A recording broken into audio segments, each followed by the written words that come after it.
everybody. How are we doing? How is everybody? Is everybody okay? Is everybody well?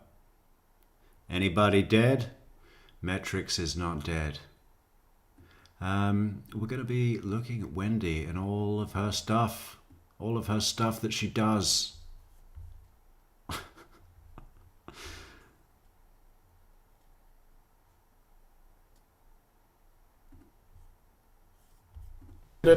Please raise your right hand to be sworn. Do you swear or affirm the testimony you will give today in this trial will be the truth? Yes. You may be seated. Please adjust the microphone as you need to so you can be clearly heard. Ms. Kappelman, you may examine. Please state your name and spell your name.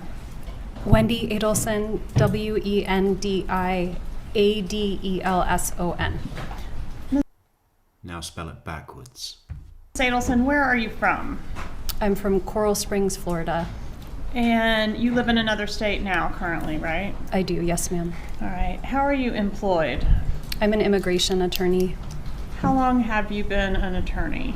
Since 2006. And you're here pursuant to a state subpoena, is that correct? Yes. And that subpoena confers a type of immunity on you. Do you understand that? I do. Okay. Which means that nothing you say here in court pursuant to that subpoena can be used against you at a later time. Do you understand that? I do. Okay, but it doesn't necessarily mean you could never be prosecuted. It just means that what you say in court could not be used in any future prosecution. Do you understand that? Yes. All right. I want to ask you about your ex-husband, Daniel Markel. Is that a fair and accurate photo of Mr. Markel? Yes. When did you meet him? We met originally online. It must have been the fall of my first year of law school, so 2003. Okay, and when did you marry Mr. Markel? We married in February of 2006. Were you living in Tallahassee at some point as a married couple? Yes. When did you move to Tallahassee? We moved to Tallahassee my final year of law school, so that would have been in the summer of 2005. And we were here from 2005 till 2006. We spent a year at the university. That's what we're going to be looking at. The evolution of character, right? The evolution of character of Wendi Adelson, because she has changed immensely from 2019 way up until this is 2025 in the trial of her mother, Donna Adelson, who got sent to live in the prison forever, which at 75 isn't that long, really, is it? So there's your upside. Good innings, Donna. Of Miami from 2000. But Wendy's definitely a lot less cocky in the latest trial, the trial of her mother, Donna, right? You know, gone are the days of back in the joint trial. And I think, well, obviously the reason of that is because, you know, no one from the Adelsons had been named officially, right? They twigged the thing about the bump and like, oh, so they're onto us and they're looking, but they've only arrested the ones that aren't, you know, living in a Miami high-rise. They arrested the Cubans that aren't Cuban. You know, they still were just, especially Wendi. I mean, no one's touched her, right? No one's touched her at all. 2006 to 2007, and then came back to Tallahassee from 2007 until 2014. All right, and during the time that you were living here in Tallahassee, did you live over on Trescott Drive? For some of the time that we lived here, yes. And when your first child was born, were you residing at the Trescott Drive residence at that point? Yes. Okay. I think I have a photo of that here. Is that the Trescott Drive residence? Yes.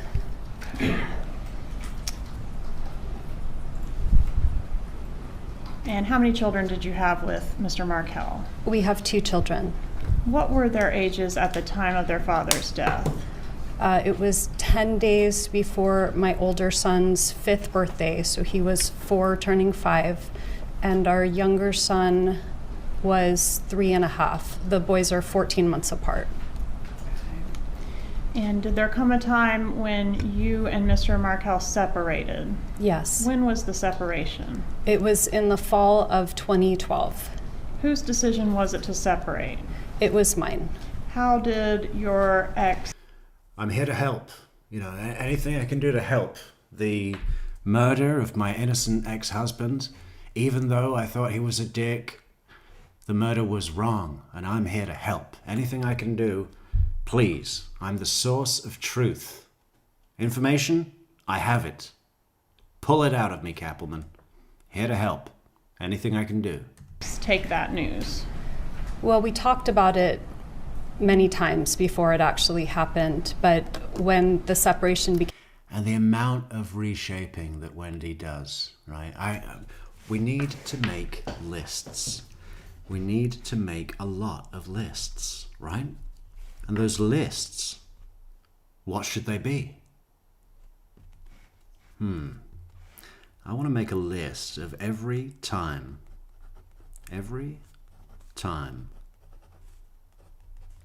Wendi reshapes. Is it the narrative, or she reshapes the narrative?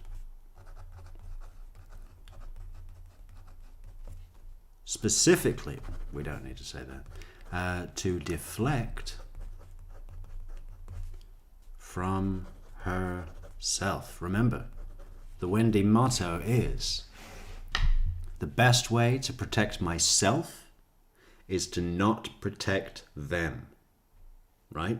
There was a division the day of the murder where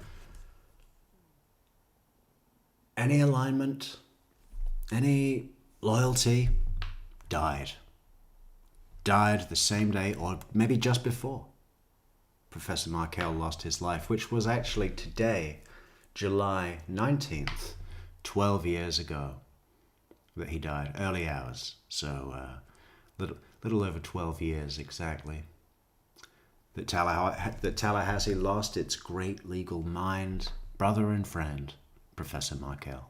Became official, he was very upset. And even though there were problems and issues and discussions, it was a surprise to him when it actually happened, right? It was. Okay. And was part of the reason for the separation your differing views on how to raise the kids pursuant to the Jewish faith? I'd say it was a very small part, but it was a part. Did you consider your ex to be a religious zealot? No, I didn't think he was a religious zealot, but I did think he was using religion as a way of controlling me. Okay. Did you think he was more devout in his faith than you were? I don't know that. I feel like devoutness has to do with maybe a relationship with God, and I don't know that his was more strong than mine, but he was more observant of kosher rules than I was. Yeah, quite a bit. In that you didn't observe it at all and would only eat milk and meat mixed up in a NutriBullet. Disgusting. Devoutness, Webster's says, is the quality of being deeply religious, sincere, and earnest in one's spiritual life. It describes a profound, heartfelt commitment to faith, often shown through regular prayer, adherence to religious rules, or acts of charity. The term can also apply to a strong, sincere dedication to a non-religious cause or belief. Well, so you can be devout to your own selfishness, right? I mean, certainly, devoutness. You might score high on that level, Wendi, but with the religious practice, I don't think so. Okay, and can you explain for the jury what those imply? For those Sure. that don't know? So keeping kosher has to do with separating milk from meat, something like you can't eat a cheeseburger. And it has to do with the ritual way that animals are killed. So certain meats would be considered kosher or non-kosher. And then things like shellfish are not allowed, or pork would not be allowed. And so his beliefs changed over time. We used to have bacon, and then bacon became a no later on. All right, and those rules were something that he was wanting to impose on the children, correct? Yes. Okay, and you were less interested in those kosher. Does anybody know if bacon was mentioned in the divorce filing? It was a big enough document. I want to know how much. How many pages were about bacon? Appendix B. What do you mean Appendix B? The B is for bacon. The bacon appendix. Rules. It was less important to me. All right. Were both you and Mr. Markel raised within the Jewish faith? We were, yes. When you separated from Mr. Markel, did you move out of the marital home while he was on a business trip? I did, yes. Where did you go when you left the marital home? I went to another property that I had rented for the boys and me. Was that at 3303 Aqua Ridge Way? Yes. Was that located in Leon County? Yes. Okay. What was the custody arrangement? Broad terms are fine for this time frame during the separation. I think we were just trying to figure out how to make it work. We didn't have any formal custody arrangement at that time. I remember his parents came to town that weekend, and I made sure that he had the boys that weekend. We were just trying to figure out how to make it work until we had something formal. Was the arrangement roughly 50-50 or something else? It would have been roughly 50-50. Okay, and were you mixing it up during the week, or was it a week on, week off situation? It wasn't week on, week off. We didn't settle into that until the first summer, or maybe the second summer. I don't remember. That was more of a summer arrangement. The first summer or the second summer, you know, the second summer was when he was shot. So, you know, you're kind of taking up about 50% of the time in your ambiguity. Thank you for that. That's another thing she does. How do we make these lists? We've got to make them. We've got to do every time Wendi reshapes the narrative to deflect from herself. There's a lot of those. And then we've got to do, what was that one? Just muddying the clouds. Muddying the clouds. That's what she does best. Cloudy mud. The cloudy mud of Wendi Adelson's testimony. Welcome everybody in the chat. We got Miss Pugsy, hello. Boho, hobo. Ho, hello. Daphne 35 with a soap emoji. Look at that, fantastic member. That's what good membership can do. Fantastic emojis. Neverly, darling, like the original? No way. Congratulations on making it for a Sunday special, Neverly, darling. Callie K, hey y'all. Hey y'all, and then Lenny, hey y'all. Lenny, hello. Caroline Hurtado 6634 says, hello TCM mods and everyone in chat. Good to see y'all. Good to see you, Carolina. Lenny coming in again with comment number 2. Imbibing. Imbibing on a summer night in NJ. Well, you will find me if you want me in the garden. Unless it's pouring down with rain. That's a quote from Einstürzende Neubauten. Guten Tag. Loretta Deans. Dennis. Maybe it's Dennis. Like Dungeness. Miss Pugsy, hello. Lenny. Retro AI Unleashed, hello from Canada. You know, I have been drinking nothing but maple syrup, 100% pure for the last 3 days. Almost finished this little maple leaf bottle that one of our preferred guests sent me all the way from sunny British Columbia, along with another bottle of Fat Chili Farm Reaper hot sauce that comes with 6 warning peppers on the back. I tell you what, for I think for every coffee that comes in today, I will take a shot of hot sauce live on air. And that's not a hardship. I really do like the burning sensation. Yeah, I have been drinking this. You know, sometimes I've been mixing the two, maple and hot sauce, right? It's like, it's a good combo. But really, really, all coffees that come in tonight should go to, and will go directly to our chief sound engineer, Soap the dog, who can be annoying, but really is good as gold, and just hasn't been getting enough attention or going out much the last 3 or 4 days because we have been so fucking busy. You want to see the work we're doing, guys? It is so good! Sometimes you just gotta fucking, what do you call it? Batten down the hatches.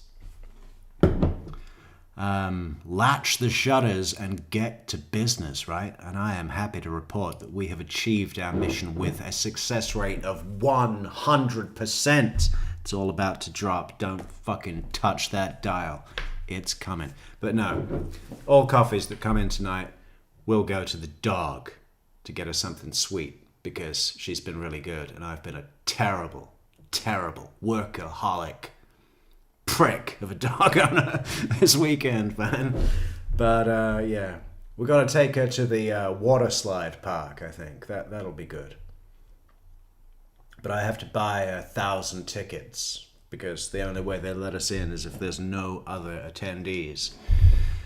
So, if you want to contribute to a dogs only day at the water park, please go to buymeacoffee.com.dog at buymeacoffee.com and support the dog. But it was 50-50 and definitely. Do you want to at least hear what it sounds like when a YouTube narrator takes a shot of hot sauce that comes with, what is it called? Reaper. The Grim Reaper. The fucking Carolina Reaper, right? Carolina, this one's for you. Okay, what is it? No, 7 warning peppers. Well, there's no scale higher than that. I must be insane. 1, 2, 3. Ooh! Shit! It's like a journey. I might hiccup. Proceed. Definitely a mix during the week. Okay. I'm gonna publish what's been introduced into evidence as State's Exhibit 60. Your petition. Was your mom, Donna Adelson? Hang on. What's that? Sorry, I should really mute this while I'm having a hot sauce fit. Apologies. Involved at all in drafting your divorce documents? I want my kid Did you back, ever man. make any That's my child, man. I want my kid, man. filings that you made? Michelle, thank you so much. I'll take another shot just for you, Michelle. Oh, wait a minute, Michelle. I had a hair question for you. Oh, what is it? Was it a question about Italian cuisine? I don't know. Maybe it was a blend of the two. How long does it take to cook angel hair pasta? Wow, that actually did work. No, that wasn't my original question. I'll see if I can remember it, but as promised, one more shot of Carolina Reaper. Oh! Pursuant to your divorce? I think she made suggestions, but I had an attorney, a very good attorney, helping me through the process, so she wasn't editing legal documents. Did you ever forward any of your mom's suggestions to your lawyer? I probably did. And when you did that, would you attribute them to your mom, or would you just forward them along without noting whether they were your questions or your mom's questions? I honestly don't remember. Was this a contentious divorce? It was. As part of your divorce, did you file a petition to ask the court for permission to relocate to South? Was this a contentious divorce? It was. You see, I'm being upfront, nothing to hide. The best way to protect myself is to not protect them, right? And Donna hasn't gotten that yet. Donna is actually under the impression that golden girl Wendi, with her legal brain, bullshit. I think all of her degrees and stuff were scammed or bribed. I got a full scholarship. Really? Then how come you can't open a jam jar? You know? Remember what Jeff Lacasse said? She would ask advice about things that you might expect from a 13-year-old or a 14-year-old, but not that you would expect from a, mother of two in her mid-30s. Right? Not that bright, right? Just not that bright. But Donna thinks that Wendi has come in to fix this. She's banking on that. And I really don't think that she ever got how detached Wendi is from having any fucking thing to do with her. Florida. I did. And I think that was your amended petition. Not sure if we can see that very well. Here we go. Kathy Laurie, 122. Hello from Michigan. Well, another Wolverine. Good job. Good job. It says the wife also desires to relocate to South Florida in order to provide a better quality of life for the children by increasing their access to close family and providing more stability and consistency. Who was the close family But I want my kid back, man. That's my child, man. I want my kid, man. that was available?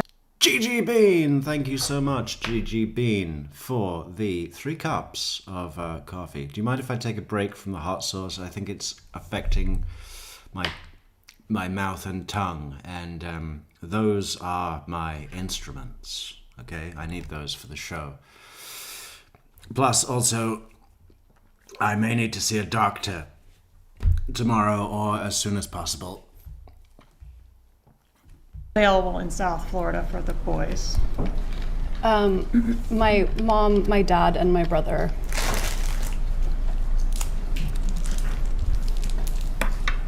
Why did you want to Whoa. move to South? My We were reading More that. stability. Roth, PA is reduced to writing and is attached here too.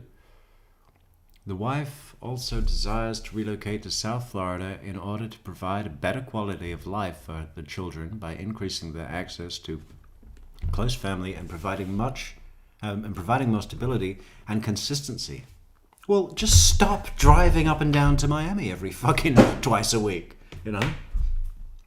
Yeah, they've got consistency. The fucking looking at the back of the front seats for the whole day every weekend. Great. And consistency. Who was the close family that was available in South Florida for the boys? My mom, my dad, and my brother.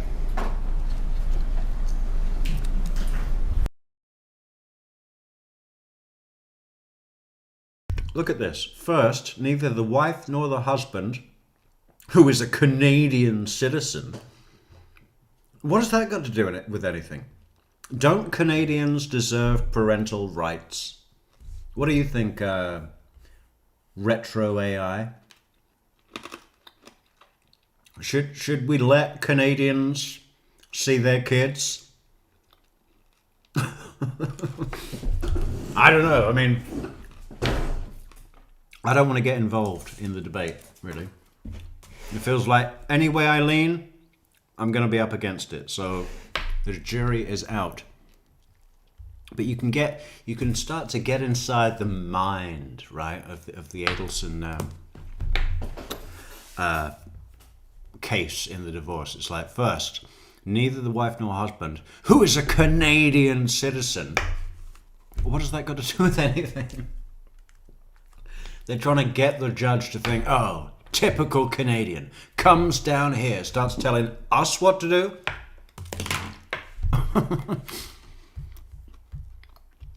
Take away his rights. Send him back to live in Toronto for the rest of his days. Fate worse than death, right? Especially if it's in, what do you call it? Kensington. Available in South Florida for the boys. My mom, my dad, and my brother.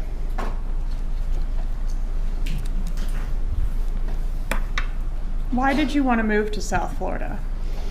I had very unstable employment in Tallahassee. I had a wonderful job, but it was on grant money, so year to year I never knew if I would still have my job. I had a job offer. Well, you know how you get to keep your job, Wendi? You know, maybe, go in. Go in. Be present. Form allies. Oh no, you're not very good at that. Yeah. Stop asking, what's her name? Shit. Why am I forgetting her name? Neverly, what's the name of, the nice Markel friend who was like the female version of Jeff Lacasse, came in with all the insight in the world, all the emotional intelligence in the world, and basically laid out the case for General Isom from day one. I mean, that was literally on day 2, I think, 19th. But, yeah, what was her name? Why am I forgetting her name? She's got a Japanese-sounding last name. Dan Markel's female friend. Tamara Demko. There we go. Did anyone beat Google? No. Okay. Neverly, where were you? Oh, there you go. No, she did win. You beat Google. Good job. I knew you would, see? That's why I gave you the challenge. Yeah, Tamara Demko. Now I forgot what I was saying. What was it? Fuck.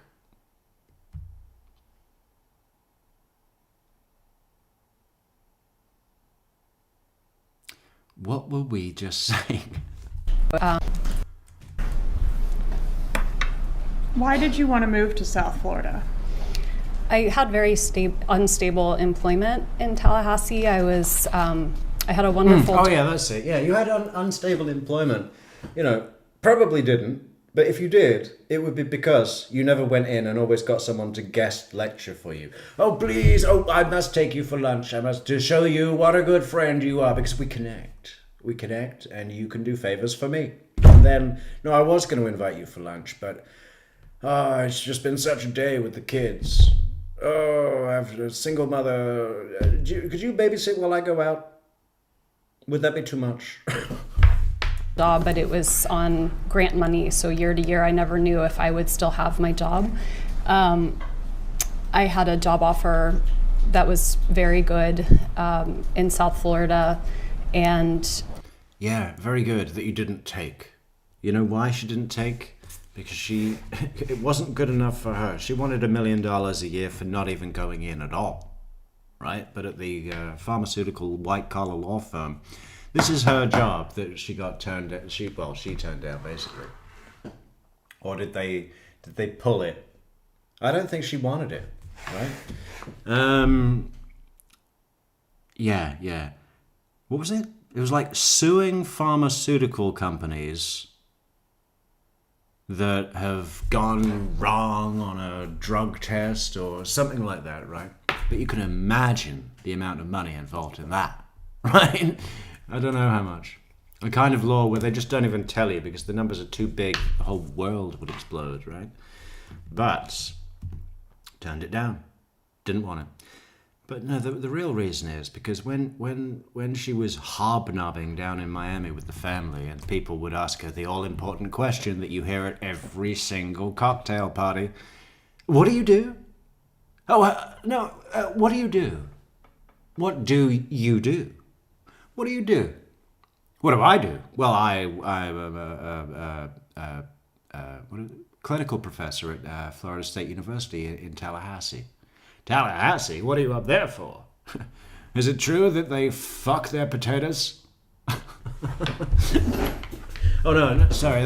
They fuck a chicken that's eating a potato, and they call that that's sport for them up there, right? Hey, look at this brand new member. Look at that, Robin Nestler. Rhymes with Tesla. Do you drive a Tesla? That'd be great, wouldn't it? What's your name? Nestler. What do you drive? Tesla.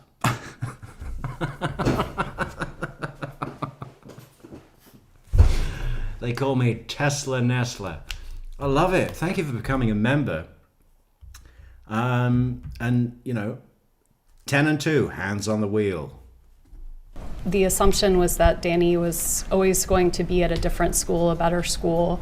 He used to joke that he would take 1 bar exam for every 2 bar exams that I had to take while we moved around the country. And so it seemed like a way of having stability while he was climbing up. Oh, did that chip away at your self-esteem, Wendy? Did it?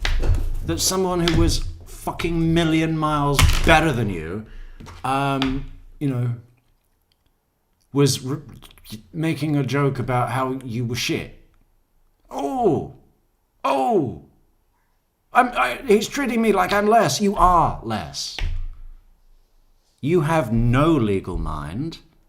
Dan Markel, great legal mind. Everyone said so, right? But then there's you. Do we have to go and look at you speak at your fucking Democracy Lives in Miami thing? Let's do it. I've got time. How about you, Wendy? Should we see how good you are, Wendy? Oh, he used to joke. He used to joke at me and poke fun at me about how he had to take 1 bar exam for every 2 I had to take as we were moving around the country. I bet that was annoying, wasn't it? Husband and wife. You think you can count on your wife, right? Not true. Not true when she's holding you back with her 2 bar exams that she has to take because they have to double check that she has the first fucking idea what she's talking about. That's the other thing. Wendy's presentation, the character that she adopts in each trial, there's a clear evolution, right? First trial, very blasé. Actually, cocky, right? Cocky. Kind of liked it. Kind of exciting. The Lion's Den. I'm going to go in here and I'm going to sell my product. Right, Wendy? Trial 2. Now, trial 2 is an interesting one because that was the retrial of Catherine McBanower, who had a hung jury by luck and opportunity in 2019, but came back to Tallahassee, Leon County courtroom for a second trial in 2022. A month prior to the beginning of that trial, Charlie Adelson, brother to Wendy, had been arrested. A high security, high risk arrest, right? Guns drawn, helicopters, choppers. Actually, I don't know if they were choppers, but they came tooled up, put it that way. That was a bit of a different thing, right? Because the net was closing in. Now one of our families is behind bars, but she still maintained a high degree of confidence. Quite strangely, especially with Christopher DeCoste kicking her ass all over the well of the courtroom, right? I mean, Jesus. Miss Adelson, this is all about you, right? There's 100 people in this courtroom, possibly thousands watching, and it's all because of your failed marriage. brilliant. You know, I've had nothing but the honey tones of Georgia and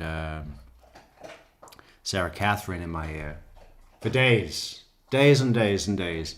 But unfortunately, that's come with Jackie Fulford's voice, Daniel Rashbaum's voice. We've got a good segment series coming on Daniel Rashbaum, believe me. Do not miss. Subscribe to the channel, like, share, leave a comment. Support us on buymeacoffee.com and PayPal. Yeah. Shit, I forgot what I was saying again. Sorry. It's the hot sauce. It kills my brain. The law professor ladder to be ultimately at Harvard or Yale. Oh, that's what we wanted to do. Have a little look at Wendy's presentation.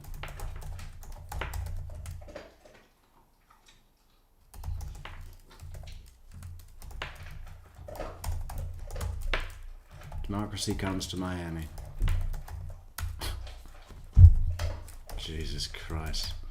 I mean, no shit. I've seen 15-year-old kid do, a mock presentation 100 times better than this.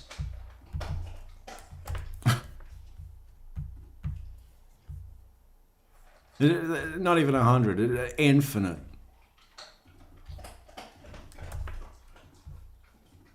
And now please welcome to the stage the Executive Director of the Immigration Partnership and Coalition Fund, Ms. Wendi Adelson.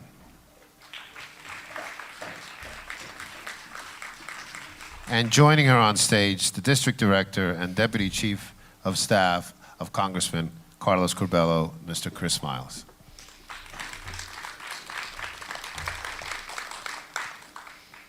Thank you, George. I am so proud to be here tonight. As George mentioned, my name is Wendi Adelson, and I lead the Impact Fund, which is a coalition of business and civic leaders founded last year by Mike Fernandez, who's a prominent businessman. You know what? I mean, she hasn't got a voice for a public speaker or a lawyer of any description. You know, being a lawyer, I believe that there are voice coaching segments of the, what would you call it, the syllabus to become a lawyer. Where's our legal mind from Louisiana? I don't see her here. Shit, what's her name? Forgotten her fucking name. It's a little blonde lawyer from Lafayette.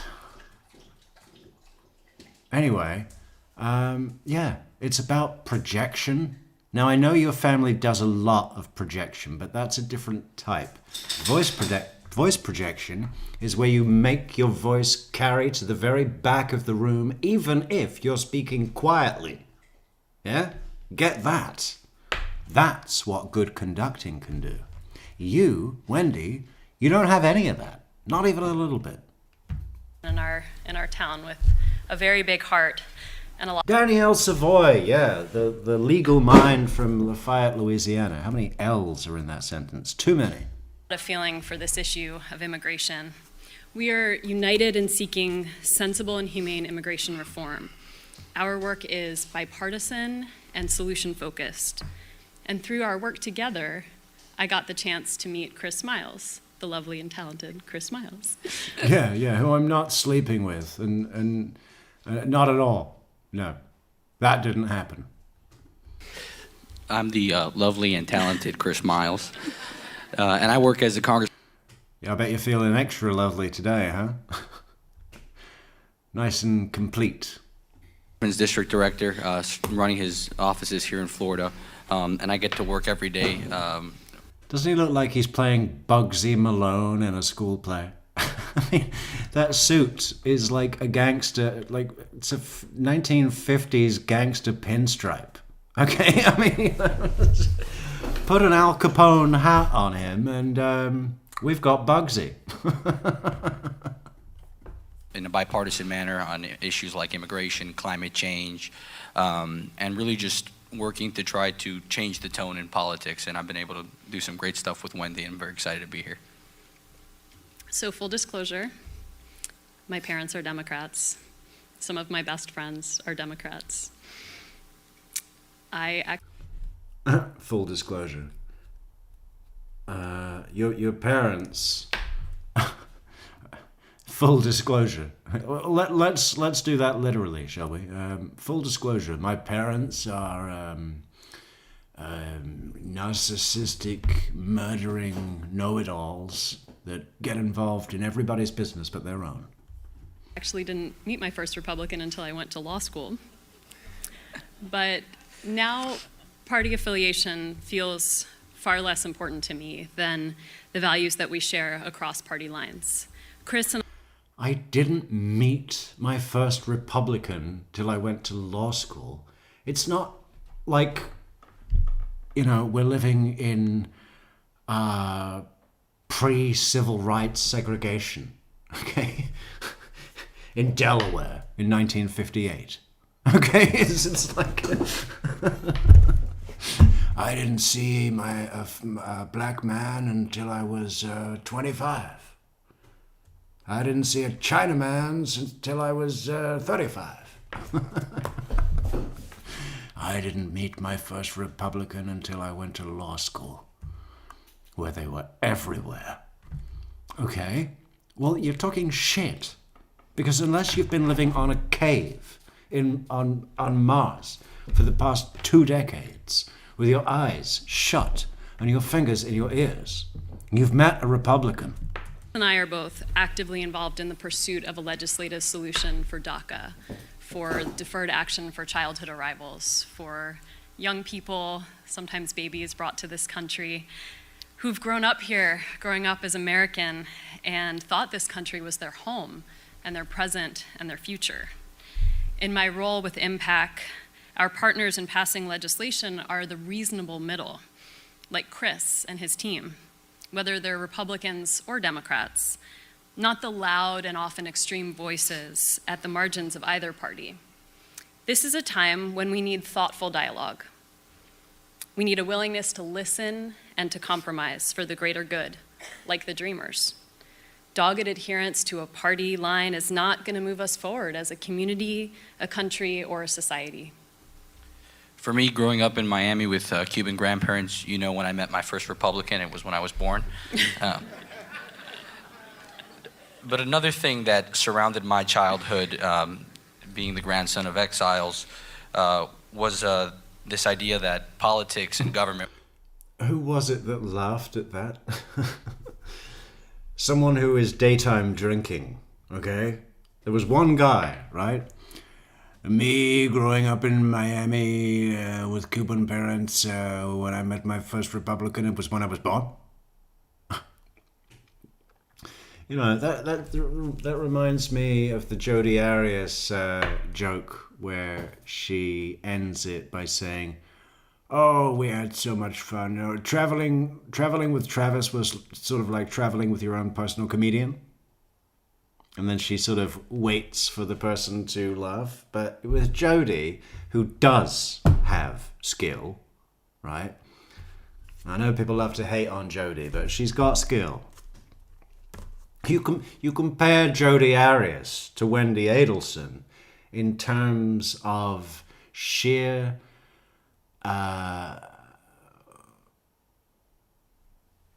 like duplicity prowess, right? In terms of duplicity prowess, Jodi walks all over Wendi, right?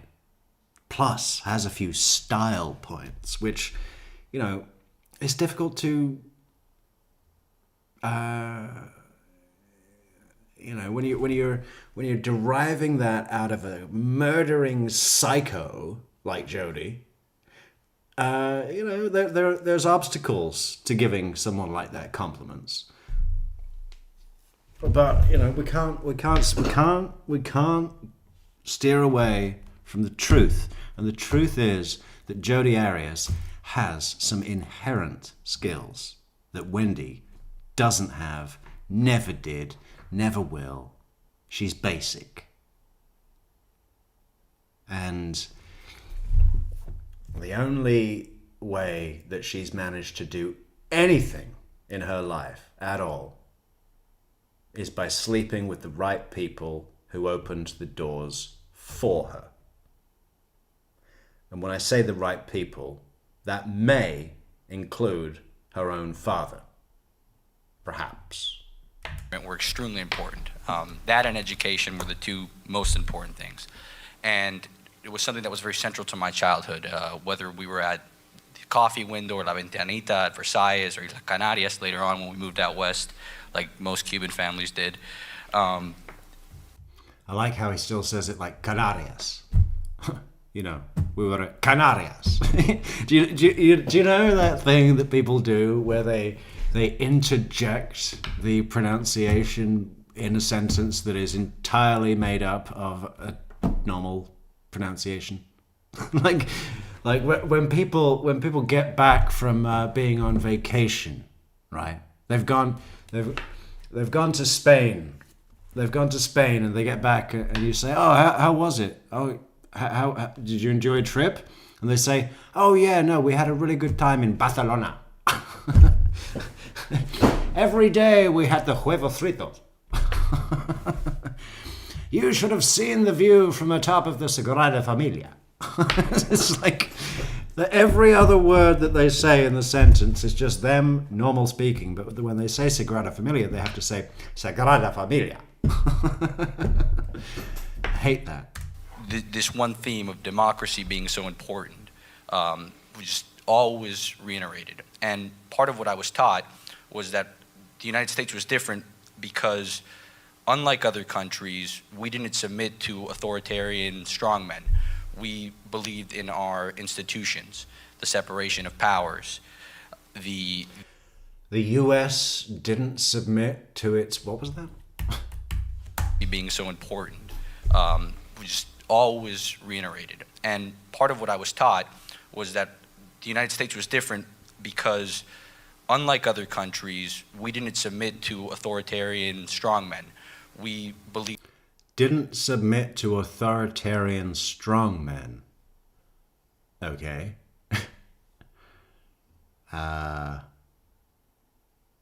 Well, I don't know. I mean, it sort of seems like that's the cultural deal, right? Follow law and order, or there are consequences. Like, we'll put you in jail forever, because that's our big business. You know, what is it, 1%? 1% is 4 million people. 4 million human beings. Just imagine what that looks like. That is a big, big number of people. What's that? I haven't even seen it, but they've built a big stadium, didn't they? How many people are in that stadium? A lot. 100,000, I'll bet. More. But, so how many of those stadiums would you need to fill? Well, for 1 million, if it's 100,000 seats, which is a lot, that's 10, 40. 40 of those, full. And the teams. And the ref, who should be in jail already. In our institutions, the separation of powers, the idea of every vote counts, equality, fairness. And through the last election cycle, a lot of that got rattled, whether it was some of the... All right, I'm getting rattled right now listening to this guy, so let's go back to the courtroom, shall we? Was relocation important to you? It was, in terms of having a safe and stable place for my kids. A safe and stable place for your kids. Well, obviously, you know, I mean, you're not living in, what's that, like, crackhead part of Philadelphia called? Kingston. It's not Kingston. Was it a safe and stable place? You live in Benton Hills. The boys go to Creative Play School. Ben's going to the Center of Arts and Sciences. the School of Arts and Sciences, SAS. He was trained in the SAS. Did you consider having to live here in Tallahassee being stuck? Or had you referred to it previously as being stuck in Tallahassee? I mean, I may have. The idea of being stuck is if you don't have permission to live anywhere you want to live. But I had a nice quality of life here. Did you consider the worst case scenario to be that you would end up stuck here in Tallahassee if your petition was denied? I don't know. I mean, at the time, I may have felt that way. Okay. Might you have sent an email to a friend on March 24th of 2013 indicating, quote, "I do fear that the worst case scenario that could happen is that I will be stuck here in Tallahassee"? It's possible that I sent that. Would it refresh your recollection to review that item? I'm happy. Piebird, hello, how you doing? Good to see you, 007. License to Kill. Me too. It's on tab 6 on one of those binders in front of Kensington. That's so weird, because we were just talking about crackhead Kensington in Toronto, and now Philadelphia's the same thing. Maybe it's just all Kensingtons, right? Hang on, is Kensington an anagram of crackhead? It's going to be This one? Yeah, the big one, Wendy. Oh, this one? I don't know. Is this my original divorce filing? Well, it appears to be from the front page. I don't know. Is your divorce filing a 10,000-page document? It is? Okay, well, that's it. That's the only one that size in the whole building.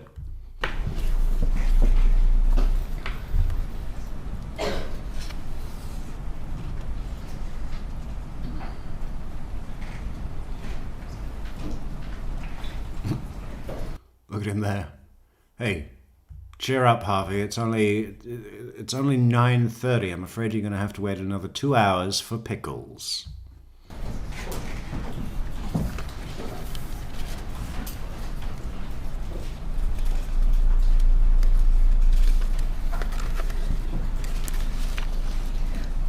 I see it's highlighted. So yes. Okay, and did you also email a friend around the same time frame regarding life and We've had enough hot sauce for a while. Why don't we take a shot of this maple syrup for all of our Canadian brothers in the chat tonight? Welcome, welcome. And yeah, it's 100% pure. I don't know what that means exactly. Does that mean that they just suck it straight out of a tree? Because that sounds kind of cool. Let's should we do a big shot? Well, there's not much left. What does this do? What does this do? I would put it on pancakes, but British people are only allowed to have those once a year on Pancake Day or Shrove Tuesday for all you crazy Catholics, Michelle. Tallahassee couldn't compare to the life that you would be able to enjoy in South Florida with your brother Charlie and his boat and pool and hot tub and things like that. It's certainly possible. All right, that's on tab 7. Please refresh your recollection.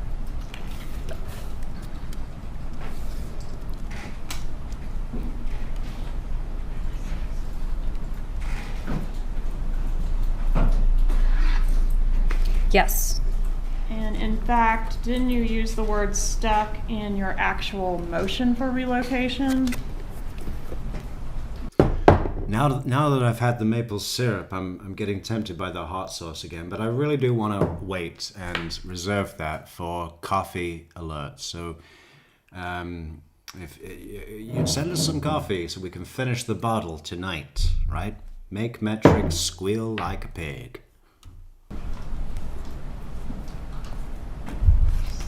Get there. Here, the wife is merely stuck. The husband has made it difficult for the wife with her colleagues at her current position due to his statements and actions. The wife has made it difficult for the husband has made it difficult for the wife with her colleagues at her current position due to his statements and actions. This is such a bad sentence, okay? Is it me? Is it British? Is it a British thing? Because I hate this sentence. The husband has made it difficult for the wife with her colleagues at her current position due to his statements and actions. How much of a... That's like 4 run-on sentences in one. And then it ends with a semicolon. Just in case we didn't like run on enough, here's part 2. And the husband's intent is to relocate to a larger area at some point, so the wife is merely stuck in Tallahassee. The clause is lost, right? This is the important bit. The wife is merely stuck. And there's so much attitude. This is written by Wendy's own hand, I suspect. This is how she talks. They say that Charlie Adelson is a prize fighter of verbosity, right? What's Wendi?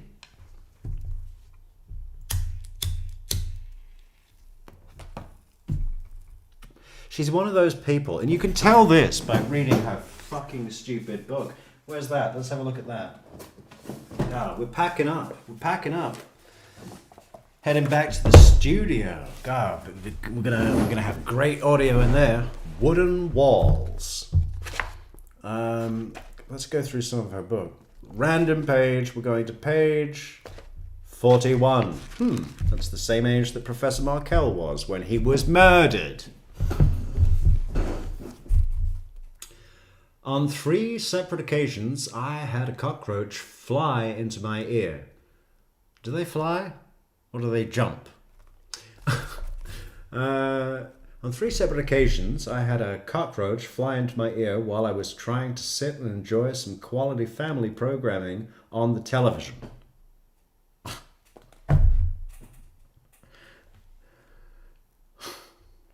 You see? Can you see the similarities? This is from Wendy's legal document, but it's not written by her lawyer. I don't think it's written by Donna. It could be, but I say that what's on the screen right now is Wendi, because it's just how she does this shit in her book as well. On 3 separate occasions, I had a cockroach fly into my ear while I was trying to sit and enjoy some quality family programming on the television. You may try to argue with me that, hey Lily, cockroaches don't fly. You may be right. I'm not a bug specialist or anything, but I do know this. There is something that looks like a cockroach, has wings, and flies. And it has flown into an orifice on my head a total of 3 times. Orifice on my head, you know, I mean... this is essentially very poorly written smut, right? It's like an erotic novel without any of the bits that are even supposed to be fun, that really aren't. But you know, and maybe I'm overthinking this, but if I could show you this on the page, it's written, there is something that looks like a cock, and then because it's the, the formatting of the page, it's dash, or dash, new line, roach. But under the word cock is the word orifice in my face. Sorry, head. I don't know if that's intentional, but it's funny that it should be right there when we're talking about her just attitude. Total of 3 times. Here they call these critters palmetto bugs, and they are the size of a deck of cards. Call them what you will, but but they are every bit as unpleasant as they sound. Love conquers all. Josh and I still manage to find some charm in our writer's cottage, despite the drawbacks. After we had been living there for 4 months and diligently looking for a more permanent and less infested place to live, the darndest thing happened. There was this scratching. I was sitting on the couch one day, taking in a little Gilmore Girls, when all of a sudden I heard a scratching sound. You heard that part. After I called Josh and Janine and didn't get an answer, I started looking around the house for something to defend myself with, should the animal show its dirty paws.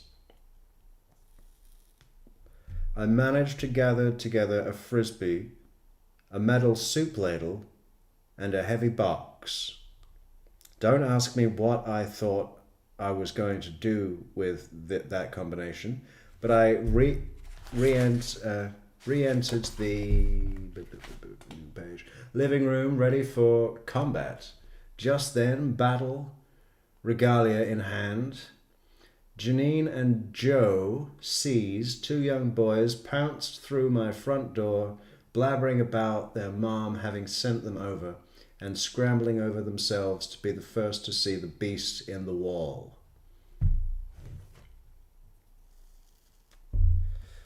And she does weird things like this. Beast in the wall is a kebab format, dashes instead of spaces. Beast in the wall. Why? It's beast, space, in, space, the, space, wall. I mean, that's not something that needs 3 hyphens. Sit quietly, I told them in my most convincing stern voice. I promise you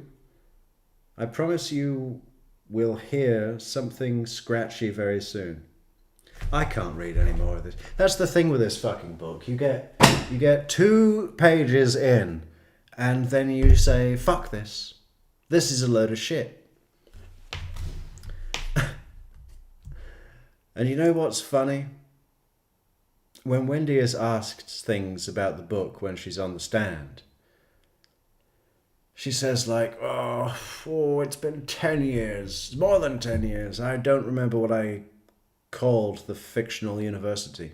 Of course, she doesn't want to say that it was called North Florida State University, NFSU, right? She wants to steer clear of the similarities and the fact that she would even remember. So she says, I don't remember what I called the university in the book that I wrote, right?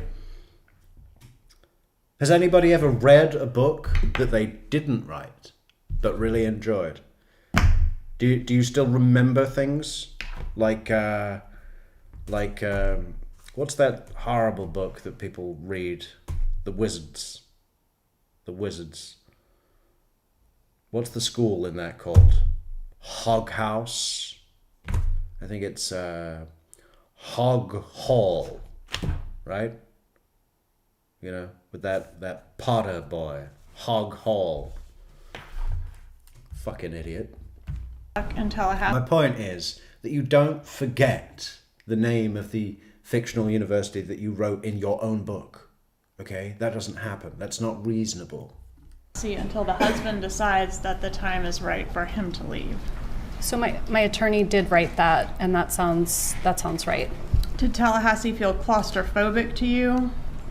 Well, at this point in time, Danny was making lots of unplanned announcements to my office where we worked together. So I would see him at work. I never knew when he was showing up. So I'm sure, this is 12 years ago that's how I felt at that time. Okay. But outside of the context of your relationship with Dan Markel, did you ever express that just the Another trip to Florida, huh? Phil? God, do you think he's getting sick of it? every couple of years, every 2 or 3 years, yeah, another trial. Hey, cheer up, Phil. Looks like the next one is going to be a big one. Who's ready for the Wendi arrest? Huh? Who wants to see the Wendi arrest? If you don't want to see the Wendi arrest, please leave a comment below and tell us why. Smallness and slowness of Tallahassee made you feel claustrophobic? I don't remember saying that.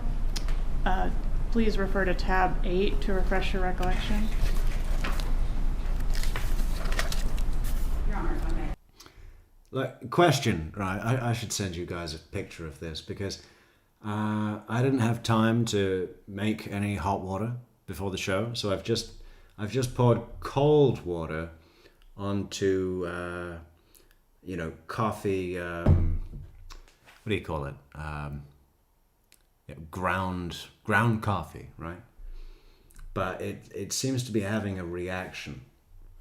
I thought all this foamy stuff on the top would just go down with time, but that doesn't seem to be happening at all. Maybe a straw. Any tips? Any tips? Anybody have any experience with making cold coffee from grind? Let us know in the comments. You're just saying the tab number, so we're not sure what document you're referring to. Yes, I can. Binder is up on the witness stand. Ms. Kettleman is the defense. Have a copy of the same binder. No, Your Honor. I'll show you. Well, hang on. Look, that's not Jeff Lacasse. Who's behind Sarah Catherine's head? Is that Jeff's brother? Brother Lacasse has come to watch his sibling testify in his own defense. The tab. Please do. It's a real motley crew, isn't it? I mean, look at them all. How would I feel sitting in that gang? Would I feel one of the team or the lone wolf? Well, historically,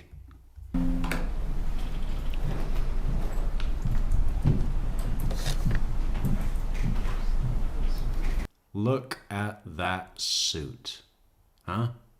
I mean, how great does she feel when she gets ready in the morning and wears that? Yeah? Yeah? Walks out of the house, head high. But not too high. Not arrogant high. Just stylish, right? And it doesn't even take effort with Georgia. She probably got ready in 10 minutes flat.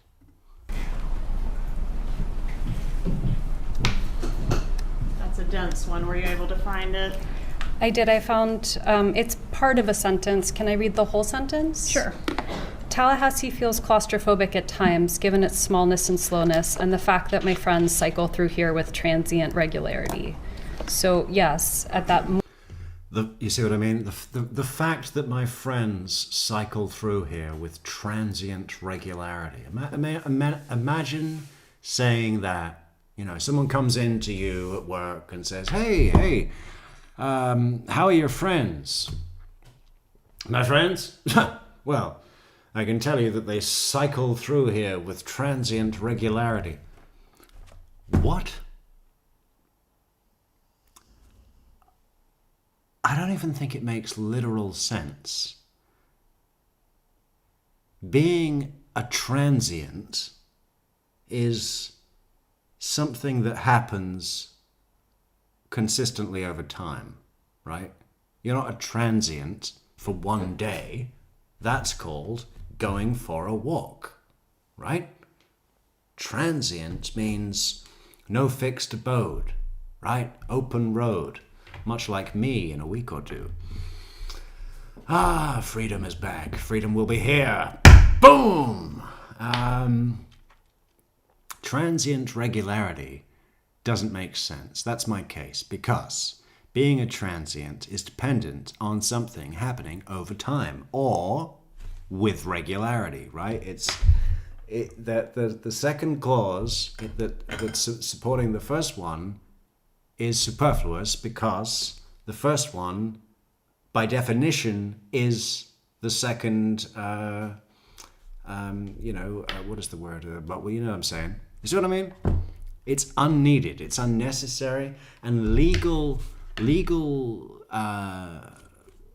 operatives, especially judges, hate that shit if it's done unnecessarily. Now, I know that a lot of legal documents and texts do have repetition, but a judge knows how to see when it's there because it needs to be there, because the law has to be understood from all angles. That's why we have them, right?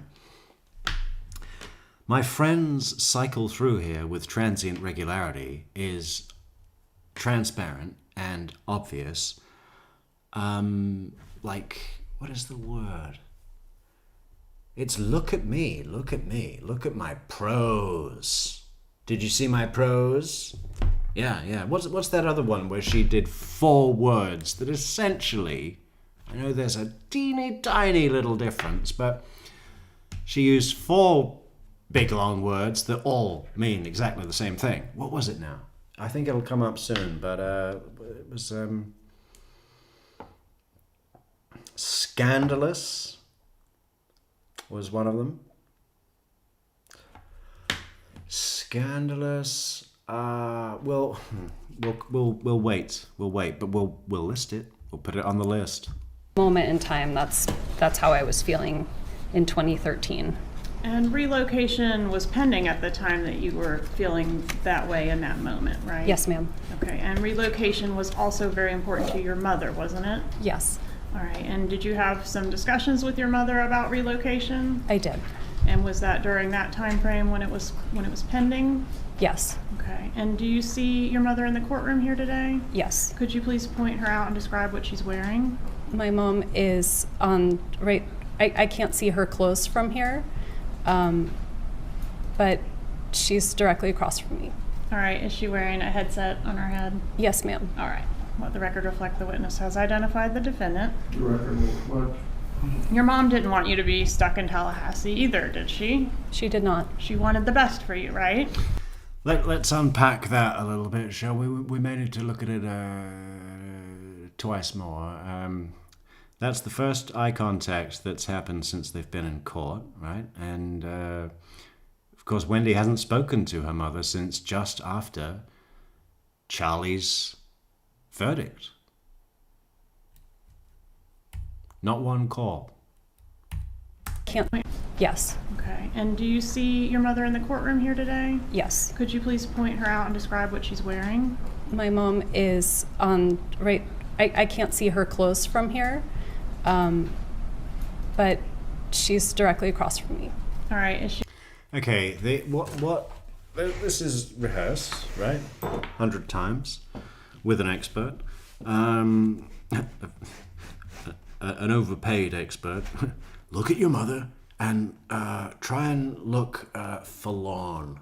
Give me your best forlorn. Now go home, look in the mirror, practice forlorn, okay?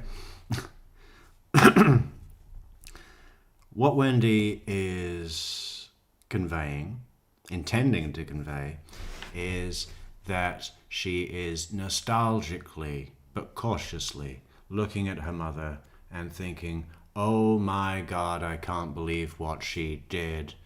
And after all those good times that we had as a family that I miss, but will never hold again, never have again, right? That's the thing. The best way to protect myself is to not protect them. Her whole way through this trial, this is the trial we're focusing on today. We're going back to Charlie's trial soon, but today, Donna. The whole way through this trial, Wendi's position is, oh my God, I'm so shocked, I'm so bewildered by what is becoming an unavoidable truth, that my family conspired without my knowledge to kill my dickhead Canadian professor husband that I had no part in.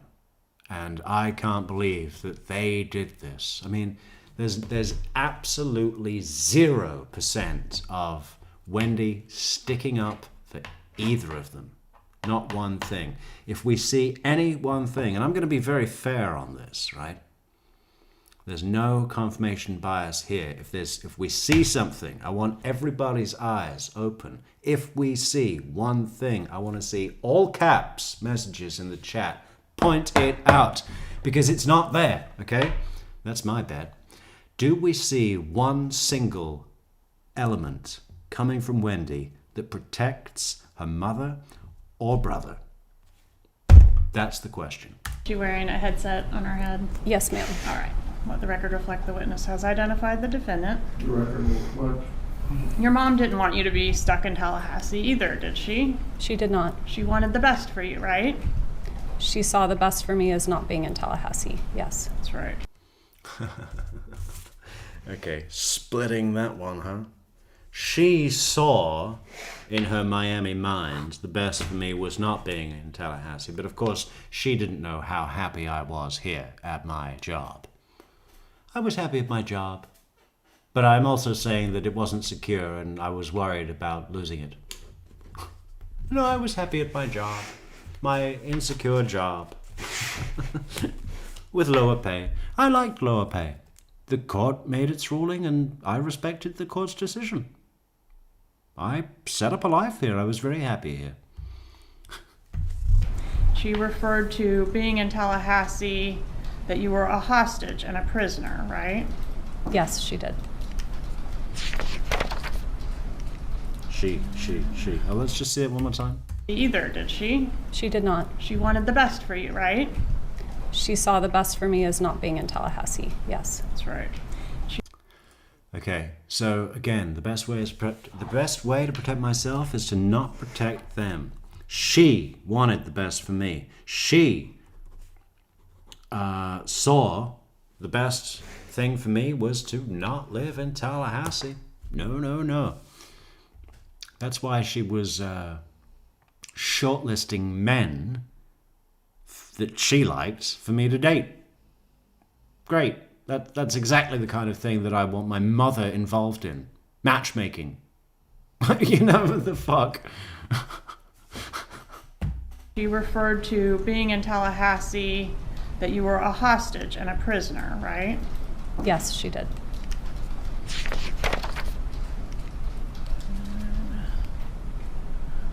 Oh no. Clickergate continues.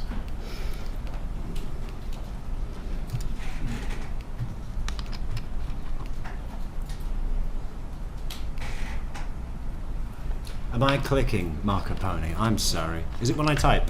Prisoner. Close enough. I bet it is, isn't it? You know, that's just what a bad host would do. And at Metrics, we always try to bring you the best host. But we do type sometimes. Maybe I can get one of those really quiet keyboards. How about that? Because I like not muting, but if the typing is a problem, then we're going to have to mute constantly. But that's okay. Things will be different when we go back to the van anyway. We're going to have a whole system in there. So, yeah, look forward to that. Coming soon. How many days are in July? 30 days have September, April, June, and November. And what month are we? July. So that should be 31 days. Fantastic. So what does that make us? I'd say 11 days from now, which is Friday after next. Right? No. Thursday after next. That's what good planning can do.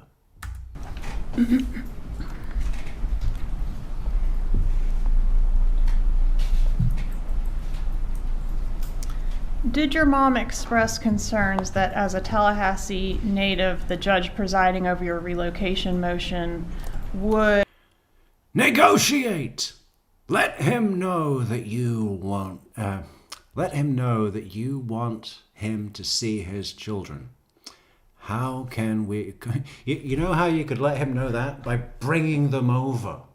You know, at the time we arranged for them to be dropped off. You know. That's the other thing. What was it that Dan did so egregious? I mean, I should say Professor Markel. It is the anniversary of his death.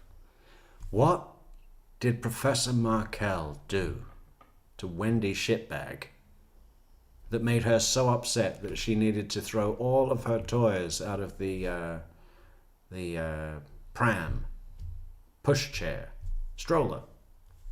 How do you say that in the US? In England, you say, she threw all of her toys out of the pram. But I don't think the word pram exists in America. So what would you say? What would you say in California, avocado? She threw all of her avocados out of the... what would you have in California? I don't know.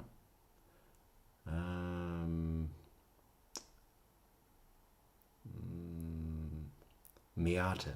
She threw all of her avocados out of the Miata. Could underestimate how much better it would be for you to live in South Florida. She did. All right, let me A lot ask of you a few things. questions about your parents. Your mom is Donna Adelson. Who's your dad? My dad is Harvey Adelson. And where did your parents, I think you said they were in Harvey Adelson, DDS. Coral Springs back in 2012? Yes, Is that ma'am. right? Okay. I thought everybody liked the lighter sound, so sorry, Marco Pony. God, I really wish this coffee would just settle already. How long do you think it takes? We need a science man to come in here and measure this. How long had they lived in the Coral Springs area? I was born there, so from I think they started living there when my old. I was born there, so I don't know. You see? You know, every single opportunity that Wendi has. Do you know how many I don't knows are in? Can we show that? Can we show that here? Let's try that.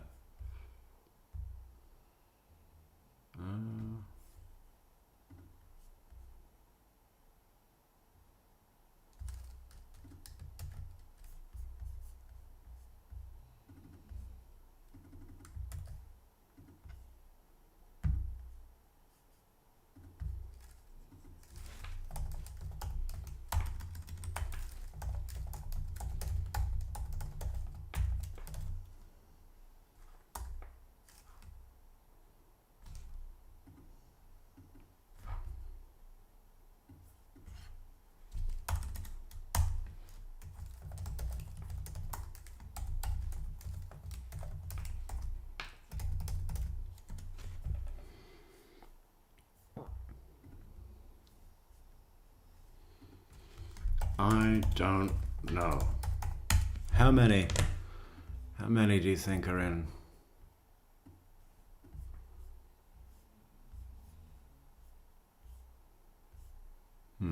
Quite a few. Quite a few.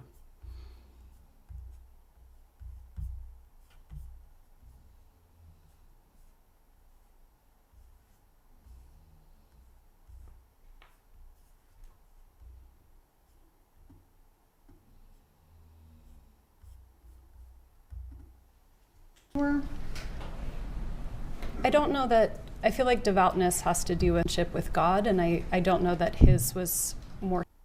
I don't know. I mean, at the time, both, but I don't know who was reading. I don't know about my career. I don't know if it was Match.com, but I do. I don't know about that. I kind of feel like I don't know who else it would have been. I think that, I don't know. Did she ever? She says here, and I don't know if you can realize that. All right, Georgia said that one. and I don't know, so you want me to, I don't remember a response. Judge, I don't know if warranty. I don't know. I don't know a lot about AV. I don't know a lot about AV equipment. And the Do you know that it's not called AV equipment if you're talking about your own TV in your home? I don't know a lot about AV equipment. Is that what she calls her living room? Step into the AV equipment room where we can gather round on Christmas morning in the AV equipment room. But I don't know when he was leaving. Okay, if you'll. I don't to your know if knowledge. I don't know if he knew that information. I don't know if that means she knew he was going to be out of town. I don't know what existed at that time somewhere else, so I don't know what text message you're referring to, but I see it, but it says unknown, so I don't know who I'm talking. I don't know who I'm talking to here, and I don't know if it would surprise me if my mom did it. So I don't know if I sent it to my. So again, I don't know which parent. I mean, it seems more likely somebody killed Danny. Were you shielded? I don't know. I don't know if You you were get the speaking idea. there or There's a someone lot. else What about I was, don't but remember? He took That's a a- trip that's out a of town variation. with a gentleman named Miguel. Oh, a lot of those as well. Against summer, I don't remember. That was more of a summer arrangement. I don't remember saying that. I don't remember what year that was. I don't remember exactly. I don't remember that. STD? I don't remember saying that. I don't remember saying that. That I don't remember. I don't remember saying it, but I very well could have. I don't remember saying that, but I don't To your remember that. knowledge? I don't remember that. I don't remember saying that. I don't remember doing it. Honestly, I don't remember. Was he? I don't remember. I don't remember, but That's on tab 43 of your chat.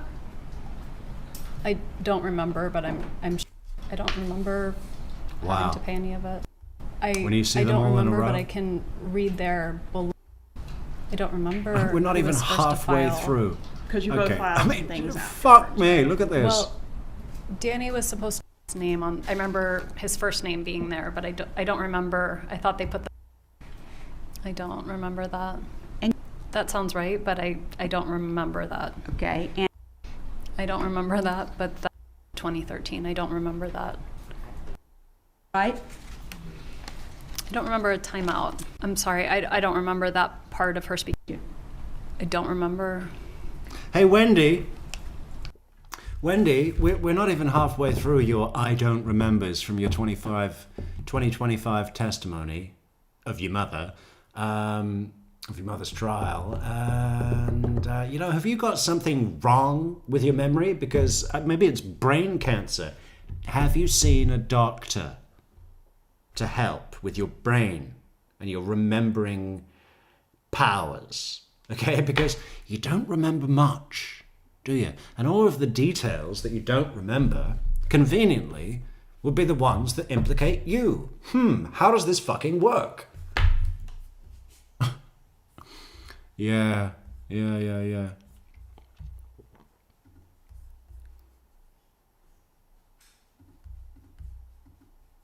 Oldest brother was born, so since the early 70s. So fair to say they had deep roots there in that area. Yes.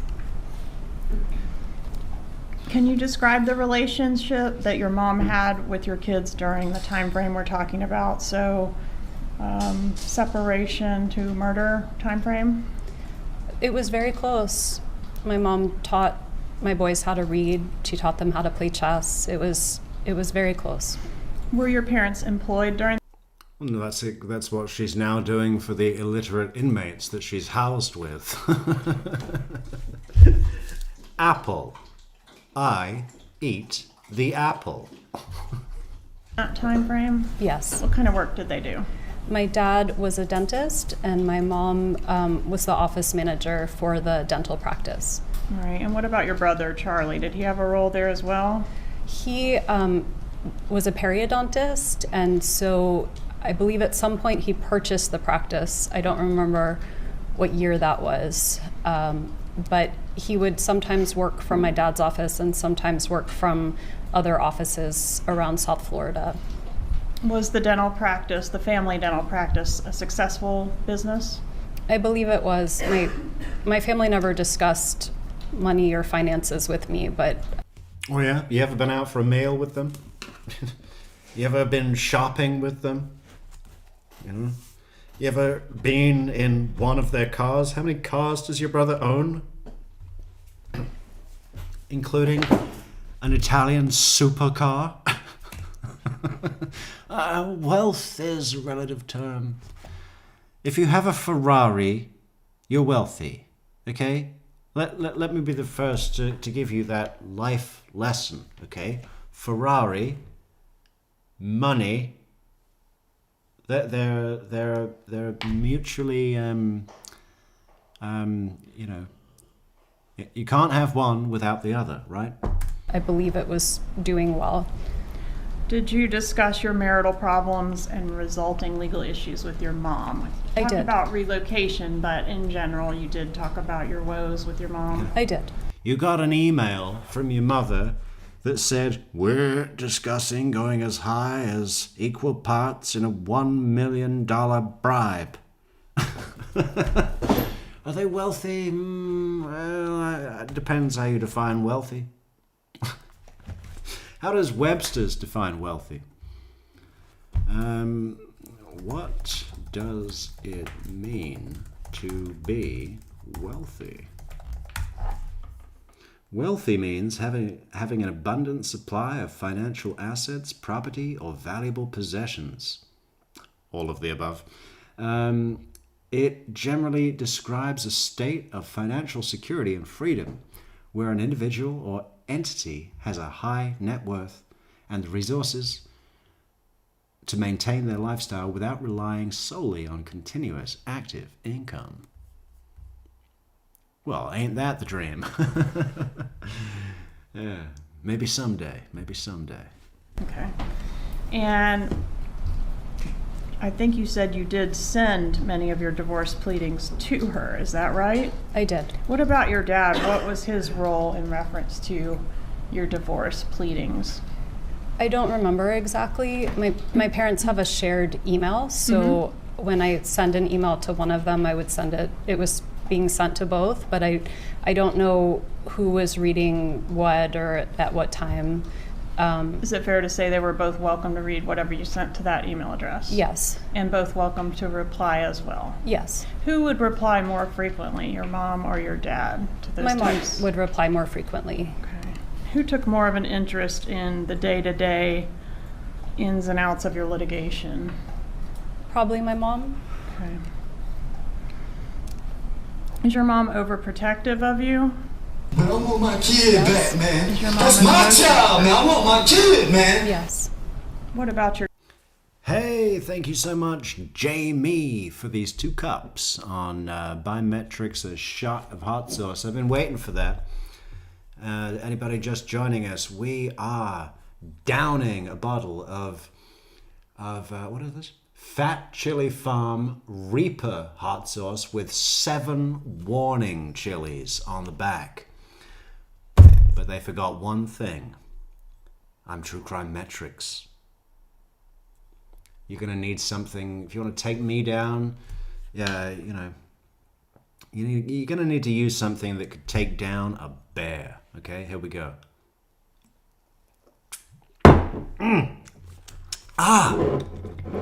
And I'm not cheating. We're talking tablespoons full, not pussy little sips. dad? Is he emotional as well? I think so. Okay, did you previously say he was more of a straight shooter and mom was more emotional? I think so, but I think women tend to be more emotional and men tend to be less emotional. Okay. Before you continue, Ms. Kaplan, I am going to admit State 60JJ at this time. Is there any objection the defense wishes to raise? Yes, Your Honor. Same objection.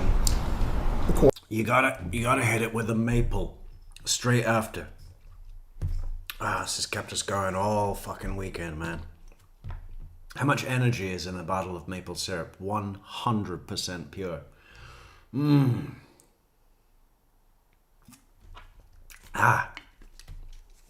Wow.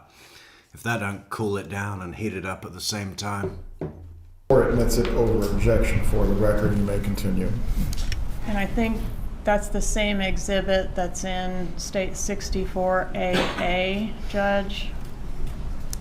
It's not necessary to have duplicates, but because of the way the evidence came out in this trial, that is present in State 64 as well. States 64AA is admitted. As far as the final record, if you wish to remove one, you may, but both are admitted for the record. Thank you, Judge.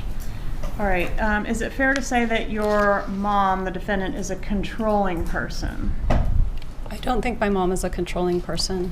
Did you say at one time back in 2013 that your mom operates with emotional subterfuge? I may have said that. Would you like to refresh your memory? I can. It's tab 45. Yeah, but does that mean controlling? What does Webster's tell us? Emotional subterfuge is the use of emotions or the appearance of emotions to deceive, manipulate, or conceal someone's true intentions. Doesn't sound like something Donna would do.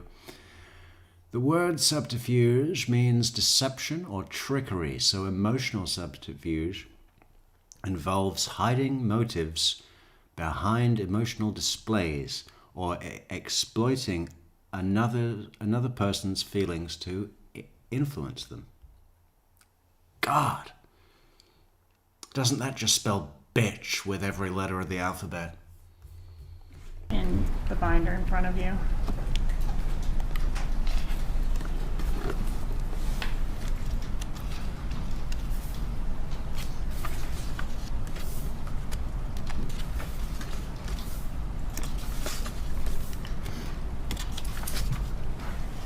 Or the lighter flicks. Yes, I know, that's part of our brand.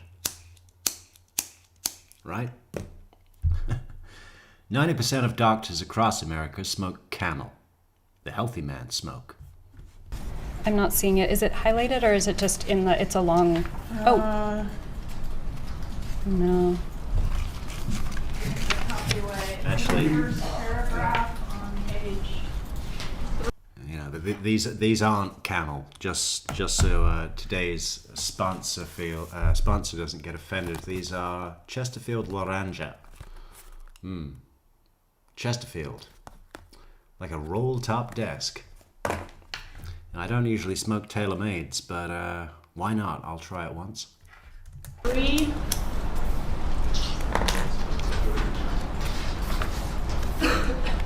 That one, you can just walk up and show the witness the portion of what you wish for her to read to herself. I will. Baby carriage. Good call. I'm way back on the comments. Baby carriage. Right. Throw the toys out of the baby carriage. I don't know. What is a carriage? Carriage is pulled by a horse, right? So, would you put a baby in one unattended? Not if you're a good parent. We'll have to look it up, but thank you for your input, acapella. Boom. Araguso. Is she a conehead? Who, Ruth Markel? That's not polite. That's not a cone. She's Canadian. Judge. Page 3. This is 3, I think. Yeah, somewhere there.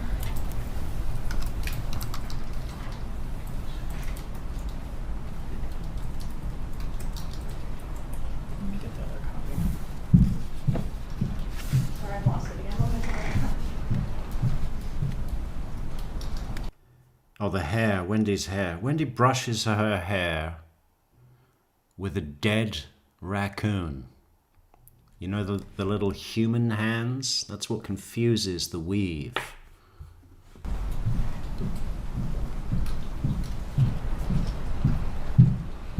I'm sorry. Hey. Okay. Spacey Dove, how you been? Long time no see. We're here, you're here. Great.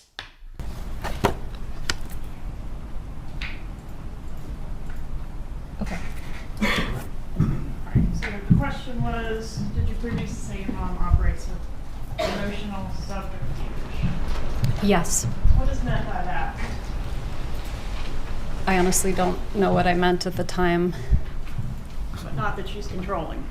I don't think that's what I meant. Did Dan... All right, what did you mean? I mean, emotion. Let's try and give her every benefit of the doubt. My mother operates with emotional subterfuge, but in a good way, in a kind way, because she's a loving, caring mother, selfless woman, right? Worrying about the needs of others instead of her own. That's what she does, but she does it with emotional subterfuge. Do we need to read it again? The appearance of emotions to deceive, manipulate, and conceal someone's true intentions.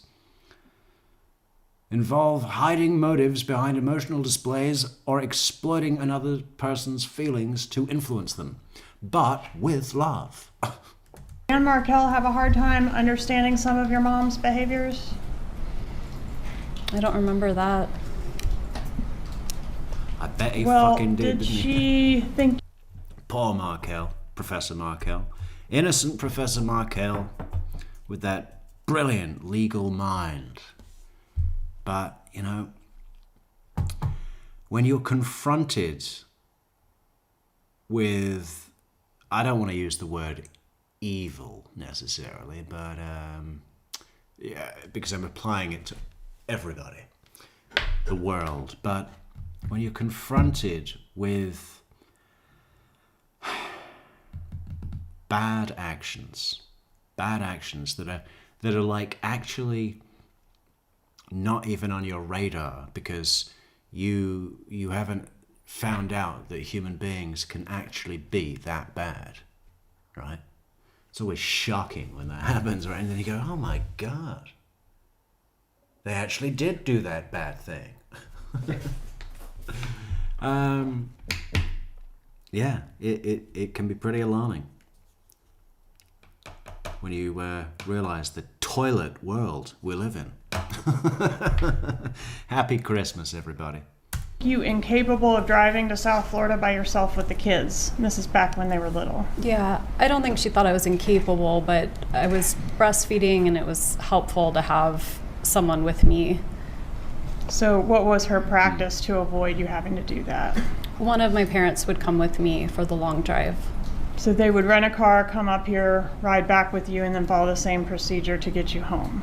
They would drive with me if I was down there, back up, and then rent a car to come home. Well, didn't they have a fucking hobby or something? I mean, you know, make friends. Shuffleboard is starting in 10 minutes. And did that procedure occur the week before the murder? There was a visit the week before the murder, correct? I think it was 2 weeks before. Hey, I like this. Guatemalan insanity pepper. Who wants to send me a bottle of that? Because I gotta tell you, the 7 warning pepper red chili fucking Reaper, I could drink this all day. I mean, you know, I could drink this all damn day. The only time I ever get a hot sauce that is something that I would consider dangerous is when I make it myself. You know, watch out for that one. I call it the shit kicker. Okay. And on that trip, is that how it was handled, where they rented a car and came up to get you? Yes. Okay. Did your dad think that was necessary, or was that a mom thing? Oh, fucking Spacey. I just threw out that duvet cover.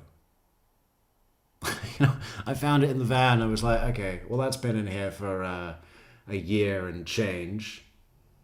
It's kind of musty, a little moldy. And I thought, shall I wash it? No, I'll just fucking throw it away. But I did look at it and have some, you know, lament for Georgia Kaufman's suit.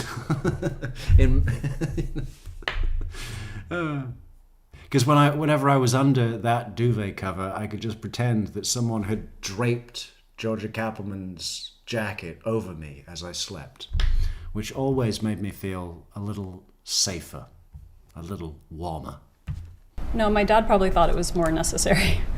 Okay, and did your dad make a practice of supporting whatever your mom wanted? Is that kind of the general rule? Yeah. Was she the dominant force in the household? I mean, I think my dad had more of a quiet strength, so it's hard to say who was a dominant force. I think they were both equally strong in their parenting. Okay, did you previously... Both equally strong in their parenting, I would consider that to be a nudge towards Donna Adelson's culpability in the murder of Dan Markel and the conspiracy, right? I mean, strong in their parenting is synonymous with overly protective, don't fuck with my daughter, blah, blah, blah, blah, blah, we're going to get our own way, blah, blah, blah, blah, blah. We didn't win in court, we'll kill you instead, blah, blah, blah, blah, blah. For what? For what? To live 4 hours or 400 miles south. What is that? 8-hour drive? I bet I could drive to Tallahassee in 6. Previously described us back in 2013 that your mom was the dominant force in the household. If you need to refresh, it's tab 97. Okay. Hang on, what year was that? Strength, so it's hard to say who was a dominant force. I think they were both equally strong in their parenting. Okay, did you previously describe us back in 2013 that your mom was the dominant force in the household? If you need to refresh, it's tab 97. Okay. Oh, I missed it again. Previously described us back in 2013 that your mom was the dominant force in the household. If you need to refresh... Well, who to? That would be in the divorce filing, right? 2013. Why was she describing and page, what page? Strong in their parenting. Okay, did you previously describe us back in 2013 that your mom was the dominant force in the household? If you need to refresh, it's tab 97. Okay. Not tab 97. So this one goes up to 93. Is it? Check the very back. Got a few extras tucked in there. I'll just approach from this copy. Oh, okay. Thank you.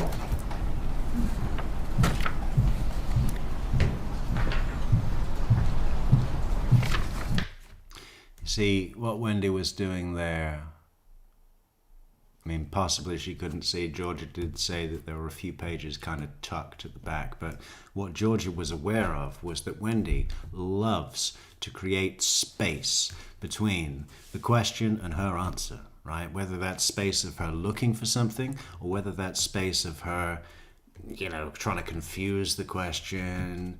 Her job in this is to interrupt the brilliant flow design of Georgia's questions, right? Because if Wendi knows, if she interrupts, the jury get detached from the question. It's like playing the beginning of a song, then stopping, looking all around the house for your keys, and then coming back and playing the end of the song. It's just not going to be the same, right? You probably won't even want to hear the end of the song because you're bored and want to do something else. That's what she wants the jury to do. But Georgia approached without even asking the judge, announcing it, but only after she'd already started to approach because she knows Everett doesn't mind. Everett welcomes an approach.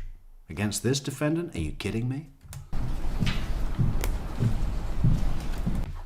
Sorry, not a defendant, witness.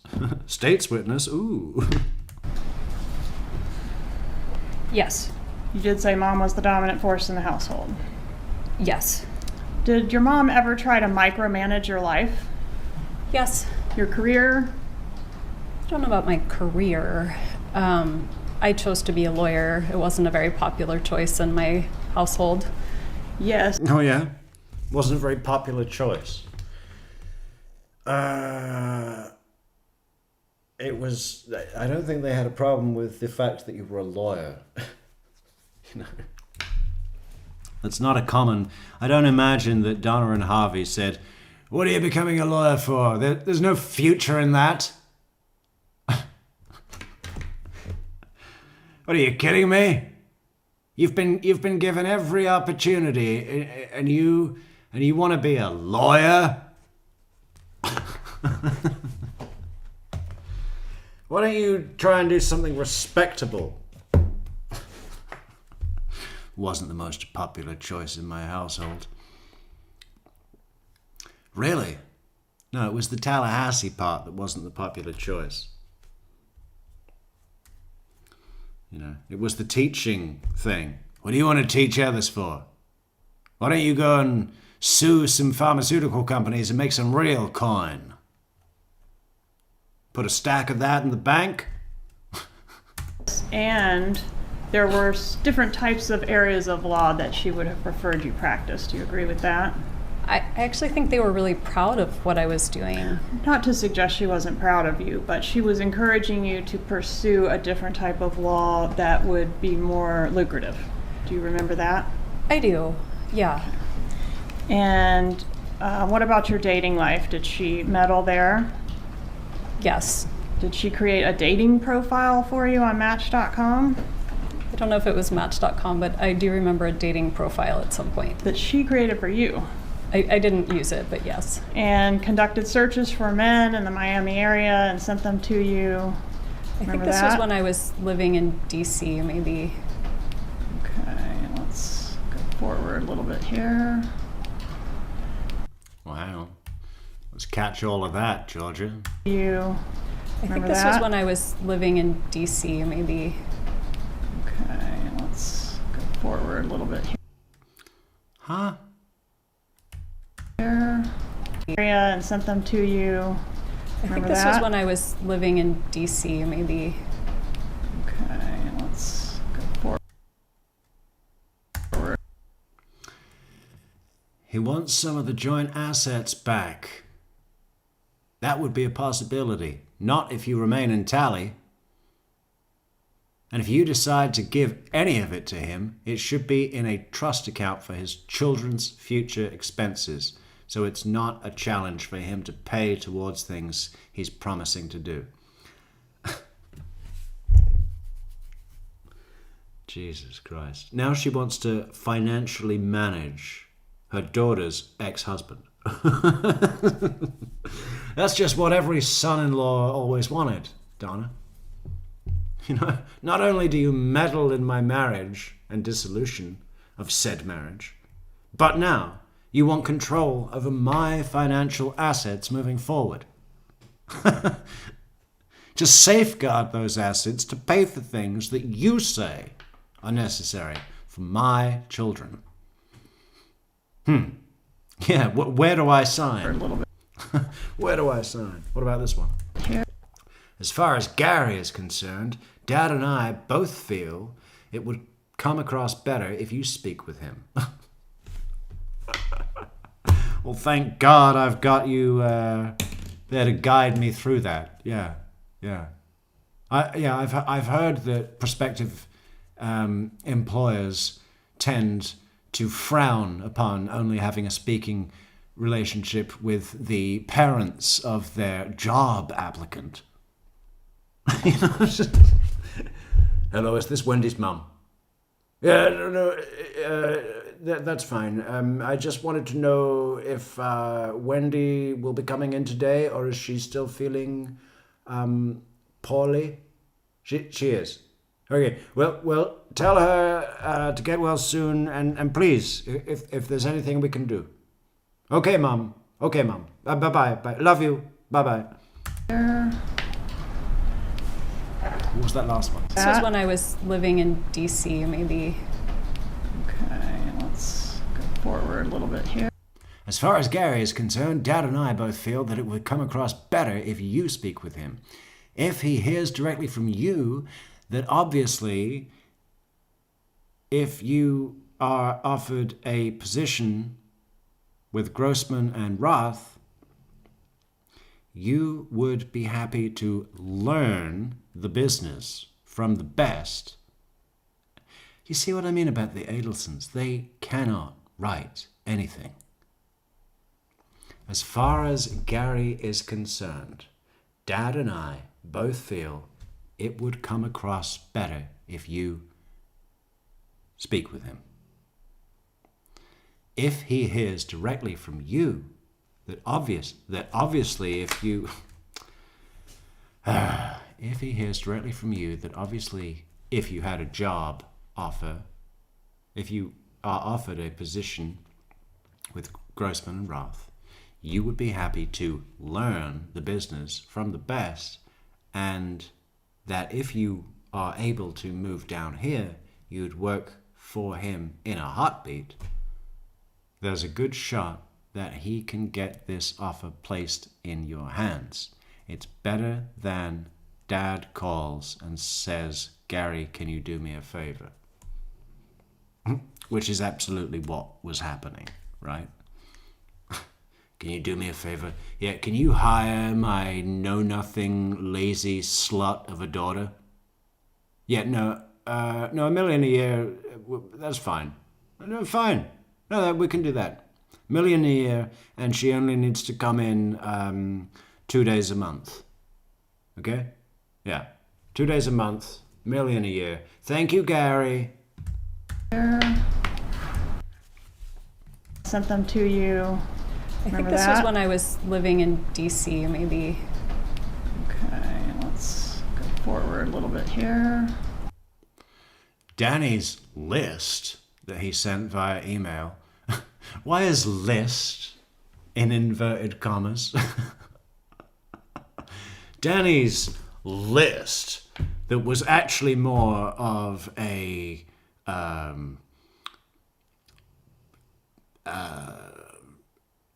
index. Yeah, he called it a list, but it's quite clearly an index. So his list that he sent via email. Hey, Donna Adelson, nobody has hyphenated email since 1999, okay? Get over it. His two biggest weak spots are the fact that money is super important to him and that his children are brought up in a religious way. These are definitely the areas that your attorney can use in negotiating your departure from Tallahassee. We will help you in any way possible for you to come here. Money is super important to him. Well, I think it's important to him to not waste money on pointless litigation that he will obviously prevail in. But, is having his own assets, time, stresses tied up in your bad decision-making and the unreasonable nature of your position negotiation. Dan's already said, just make the Skype calls happen as is promised in the MSA agreement. And what is it? What does that mean again? Maybe the A does mean agreement. I forget what it is.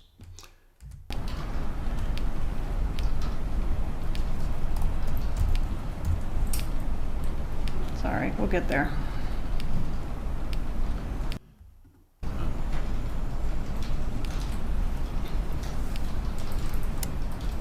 Okay, so here we have an email dated January 17th, 2013. For the record, this is 64I. And it reads, so honey, so you think I'm nuts, but when you get a moment, check out some of these whom I've pre-screened for you. Look at George's face. Just reading the names of these, the usernames of these This is users. 64I. Warrior of Love 305. Warrior of Love. Lawyer, I like him. Lungman 111. Pulmonologist. From Peru? Well, that's where all the alpacas live.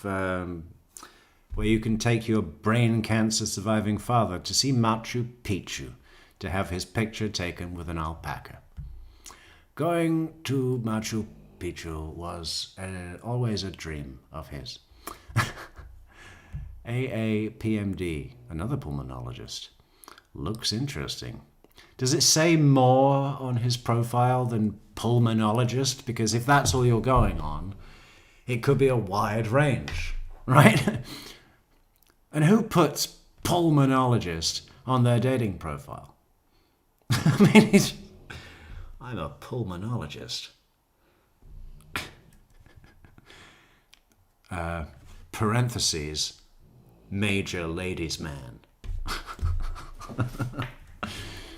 Bobby Digital, another lawyer. Funny sex, paren, Jewish. Well, it would be funny sex if he's circumcised, perhaps. I don't know. I wouldn't know. Don't know anything about it. AVP, A2. Worth a look. All right, well, why? Because of his username, AVP82. He better not be 82. 82. When was she born? 79? So 3 years younger than Wendi. I don't think she'd like that. I don't think she'd like that. She's the little lamb, right? She doesn't want to be the older person in the relationship. Just sharing some interesting possibilities. After all, you're going to be in Miami here and there. Why not see what's out there? This is when Jeff and Wendi were already dating. No, sorry, that's not correct. It was fall 2013. This is January 17th. Give it a look, at least, for me. Love you, Mom. I mean, how sick to death would anybody be getting this kind of email from their mother? Why would any mother want to do this? Hands up, any mothers in the audience that have perused dating profiles for their daughter and sent her a short list of pulmonologists. Would you like to see what I have in the pulmonology department? I have 6 pulmonologists ready to go. What is that? That's of the respiratory system, right? Lungman. Lungman 111. There's your clue. I think it is. I think it's the pulmonology lungman department, right? Not ear, nose, and throat. That's what Rob does. And that's what a joke doctor does. Kind of doctor you would get out of a box of cereal. And it reads, so honey, so you think I'm nuts, but when you get a moment, check out some of these whom I've pre-screened for you. And these are guys and... I know. Neverly, is it just me? Or would just the username alone, no matter what it says on the actual profile, no matter what the pictures are like, the username, funny sex, would just instantly repel anybody who looks at it, wouldn't it? Wouldn't it?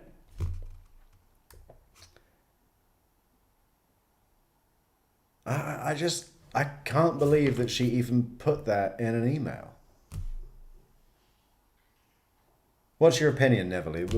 Would the name, if you were looking at a dating profile and the username would be funny sex, just that, would that put you off, attract you, or, have no effect? Be honest. Miami, right? After all, let's do a poll. I want to do a poll on this. How do we do a poll? Let's do a poll right now. golden poll. We should do a goal as well. A goal for the dog. Listen, all coffees that come in today go straight to the dog, because the dog has been fucking good as gold during our busy recent days. Jesus Christ, so much has been done.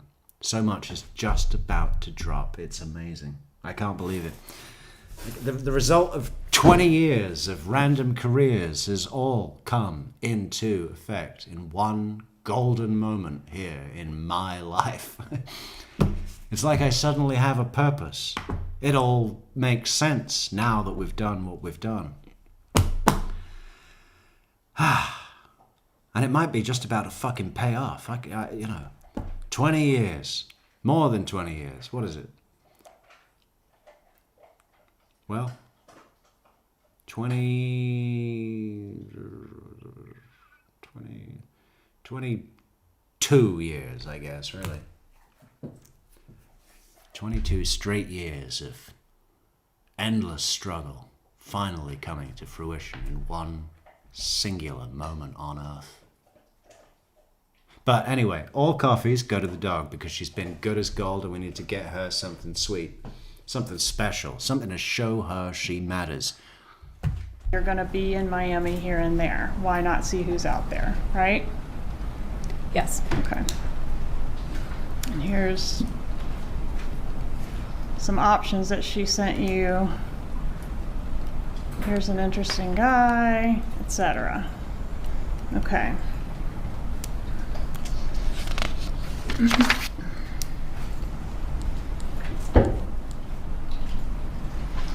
Did you ever feel like your mom was walking all over you? I don't remember feeling that way. Okay, what about specifically regarding this divorce? I don't. I mean, I had a really good attorney, and I was making the decisions I wanted to make. Okay. And did you, back in April of 2013, tell a friend that you were trying to find a way to coexist with your mom that didn't feel like she was trampling your autonomy? I'm sure I said that in 2013. How did your mom feel about Dan Markel in this time frame, 2012 to 2016? And I think I think a lot changed between 2012 and 2016. So I think her feelings about him changed over time. Okay, and what about in 2016? Did she hate Dan Markel? No, not in 2016. What about 2014? Did she hate him then? No. Did you say do you remember giving a law enforcement interview in reference to this case? Yes, I remember. That was the same day that Mr. Markel was shot, correct? Yes. Okay, and did you say in that interview, for court and counsel, I'm referring to page 288, lines 24 through 289, line 1, quote, "My parents have more reason to dislike Danny than almost anyone else"? At that point, I was sitting with law enforcement for 6 hours and had just been told that Danny had been shot. So I was in shock, and I was trying to help the police think of... She likes to say law enforcement instead of police a lot as well, you know. And when she says law enforcement instead of police, it almost makes her feel official, right? Almost like she's in charge of the police force. I instructed law enforcement to search my phone and search my house. I gave them everything. I sat with them for 6 hours. Traumatized. I was traumatized. That's why I was laughing all the way through my interview for 6 hours. anything I could possibly think of. There was me for 6 hours giggling with the girls about the strange name of a rabbi in Tallahassee. His name is Schnoyer Eurichman. That would be helpful. And are you suggesting that after 6 hours you became And did I tell you that I also know how to spell Schneuer Eurichmann perfectly? Because that's what I do. I spell words. Fatigued to the point that you started saying things that weren't true? No, I didn't say anything that wasn't true. I just was in shock. I was just... What do I have to do to get gravity? I need anybody a barista in chat. Can I have a barista tell me what to do with this fucking cup of black foam? Because apparently if the water's not hot when you make coffee, it does nothing. buymeacoffee.com/true crime coffee metrics. I just kept talking and talking and talking. When your mom is really upset about something, does she talk about it a lot? Yes. And when she talks about it a lot... Yes? Why are you asking me? I'm here as an innocent bystander. I'm confused about this whole process, and I'm just bewildered because I had nothing to do with anything. And now I don't even understand why you're asking me questions. I do want to help. I'm here to help. But I need to understand the question, Miss Kappelman, and you're very confusing with all of your accusatory, the way that you're asking the questions feels like an attack. And I'm confused about why you would be attacking an innocent little lamb. And I'm referring you back to this time frame. Does she talk to your brother Charlie specifically a lot? My mom and Charlie have always talked a lot. Okay. And was Charlie kind of like your mom's problem solver? I don't know about that. I kind of feel like it was where she would help him more throughout childhood and adulthood. She would help him solve problems, not really. She definitely did a lot for him, didn't she? She did. She helped him with his business. She helped him with his personal life, his finances, his bills, remember to pay the what? Hi from the Bronx. Oh, yeah, hi. Have you seen A Bronx Tale? It's good. It's actually not a good movie, but Chaz Palminteri is a fine actor. Whatever, she was like still mothering him into adulthood, right? Yes. Okay. But as far as meddling in your life, did your mom feel that Charlie could make more progress with you than she could on items like who you were going to date? I would just be guessing about that. Okay. At the time of Dan Markel's murder, was the defendant, your mother, very angry at Dan Markel? Before he died? Yes, ma'am. Yes. And you hated him? Before he died, and then all the way up to leading to his death? And even after he was dead, she was still pretty pissed off. Still wanting to rub his face in the mud, in legal mud. Too, right? At certain points, I was very frustrated with him. Did you refer to him as an STD? I don't remember saying that. Tab 5. That's one of those Adelson hurtful jokes, spiteful. I mean, it really is just, I mean, if I call people a bad word, I usually just call them a cunt. I don't try to get clever and, you know what I'm saying? Why have you got to really, really pick and invent the most hurtful thing possible to say? Just call them a cunt. It's simpler. And then you can just get on with your day.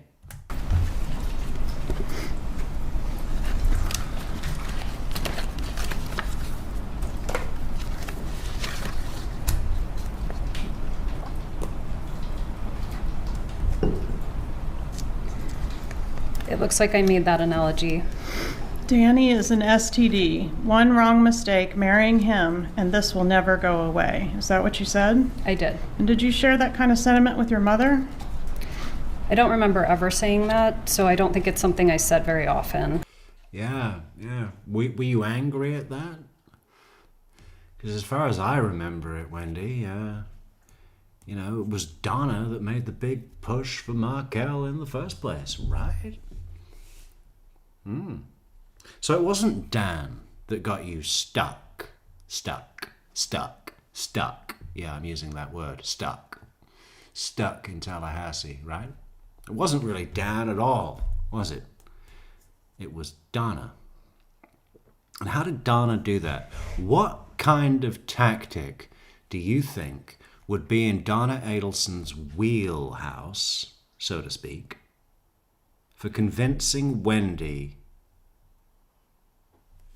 to marry a man that she really didn't feel anything for?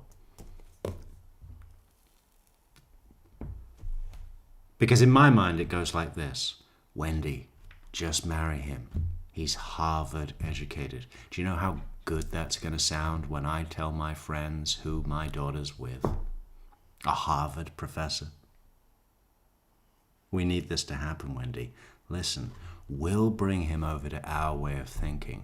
All that stuff he's talking about, we'll tell him what he wants from now on. And he'll do what we say, because we're the Adelsons. And Adelsons win. But Donna banked on the wrong pony. You know why? Because Markel has dignity. Canadian dignity, which is the most dignified variation of any dignity it's possible to have as a human being. Right? It doesn't get more dignified than Canadian dignity. That's what they're known for, right? Basically, Donna said, hey, marry this guy. Wendi said, not really for me. Donna said, don't worry about that. Make it happen, and we'll make him our bitch. We say jump, he says how high. Right? That's what we'll do, Wendi. And Wendi went along with it. But Mr. Canadian Dignity wouldn't stand for that for one day. Not one day. Wendi ended up in Tallahassee. Dan was taking his life seriously. Always had. You know, had that little book as a boy. What was it? How to Get Accepted by Harvard University. Which, you know,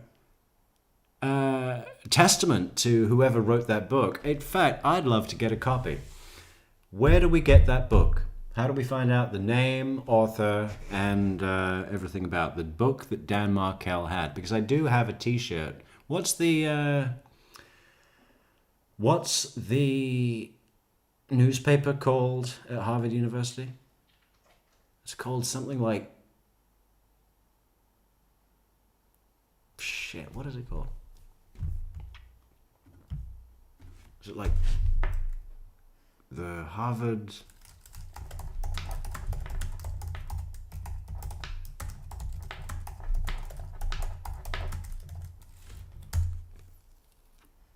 Crimson. I knew it was crimson.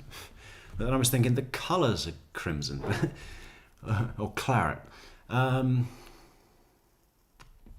I got a T-shirt that's Harvard Crimson. That's my Dan Markel homage. But now we need the book. Yeah.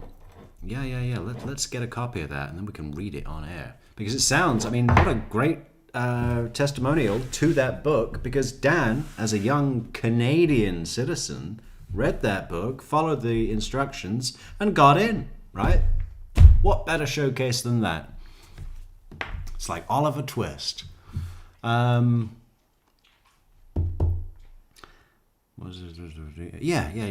Dan was taking his life seriously. Let's get a good job, tenured position. Let's set ourselves up, good area, family, home, you know. Make sure that our children are in good schools and local, so we can visit them for snacks at playtime. And just do the whole thing right. And doing a pretty good job at it too, I might add, right? Not enough. Not enough for Wendi, because Tallahassee doesn't have a skyline. You know those I don't know, they sometimes you see them on like what do you call it, bumper stickers, where it's like just a line picture of a city's skyline. So New York, you'd have, well, not the Twin Towers. I wonder if anyone's still got a fucking sticker for the New York skyline that still has the Twin Towers. That'd probably be worth money now. Either that or be a Target. Yeah, but the line diagram for Tallahassee is just one little bump. You know, nothing. The tallest building is the Capitol. Well, that's not even very tall. It's like 5 floors. But anyway, yeah. So Wendi got stuck, not because of Dan, because of Donna, who failed to deliver her promise of, we'll bring this guy down to our way of thinking and make him do what we say when we say. He will be our bitch. But they forgot one thing: dignity and Canadian. And this was said in an email on February 26th of 2013, correct? It was. Approximately 17 months before the murder? Yes, I don't think it was an email, though. It looks like it was sort of an iMessage. Okay. Did you ever refer to your ex-husband as the Dark Lord? I don't remember saying that, but I certainly might have. Oh, really? You didn't say that with transient regularity? I don't remember. How many I don't remembers did we have? I need a counter on this thing. Where is it?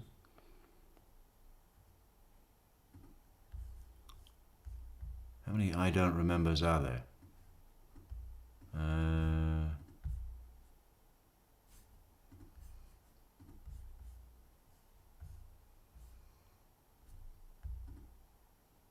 I don't remember testifying to that. Well, I don't remember the dates of the email, but I don't remember any conversation there, really. I don't remember, but I remember asking. I don't remember. I'm sorry, I don't remember that part of. right? I don't remember a timeout. At some Okay. point, she wanted to speak I to think counsel. tomorrow. Is that right? I think tomorrow we'll have the how many I don't remembers per minute of testimony.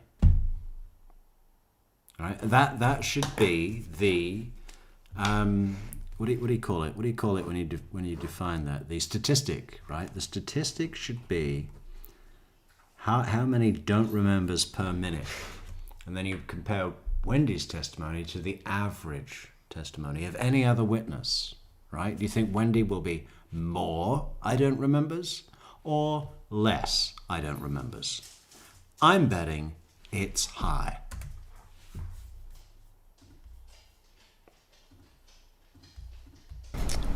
Did you refer to your ex-husband as Gibbers? I did. What is the meaning of Gibbers? Gibbers was just a silly name that a friend helped me come up with to basically make him feel less scary. It was nonsense. Did it reference Jew in boots? That I don't remember. It wasn't a friendly name, right? It was a silly name. Did you ever say that you hated Dan Markel?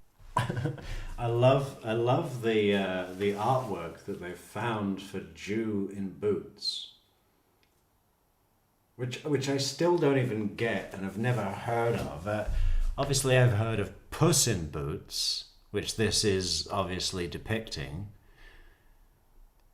But and what is that? Like, I suppose that would be Hebrew that is written.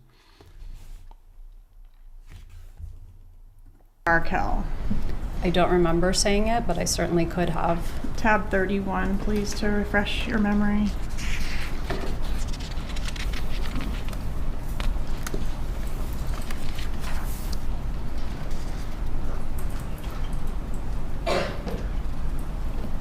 I said that I hate him in this moment. Introduce it. Okay, and did you say in that email, that same email, quote, I hate that I hate my children's dad? I did. And do you agree that email was sent approximately 15 months before Mr. Markel was murdered? It was in April of 2013. Yeah, I think that's right. Yes, ma'am. The approach with what I've marked as 56A, B, C, and 57. I asked you about the Gibbers nickname. Did you have that nickname stored in your cell phone as Dan Markel's contact name? I did. Let me approach and show you. You see, that's a bad move anyway, because if you save the name as Gibbers, the gibbering goon, every time the gibbering goon calls you up, you're instantly put into the mindset of conflict, right? Gibbers is calling again, rather than just Dan or Professor Markel. That would have been nice, right? With his proper title, not Professor Gibbers. Gibbers was a silly name that a friend helped me come up with. Yeah, we sat down for a whole day and developed a short list of potential nicknames, silly names, just to call him, silly names. What the fuck? These exhibits and ask if they're fair and accurate. Contacts, 56A, who is that a contact for? You know.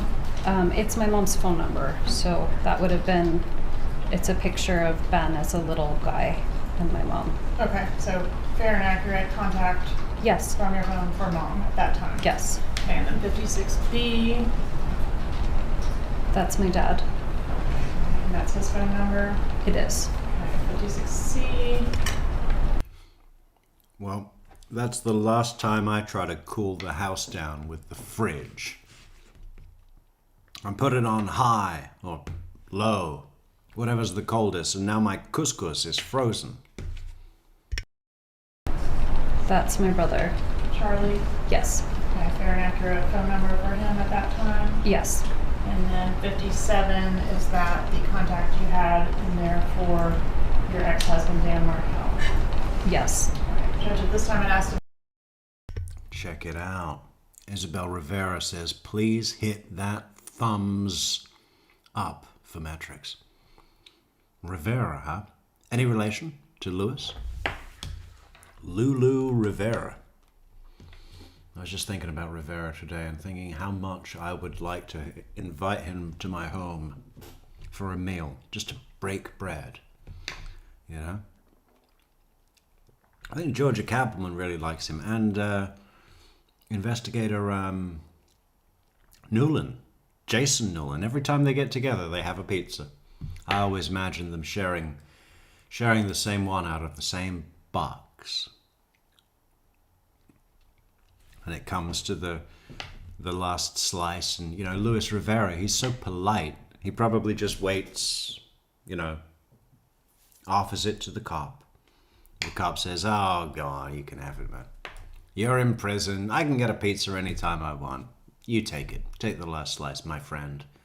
Probably calls him my friend. "Hi, my friend. How you doing, my friend?"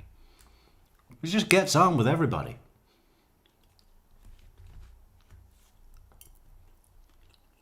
Evidence 56 and 57. Any objection? No objection. States 56 and 57 are admitted at this time.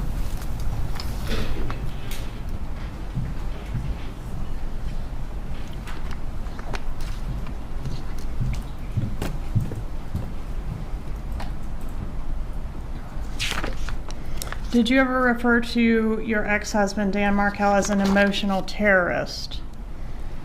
I very well could have. I don't remember saying that, but I... That one's on tab 34. An emotional terrorist. I would say that all terrorists are emotional by definition, right? You don't get a terrorist who wants to, I don't know, run into a building with a bomb strapped to his chest without, him being pretty high on emotion at the moment. An emotional terrorist. You can imagine like a hijacker that was just really, mild-mannered and didn't really express much of feeling about anything.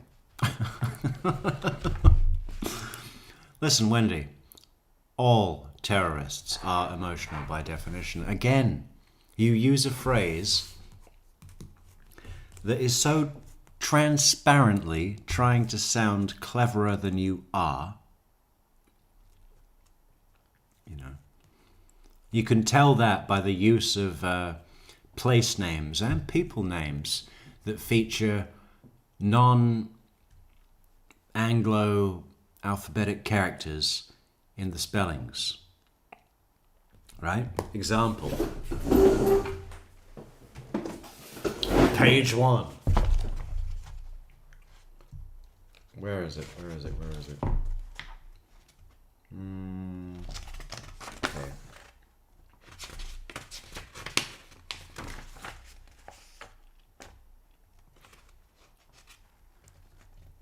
Yeah. Mila Gelu. Geluj. Yeah.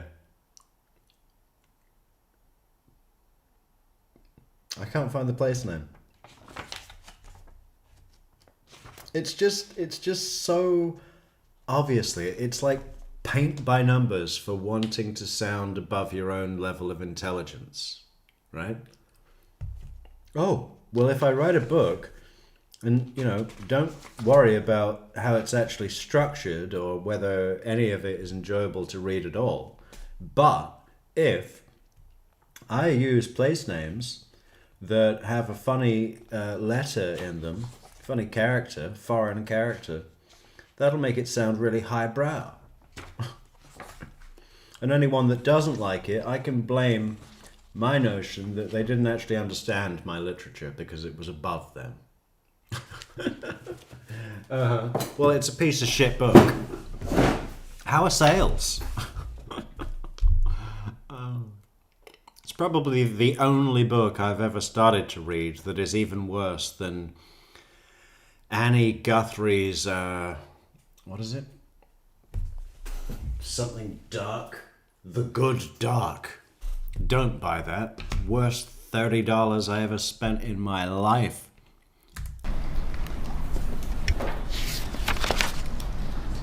I'm so sorry. Is that? Yes, I believe it is 34. It is. I see it. I said it in December of 2013. Approximately 7 months before his murder. December. Oh, is this when she starts reading things? When she's got this thing of like, when she reads, it sounds like she's learning to read. It sounds like she's about 6 years old, standing up in front of the class, reading to the other students. Because she goes, I need something to read. Yeah, I'll read Maria's message like Wendy reads from legal text. I failed algebra a few times in HS. Got my GED, then in my 30s graduated college with honors. Math is patterns like music. That's how she reads. Thank you, Maria, for your comment. Yes, approximately 7 months. And tab 35.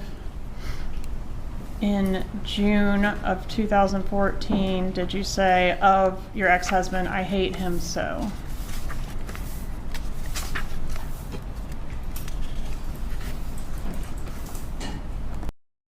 And on the subject, algebra is one of those things that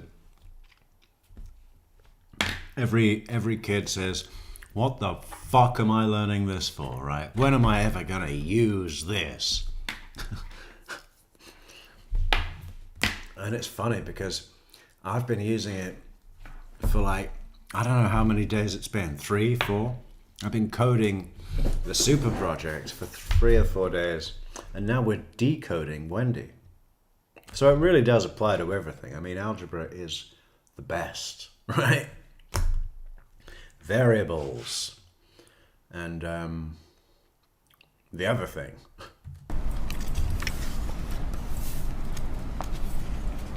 I don't see it. Are you on tab 35? No, I was on tab 34. It's tab 35. Sorry, yes.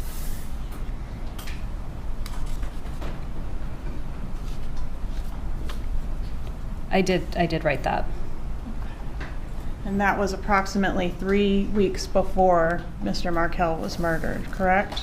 Yes. Okay.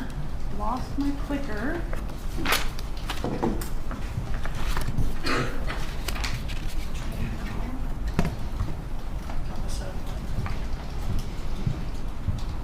Clickers are a real problem for me.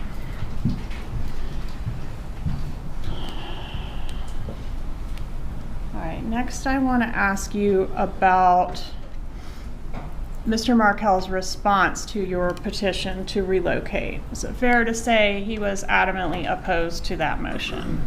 Yes. All right, and you all fought over things large, of course, but also very small, like in this pleading, a tennis racket is mentioned, right? Yes. And, oh, jumped ahead on us. Okay, let's go back. In Mr. Markel's response, and for court and counsel, this is page 82 of Exhibit 60, he indicates, the husband affirmatively alleges that the wife helped herself to non-marital assets, including money and stocks owned prior to marriage, as well as numerous personal non-marital belongings of the husband, such as luggage, bicycle, tennis racket, and family heirlooms. Did you take those things when you vacated the property? I did remember taking his tennis racket by accident, and I returned that, but otherwise I didn't take his belongings. Did you strategize to leave him? I'm sorry, Miss Kappelman. It was actually my cat that took his tennis racket, and it was returned. And that cat was punished. In a way that would cause or inflict maximum damage upon him? No. Is that something your mom ever said? I don't to your remember that. knowledge? You can just imagine them waiting by the phone, right? Should we call him now? What time is he going on stage? Okay, get the text prepared, and then we'll text it to him the minute he goes on stage, so that he'll know that his whole life as he knows it, it'll be the most distracting thing. It'll really, really unsettle him. I mean, that is. People refer to the divorce overall as Pearl Harbor, right? But I think that specifically, that surprise bombing of texting him, we're packed up and we're gone. We'll be, you'll get back to an empty home and we'll be in hiding. And good luck finding us. That really was the Pearl Harbor, wasn't it? Or the Visigoth-like sacking of the marital home. That's my favorite. You see, that is an example of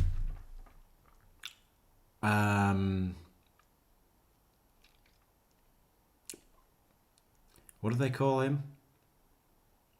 elitist language that isn't shit, like everything Wendi says when she tries to be sounding more clever than she is, or that she really feels, right? That's the problem with Wendi, is that it's not so much about what others think of her, it's about what she feels about herself. And what she feels about herself is not good enough, right? For anything, or for anybody. But confronting that and dealing with it and changing it into something else would feel like a defeat, because it's not been built into her DNA to accept any blemish in her genetic makeup, right? Admitting that would be total defeat. There wouldn't be any point in rebuilding if that bubble was punctured. It cannot be punctured. And Wendi Adelson is no different from any other asshole in the street that does that day in, day out. Everybody in this room knows somebody like that or has been that themselves, right? And that's okay. We all have bad days. But the fact that you're here watching this right now tells me that you're past that stage. Wendi Adelson will never be past that stage. There is no redemption. Zero. Whatever happens. If she gets sent to jail forever, somehow, some way, she'll find a way to make that how she was persecuted, without ever, not once, ever gonna happen. Take any stock or real reflection on the nature of her attitude and actions and how she treats people. That's not in the future. What do I want to happen? Well, I want to see her have a trial. Yeah. I want to know what that's going to look like. I think we'll be in for the best show yet, if that happens. Can we contribute to making that happen?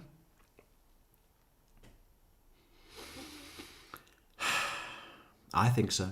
I think we really can.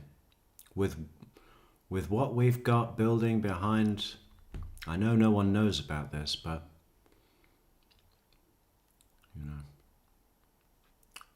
could I find the thing that would put her away, or at least give her a trial? I don't really give a shit if she goes to prison or not. If she got off, if she had a trial and got off, I have to say that would probably be my own personal preferred scenario. Not the most popular in the world, but it would be good TV.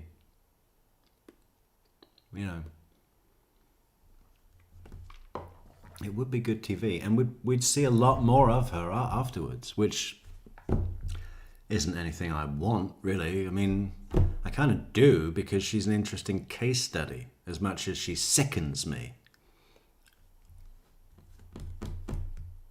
But to just jam her up in prison, then she's not going to be on our screens anymore. Sure, there'll be the odd appeal and maybe a, trip in the van like with Charlie there.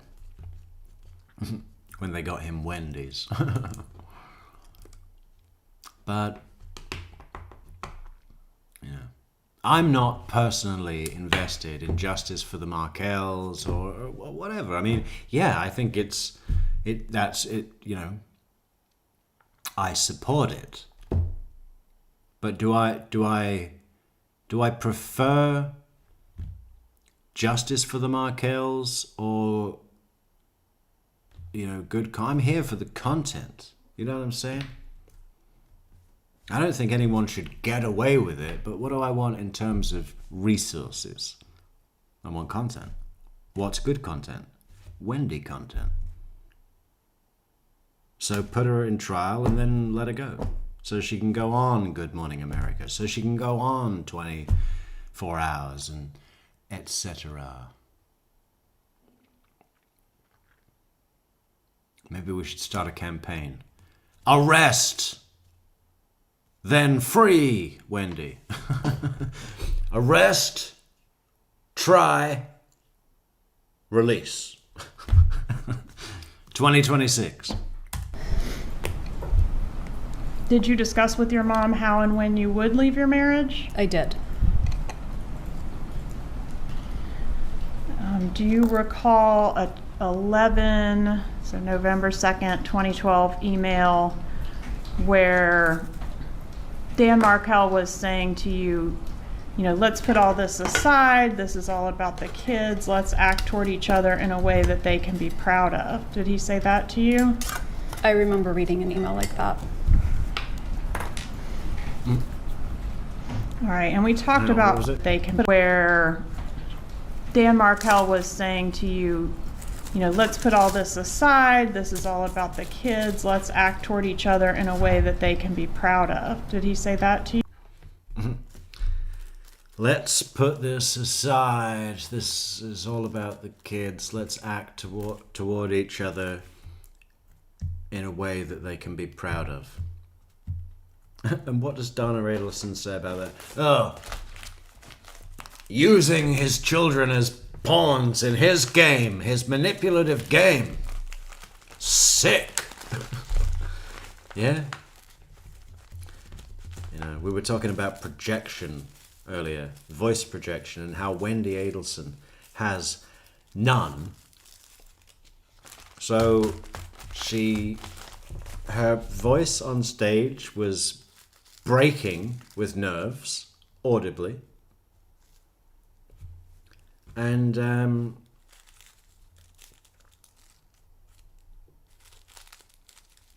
she can't project. I mean, she can't even look up. Can't even look up. You're speaking to a fucking auditorium full of people. You can't look up. How are you connecting? By being in a white dress that you're a little tubby to wear? I mean, does this figure suit a tight-fitting white dress? You be the judge. Let's put it to a poll. You know how you wear a suit? It's on the screen.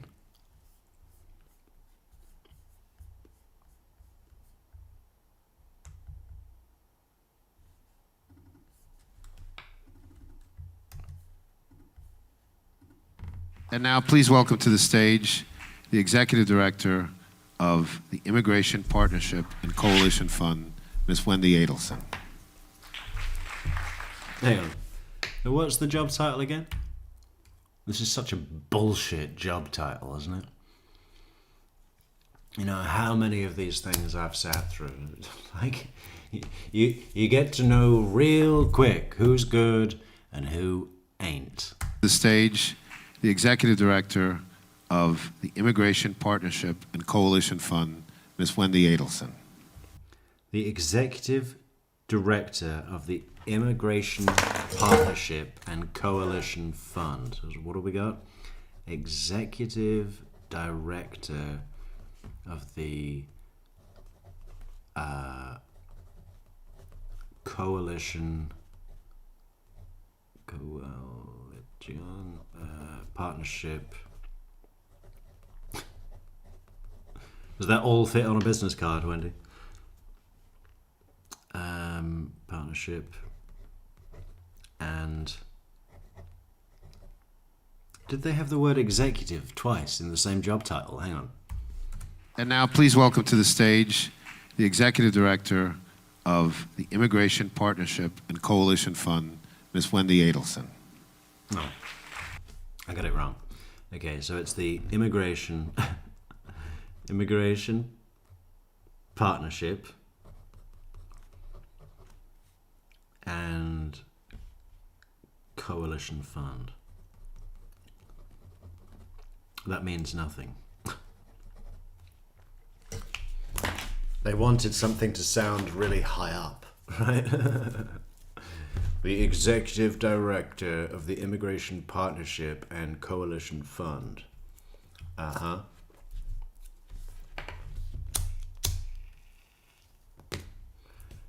Yeah, look, even then, on the walk up to the stage, saddlebags.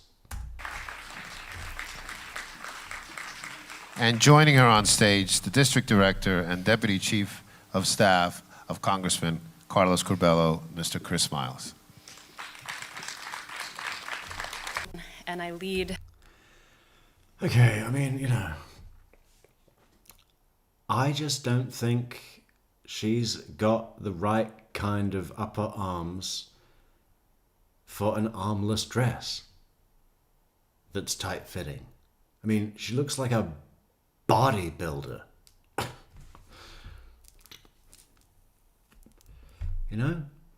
I don't know why you would wear a tight-fitting dress like that. You know what would have been fine? A jacket. A dark jacket.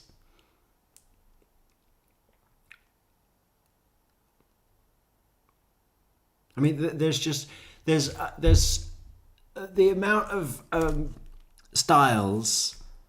This is where women have really got it good, right? The amount of styles available to women for, formal attire is enormous. Compare that to Bugsy Malone over here. Look at him.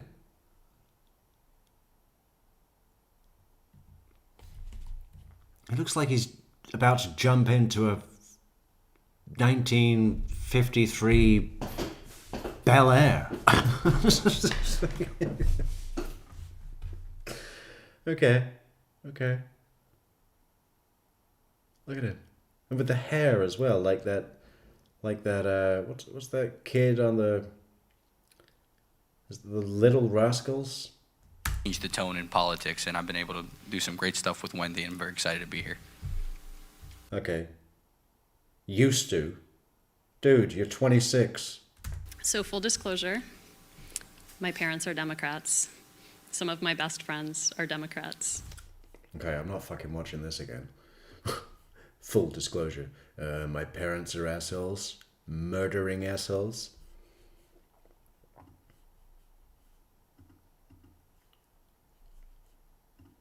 Ah, fuck off.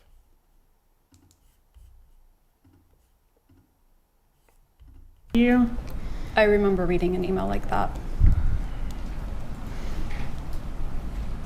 All right, and we talked about the Aqua Ridge apartment, or I guess it was a home residence.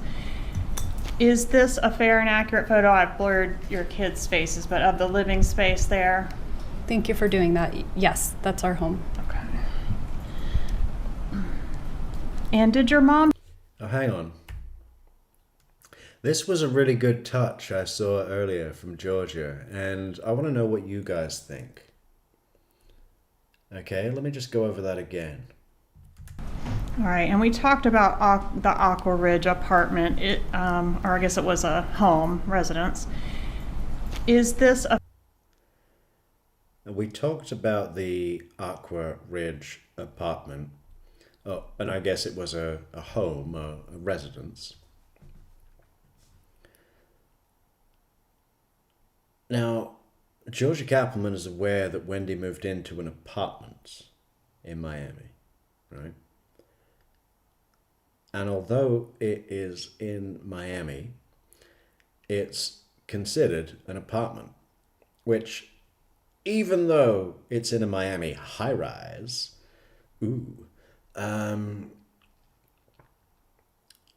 is still probably considered a step down, even for big city livers. New York, Miami, Chicago. And those are the only three that matter, aren't they? Probably. You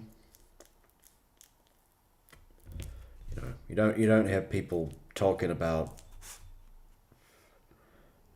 Austin as well, maybe, but only recently. Only in the last 10 years. I just wonder if Georgia did that on purpose, kind of a gripe to say, that you had a step down. You went from a big house to a little tiny apartment in Miami. And probably not little or tiny, but an apartment nonetheless, right? Because Georgie doesn't make mistakes like that. And even as she corrects herself, you can sort of hear her acting it. And I just wonder, is she teasing Wendi? Let's go back. All right, and we talked about the Aqua Ridge apartment, or I guess it was a home, residence. Is this a fair and accurate photo? I've blurred your kids' faces, but... What do you think? That seemed purposeful to me. The way Georgia caught that quote-unquote mistake. About the Aqua Ridge apartment, or I guess it was a home, residence. Is this a fair and accurate photo? I've blurred your kids' faces, but of the living space there? Thank you for doing that. Yes, that's our home. Okay. And did your mom help you secure this place to live? Did she have any involvement in that? She did. Okay, what involvement did she have? She helped me move in. Okay, did she help you locate the place to live? I think so. Okay. Did she come up and look at places with you as well? We did. Okay. Did Dan Markel threaten you in the pleadings with federal kidnapping charges? He did. And that was associated with the way he claimed that you left the marriage? Yes. Okay. And he says you took the kids and did not tell him where they were for several, I think I've seen days and weeks. Is that true? It's true that he said that. It's not true that that's what happened. What was his position on your motion to relocate? We did talk about it before I filed it, and he was amenable. Algebra, solve for x. Every one of us does this every day. To figuring it out, but once I filed it, he was against it. Okay. Did he allege in his response that the sole stated reason that you wanted to relocate was to be closer to your parents? He did. See you later, Isabel. Isabel's going, everybody. Everybody say bye, Isabel. Good night, Isabel. See you next time, Isabel. Thanks for stopping by. Hope to see you again soon. Say that in his response. All right. And is that the response that your mom referred to as his 23-page rant? Probably. And she had a lot of thoughts about that particular filing, didn't she? Yes. Okay. And she laid those out in an email to you. I know you remember. That's the whole your non-negotiable is relocation. Yes. Okay. Do you recall having 2 long mediations to try to resolve your divorce without a trial? Yes. And were those mediations successful? They were not. Was Mr. Markel seeking to depose your mother as part of the divorce proceedings? I don't remember that. What about your brother Charlie? Did he care about whether you moved to South Florida or not? I think so. I mean, I think he would have liked for me to be closer to him and have the kids closer to him. Would it have been okay with him if you had made a decision to stay in Tallahassee? I would have imagined so, yes. And after the relocation motion was denied, you were kind of like, well, maybe I have to stay in Tallahassee. Wasn't there at least a moment of that for you? I mean, it wasn't maybe, that was the court's decision, and I respect the court's decision, and I would make the best of it. What about Charlie? Was he outraged by the court's decision? Teresa Stevenson Says the grammar police need to be called on all Adelsons. I agree. What is with that family and writing? Anything. Or speaking. But mostly writing. And speaking. I mean, it's fucked. Is that Tay? Was there someone called Tay? I recognize this little picture with the face. Vision, I honestly don't remember him being outraged. but to your mom, it was a big deal. My mom was really upset. Yeah. It was described by your mom in several places as like a life and death proposition. My mom was really upset. But I don't know anything. I just know she was really upset and obsessed. I just couldn't seem to let it go. I was happy in Tallahassee. I had bought a house. Wait until we get to the email that Wendy sent to Donna about I know that you don't like my decision to give up and let him win, but I've bought a house and I'm going to make the best of it, and you'll still be able to visit, Mom. He's won, Mom. I can't go on, Mom. Please, Mom. Just accept that he's beaten us, Mom. I can't take the fight anymore. If only you could come and make it all go away, Mom. Yeah. I didn't have any plan in the murder. I don't know about murder. My TV was broken. Do you agree with that? I think my mom thought my life in Tallahassee wasn't good. Tay, good to see you. Good to see you back. It's been a year. Where have you been? We've missed you, Tay.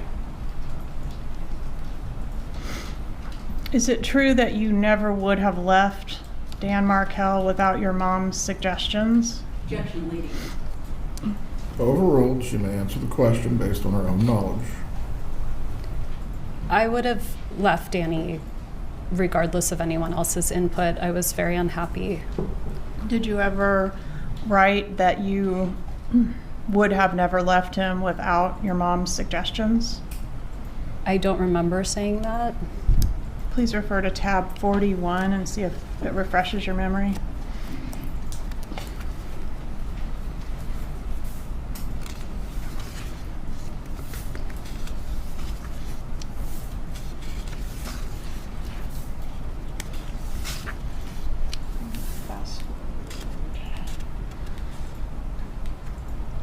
I do say here I wouldn't have done it on my own. Okay. Do you specifically reference your mom? I say my parents and brother's suggestions and support. Okay.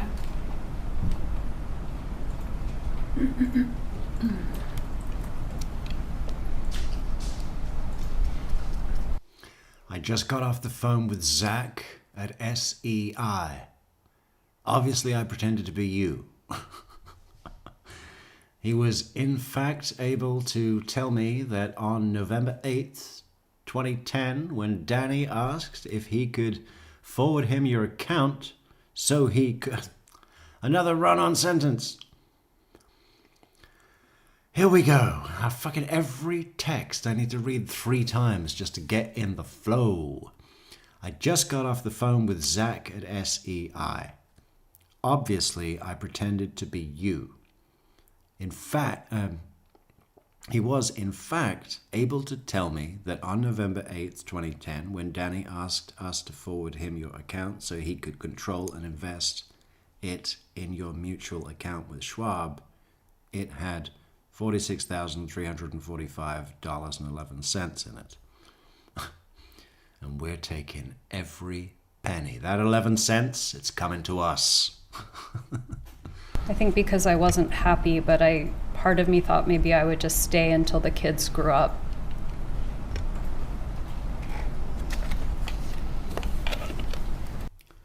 Part of me thought I would just stay until the kids grew up. All right, well, that would be like 20 years away. So, why don't you just wait and see what happens then? I mean, you could be a completely different person by then. A better person. Maybe a little more empathic. A little more a little less selfish. Yeah, a little bit more reasonable. How about that? No? Okay. Just one moment, I've lost my place a little bit. Oh, look, Ladybug Salute 58's got it down. Ladybug says she's doing exactly what her handler instructed her to do. Both of them agreed that Dan was a great sperm donor. When he saw her mask slip, they had to eliminate him, and they did just that.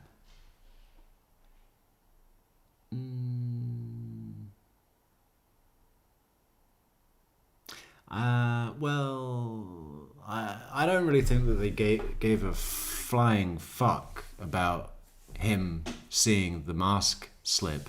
He's insignificant to them in every possible way, other than the fact that he was a roadblock to their intentions. Absent the roadblock, no death. I mean, the mask thing, other than the fact that that would have meant that their games became quite limited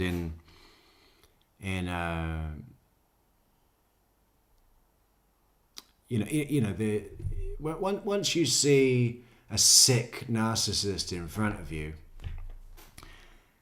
suddenly the games that have worked so well to control you in the past have no effect. You just see, oh look, there's a very sick person in front of me. But now that I see what they're doing exactly and see that it will never ever change, I can walk away. You know, it's like suddenly there's a change in the game, and it was possibly that change in the game that made him have to go. Well, made them have to make him go by murdering him, you know? But the fact that the mask slips means that that the game doesn't work on Dan. So suddenly their kind of like ammunition supply is completely depleted. No guns, right? No guns, no weapon, no power. And if the manipulations don't work and the threats don't work, what else is there but murder or acceptance? But acceptance just isn't really in the Adelson list of traits. All right, I think you already testified you did not offer your mom your divorce petition to edit. Is that your testimony? Sorry. Did you What's the send your question? divorce petition to your mother to assist you in editing it? I don't remember doing it. Okay, and did your mom also pretend to be you to Mercer University to help you complete your divorce affidavit? I have no memory of that. Got a little pop out here of this email from your mom. Obviously, I pretended to be you contacting these financial institutions. Is that something that she would normally do on your behalf? Pose as you? I had very little understanding or involvement of my financial situation, and so that might have been an account that my dad had created for me, or that had... I had very little understanding or involvement in my financial situation. Okay, well, why is that? You're a grown woman, supposedly a professional woman. I mean, I've never seen any evidence of that. I think all your degrees are bogus degrees. Sweetheart deals and cut favors. I got a full scholarship. All right, well, how come, you can't open this jam jar? You don't get a scholarship unless you can open a fucking jam jar. Okay? I don't see education in you, Wendi. I don't see academia in you. I don't see business. I see nothing but hate. You know what I've never seen once, Wendi? Any love for your children. Quite the opposite, in fact. Interesting. Like co-signatory authority, so if that's possible. Okay. And here, did you forward a letter? It was written on, or sent to you on December 19th of 2013 from Dan Markel, where he was kind of wanting you back and making a lot of concessions. I'll stop coming home late, etc. Do you recall that? She's like having fucking heart palpitations, isn't she? I mean, what is going on here? Fucking weirdo, look at her. Why is your face stuck like that? All those fucking injections, isn't it? What happened to your wrinkled upper forehead that you had in Catherine McBanoir's retrial? That's gone away. How many injections did that take? And the eyebrows. I mean, you look like you're about to... I mean, what is that? What sort of surgery does that where they scotch tape your eyebrows up like that? Ocular cavity surgery. Horrible looking woman. Inside and out. Not to mention that ugly elephant leg tree trunk of a neck. That I do. long email. Did you forward that to your mother? I very well may have. And do you recall she replied with sort of a paragraph by paragraph breakdown of that, Dan Markel email? So I see that here. I mean, I certainly didn't remember, but I see that there's a response here. Okay. I think I've got her responses. Did you respond to her? Very nicely done, Mom. This is great. It looks like I did, yes. Okay. And then we go to L.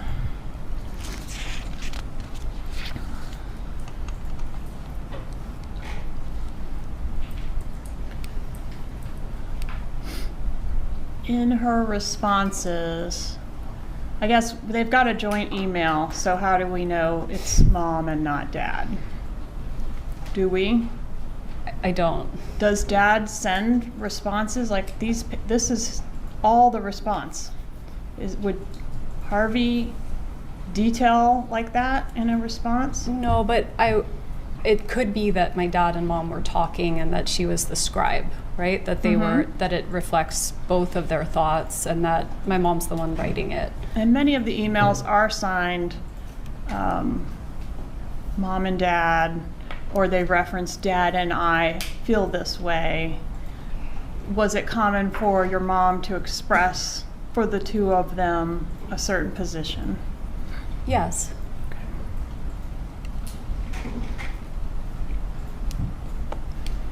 And in this particular email, so this is a little confusing, but she responds paragraph by paragraph, K3, K5, K6, referencing Dan Markel's email to you and refuting each paragraph.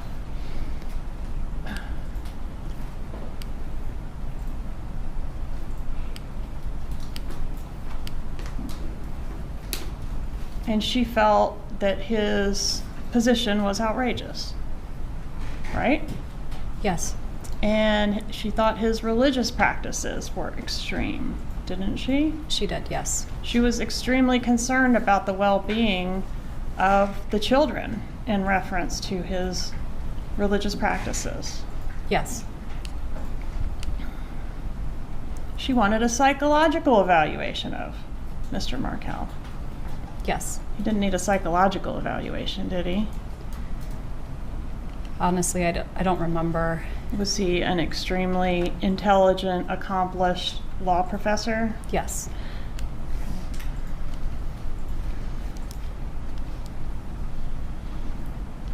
Did your mom ever call Dan Markel any disparaging names around this time frame? She did. Okay, including piece of shit? Yes.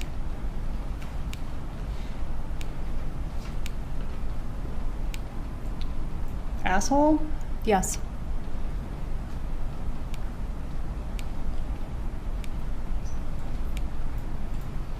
A narcissist?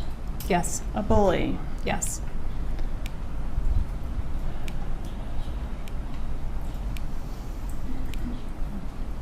A bastard? Yes.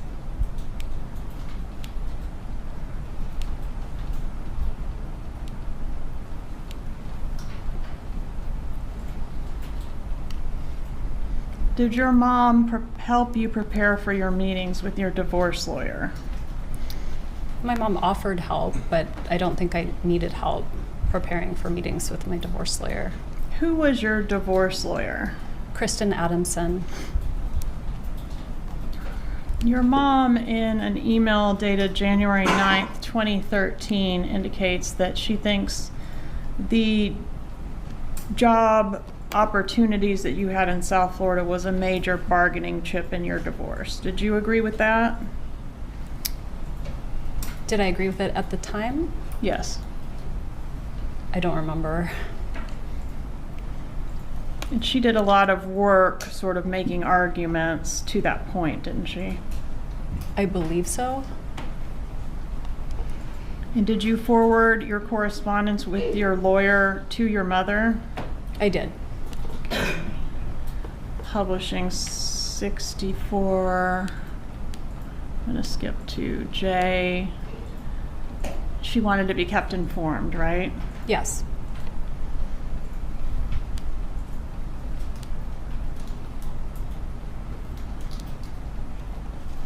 Your mom mentions, let's see if I can find it. This is 64G, your South Florida legal team. She will try to remember to Subject information from Charlie and Dad, Ari, your rage. She loves putting things in quotes, doesn't she? Some people love to do that a lot. I'm not a huge fan. I mean, there's a time and a place, but overdoing it to the level that Donna does. What was that earlier she did? On his list. There's no need to put list in quotes. It was quite obviously a list. Okay, if it's better for you to read their thoughts, I'll try to remember as many as I discussed with your South Florida legal team last night. Meaning themselves. No delusions of grandeur there. What is this? Star, star, star, star, star, star, star. Fucking most important? I mean, what does that mean? Most important because Danny has poisoned the minds of your co-workers, the faculty at FSU Law. It is no longer a comfortable or sustainable situation for you to continue there as an employee for any salary. You can say something like, I have no intention of remaining in this position knowing the slanderous statements made by Dan Markel about me. Fucking hell. You'd say that to an employer? What are you, 13 years old? Deal with it. You know. Just unbelievable. Imagine how that would sound. I have no intention of remaining in this position knowing the slanderous statements made by Dan Markel about me. Who's going to read that and be impressed? Who's going to read that? What professional person, dean, the dean of FSU is going to get this on his desk and say, okay, Wendi Adelson has no intention of remaining in this position. And by the way, I have no intention of remaining in this position knowing the slander is an attacking. That is attacking. It's not friendly. It's not nice, right? It's not how to bring someone onto your side. You know, subtle tweak off the top of my head. Unfortunately, due to the ongoing and untrue slander, well, you don't even need to use the word slanderous. Unfortunately, due to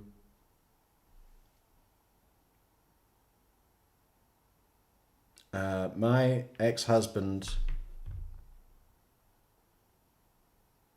you know, there's a way to say that to your superior or whoever this would go to that doesn't get their back up immediately with, I have no intention of remaining in this position knowing the slanderous statements that made by Dan Markel about me. Did you hear what he said about me?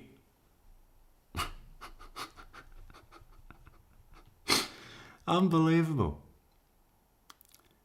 This is the danger of the Adelsons being so insular and what is the word? Like walled off from anyone else, never giving anybody any credit apart from who's in their group, right? The downside to that, one of the downsides to that, is that you end up not having any idea how to talk to anybody. Right? Because it's just your bubble that matters. This wouldn't go anywhere. And I think, you know, I go on about Wendy's total lack of intelligence. That's largely made up of me reading from pages of her shit book. But, you know, I think that Wendi reads this kind of email from Donna and sees how utterly flawed it is. But you know what she also sees? Is her mother's relentless obsession.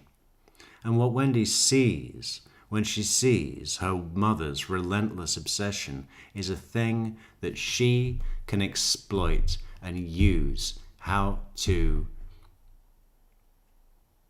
make her mother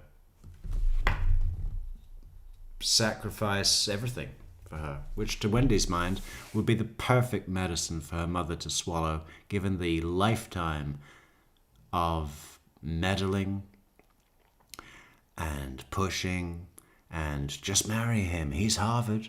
Imagine how that'll sound. Wendi, Harvard, married, Harvard professor. Harvard, at Harvard. You know? Donna put herself on a plate and Wendi ate everything and licked that plate clean and then smashed that plate over her mother's head. Discuss things with your South Florida legal team. Who was that? I think she was jokingly referring to herself. Oh, she's the South Florida legal team. I don't know who else it would have been. I think that's why there's a smiley face. I think it was a joke. Okay.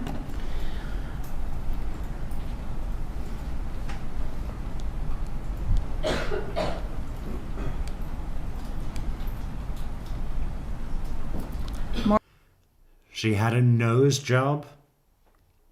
What, that thing on the front of her face? She got that put there on purpose? Did she get compensation? Or did they just show her one of those, morph mirrors?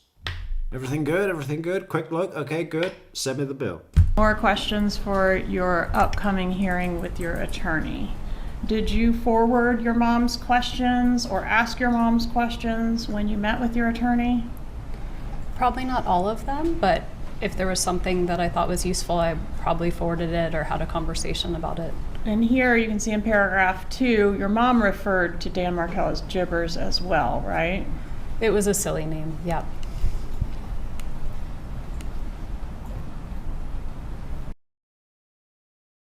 What does that even mean? It was a silly name. What she wants to say is that we weren't spitting venom and hate every time that we mentioned him, to the point that we all came up with a name to really stick it to him and tell him how much we don't like him. Gibbers, that fucking Gibbers, gibbering goon. Look at him gibbering around the place. It was a silly name that a friend of mine helped me come up with. That's the other thing with the Adelsons. They don't seem to have any capacity for recognizing what sounds even remotely believable. Somehow. It's just not there, right? It was a silly name that a friend helped me come up with. We sat down and we said, right, let's brainstorm this. We had a team of people. You know how they write episodes of The Simpsons? It was like that. But, to come up with the name Gibbers. Yeah, we had a creative director who came in and told us how they do it in the business. All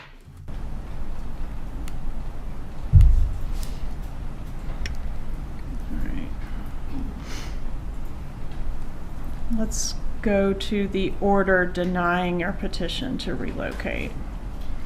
Was your mom aware that the order was filed?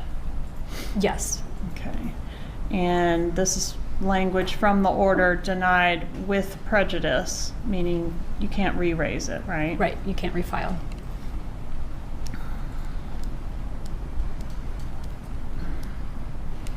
And your mom wanted to fight the decision, didn't she? She did. Did you feel railroaded by her in this email where she's kind of bullying you to keep fighting? Objection, Your Honor. The prosecutor's testifying. Please rephrase your question. Did you feel railroaded by your mother? No. Okay, but she wants you to continue to take action. It was denied. I wasn't taking any more action. Not any more legal action. I was not taking any more action of any kind. Didn't your mom have some other ideas for some other actions that could happen? She did. She did want to take it to an appeal. Do you remember that? Actually, I don't remember, but That's on tab 43 of your binder.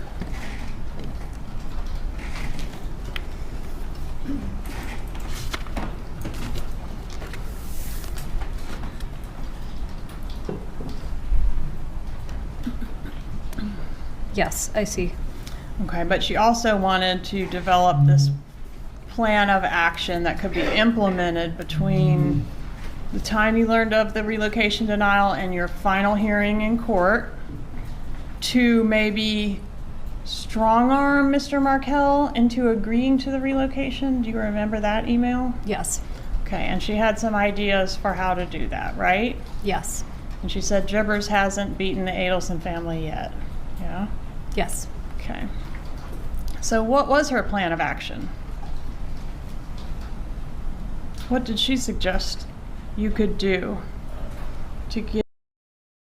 Take a photo of the boys, dressed nicely, standing at a front door or by a sign of the Tallahassee church. Then change your Facebook status photo. It's called a profile picture, Donna. Isn't it? Or am I the one that's behind? What is it called these days? Isn't it called profile picture anymore? It's Facebook status photo. I've been saying it wrong all these years, obviously. Change your Facebook status photo to this one so everyone will see this. Perhaps a line under the photo with "New beginnings in Tallahassee" might be nice. Within minutes, Gibbers should either see this or will be getting calls from his friends and acquaintances about this. How happy do you think he will be? Just fucking ugly, isn't it? I mean, even if I wanted to really fuck with someone, right? Which I honestly think I've never done, like, anywhere even approaching this. Sure, you want to piss people off sometimes and say, fuck off. But you usually just say, fuck off. You know? And if they fuck off, great. That's good for you, right? If they want to stick around and be a dick, well, I don't know what happens, but we don't do this. Within minutes, gibbers. I mean, it's almost, you can hear her excitement, like she's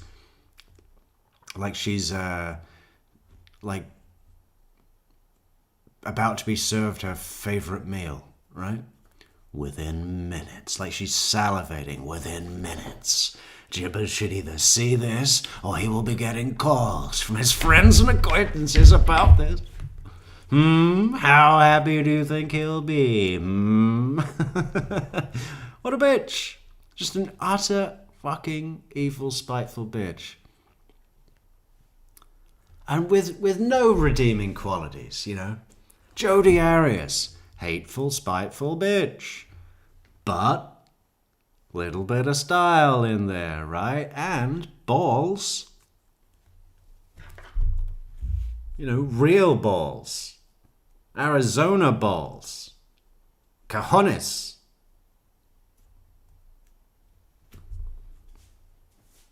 You know, you gotta give her a little bit of credit for just, you know, I was watching that Chris Watts, you know, press media interview, a couple of media interviews he did. I was watching those recently. I was thinking to myself, hey man, this guy cannot front it out, right? I'd love to see him get pulled over by the cops. or do anything at any point. I mean, he just can't front out a situation.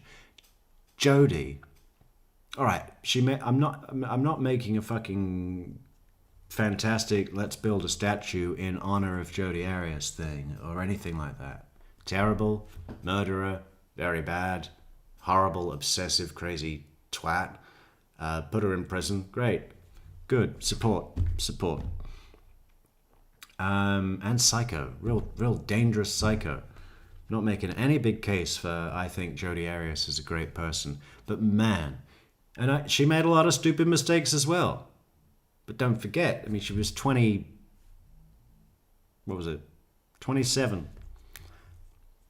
Just about to turn 28, right? Young.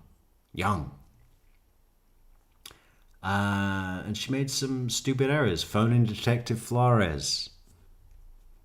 And how that came across.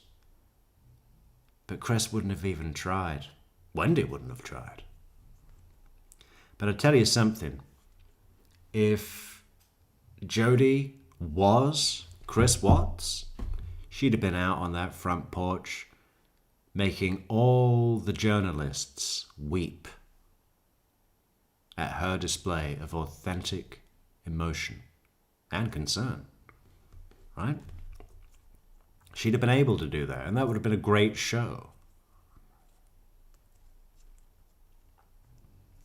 And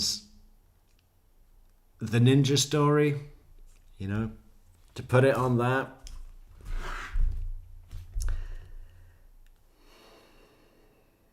didn't help her case.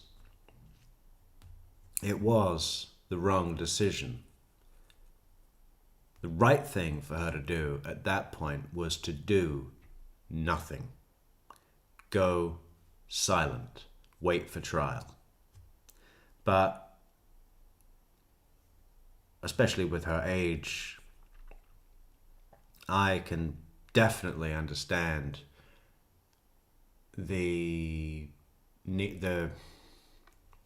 instinct for immediate action, right? Immediate action. It's got to be now or never, right?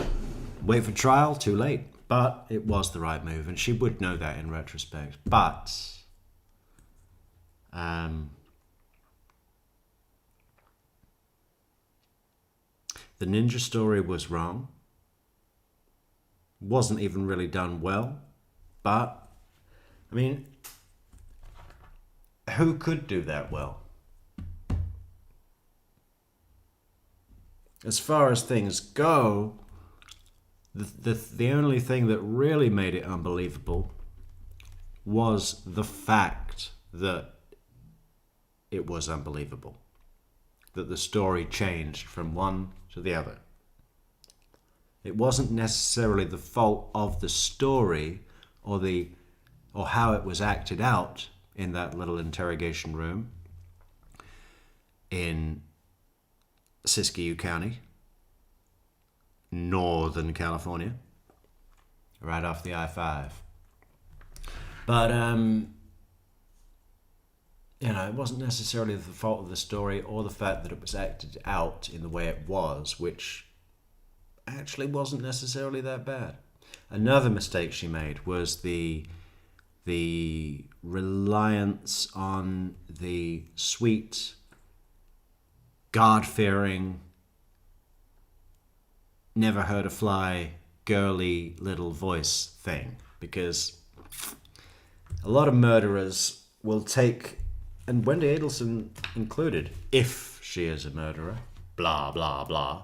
A duck told me she was, so it must be true.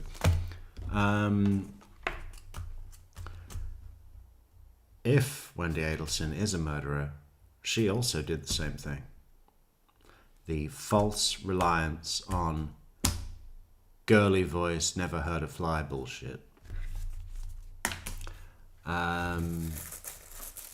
But Jody was, seven years younger at the point of her arrest than Wendi was in her interview, 35. So where are we going with this? I forgot where we started. Well, we'll come back to it if we need to. Get Dan Markel to relent and let you take his kids to South Florida. She suggested that I pretend that. What is this? Trial Watchers Guild says, and that Jodi Arias is one of the least sincere and obvious deceitful people ever.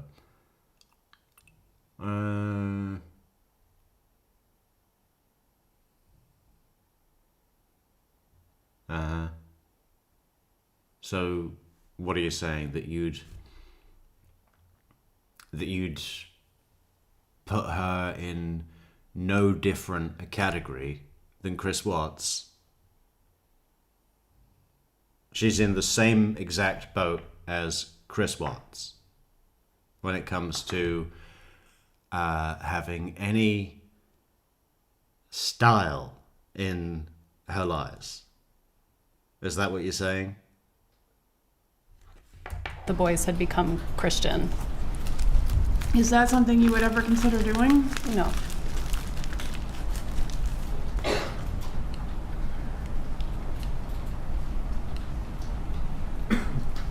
She was going to pay for them to get instruction on the Christian faith, right? That was what she said. And she said... So Neverly says, these emails clearly show their team approach to important matters. We are a team. Team. Conspirators. No? Well...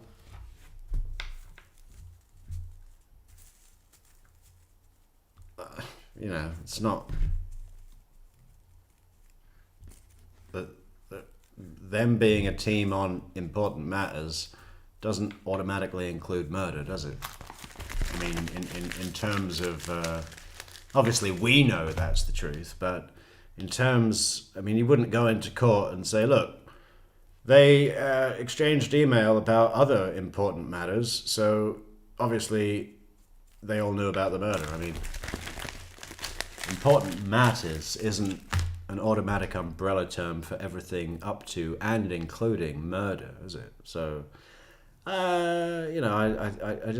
I would say that that's the kind of point that if we counted all of those up,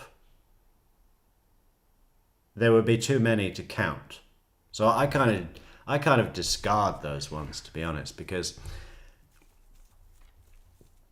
I kind of think that that potentially could muddy the waters when it comes to finding the clear route, because that alone doesn't prove anything. And you could say, well, if you collect them all up, it's a lot of coincidences.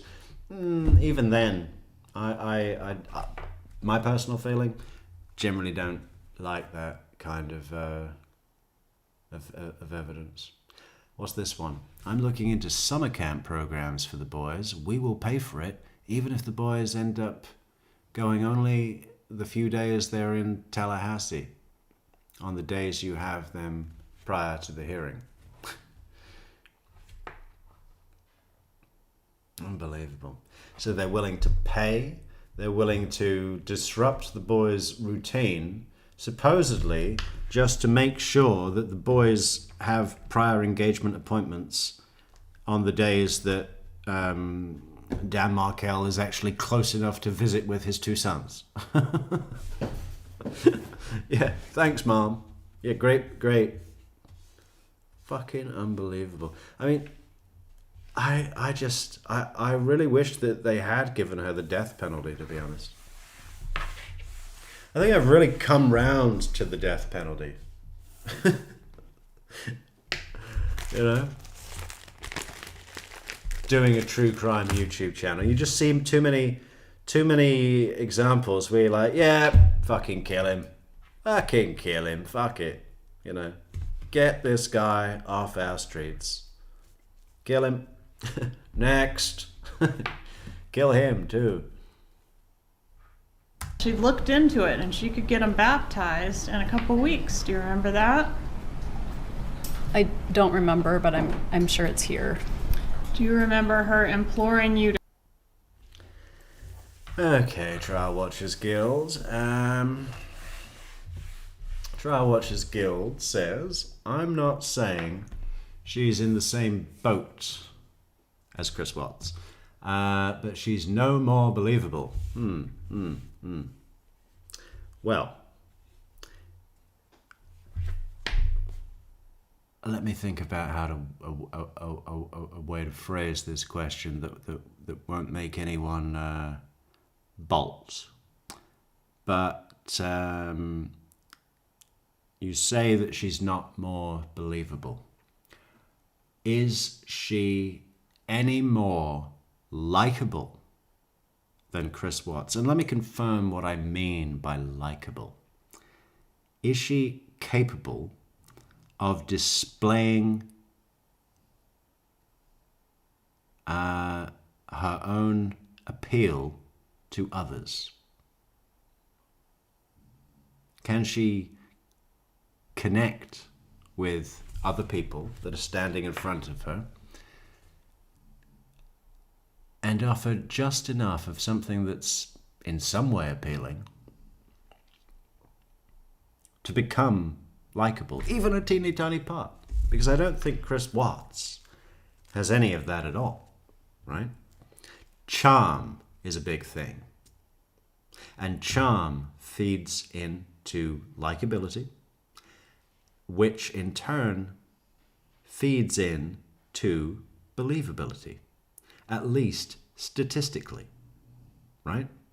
We are more inclined to believe those that we like or find appealing, even in some small way, even in a insignificant way when regards to the totality of their, persona and actions. We are more inclined, statistically, to believe those that we like. And Jodie is more likable. I really don't think that's disputable. Than Chris Watts. Should we do a Jodie clip? Should we have a look at Jodie Arias? The likability of Jodie Arias. It's there. It's there. And maybe she rubs you the wrong way, which I understand. And, you know, there's a lot of things that I don't like, can't stand, and think are basic tactics as well with Jodie. But there are other things. Plus, she's got a little bit of punch. Chris Watts had no punch. Not even a little punch. You know, I just don't think it would do anybody any favors to not acknowledge what it must have taken to face Juan Martinez on the stand for 18 days. Was the cross-exam the full 18 days, or was that her entire testimony? No, I guess that would have been her entire testimony on the stand, right? 18 days, 19 days. So Juan Martinez would have been what? Just under half that? Whatever it was multiple days, more than a week of that insane amount of pressure coming from an extremely competent, experienced, and ruthless prosecutor. Well-versed in presenting death penalty cases, right? The man is coming for your life. And she not only, you know, she was able to kind of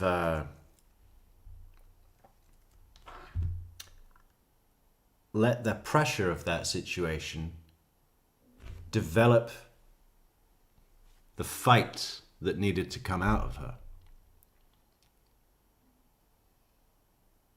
Right?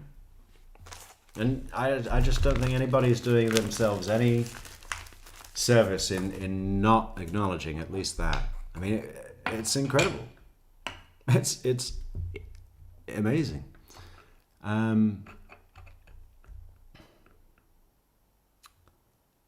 What else have we got here? No, she's not likable. Everyone in the case called her a disturbed psychopath early on in her relationship with Travis.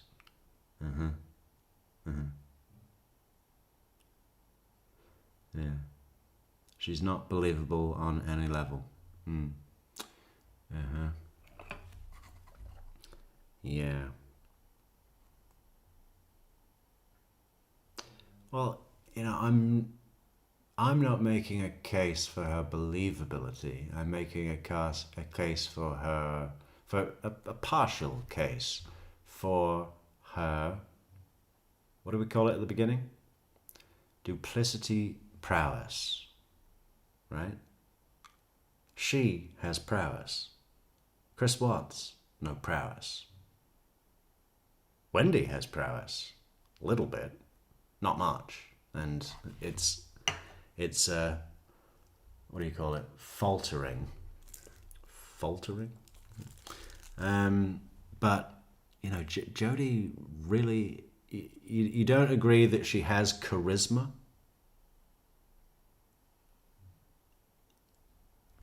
We're playing some Jodie. Okay.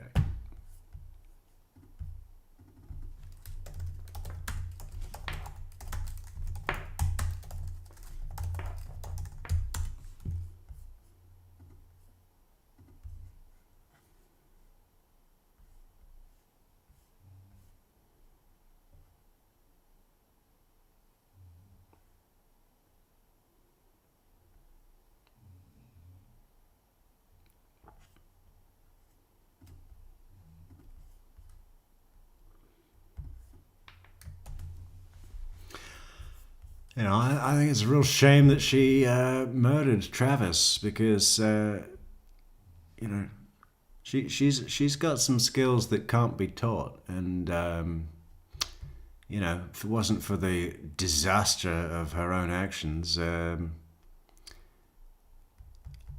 know, something could have picked her up and done something worthwhile.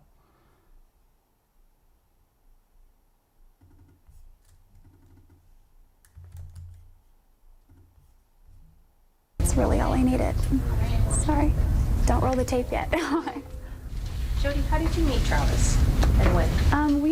Straight away, the eye twitch. That is a good.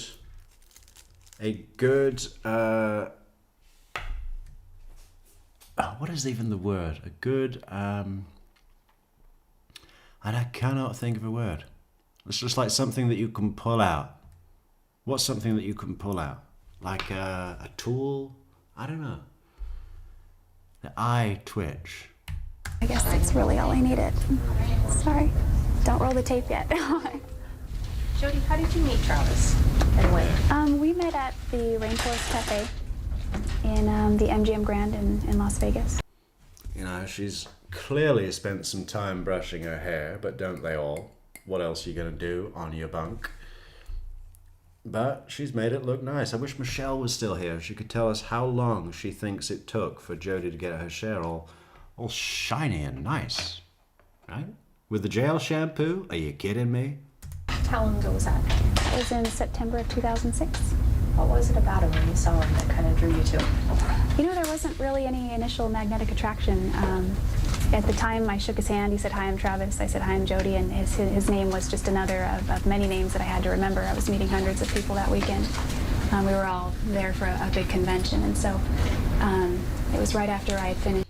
You know, the mistake that she's making that almost doesn't matter because she's being so charming is that she's not in any way acknowledging the severity of her situation, even if she is, you know, and she says all sorts of stupid things in this interview. I'm not making a case for her believability.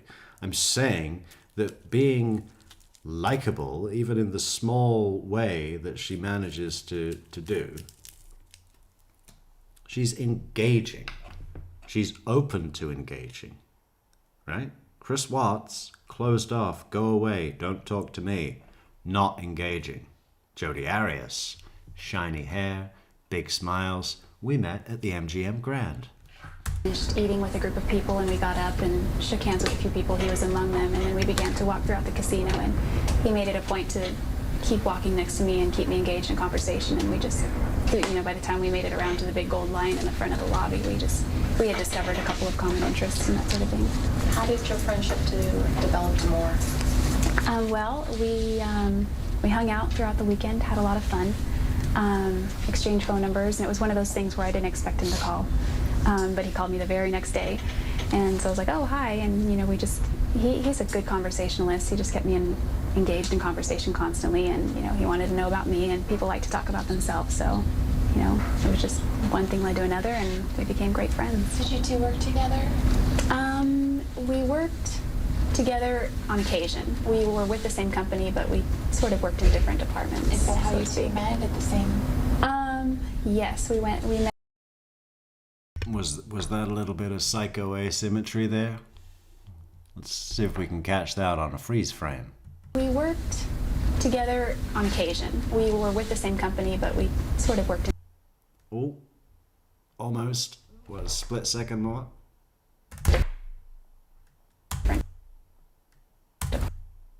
I'm fucking with it. Give me a sec.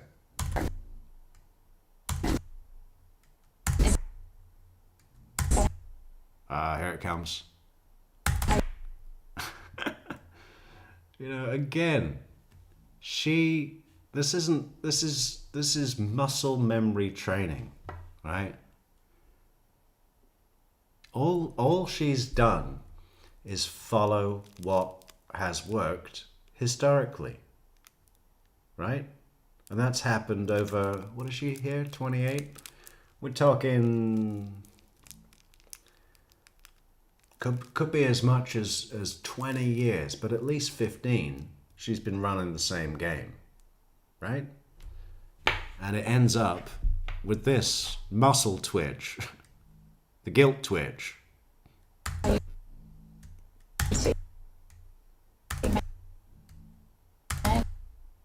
Oh, there it comes back again, see? We had a pop and then back. Same.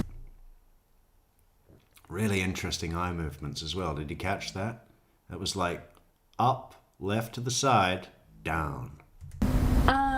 Yes, we met at a convention where our company was. You mentioned that you guys love to travel together. Tell me a little bit about where you traveled. We traveled to, the first major place we traveled to was the Grand Canyon.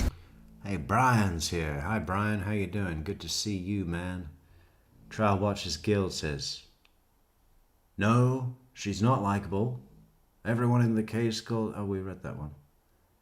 She's not believable on any level. No, she's not charismatic or likable or charming. She was a social pariah her whole life. All right. I mean, are you deliberately choosing not to see my point, or you just like to argue, or what? Because I'm past it.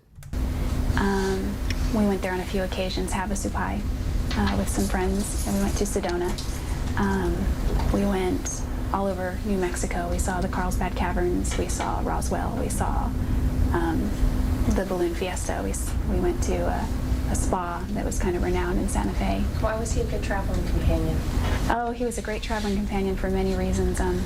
Traveling with Travis was kind of like traveling with your own personal comedian or serenader or philosopher. He always had great things to talk about that would make you think, and he was always bursting out in song, and he was a very funny guy, so there was never a shortage of laughs, and so he was just a great person to travel with. He had an enthusiasm and a lust for life that we always wanted to see what was around the next corner, and so I think that was something that we both shared.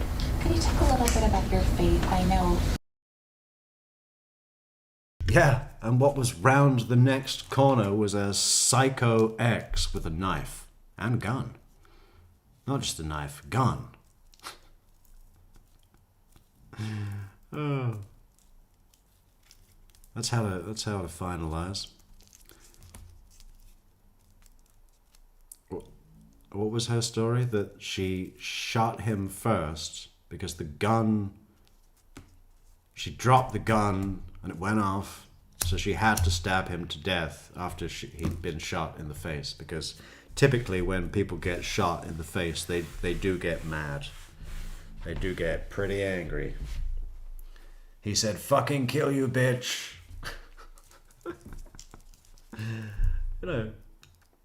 Don't get me wrong, there's an absolute ton of stuff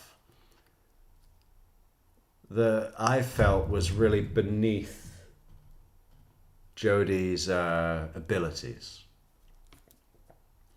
I thought she went in the wrong way.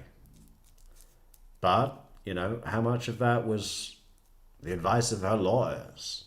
How much of that was because she was locked into a story before she had time to come up with a good one? I'm not saying that it was a good one.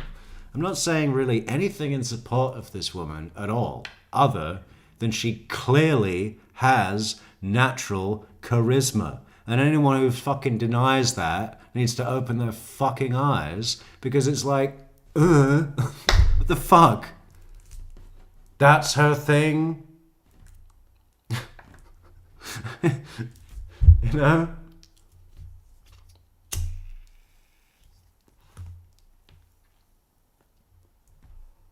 But no, she's the same as Chris Watts, apparently. Should we want to go to Chris Watts? Do you want to see who's better on camera? Let's do that. Let's do the whole thing.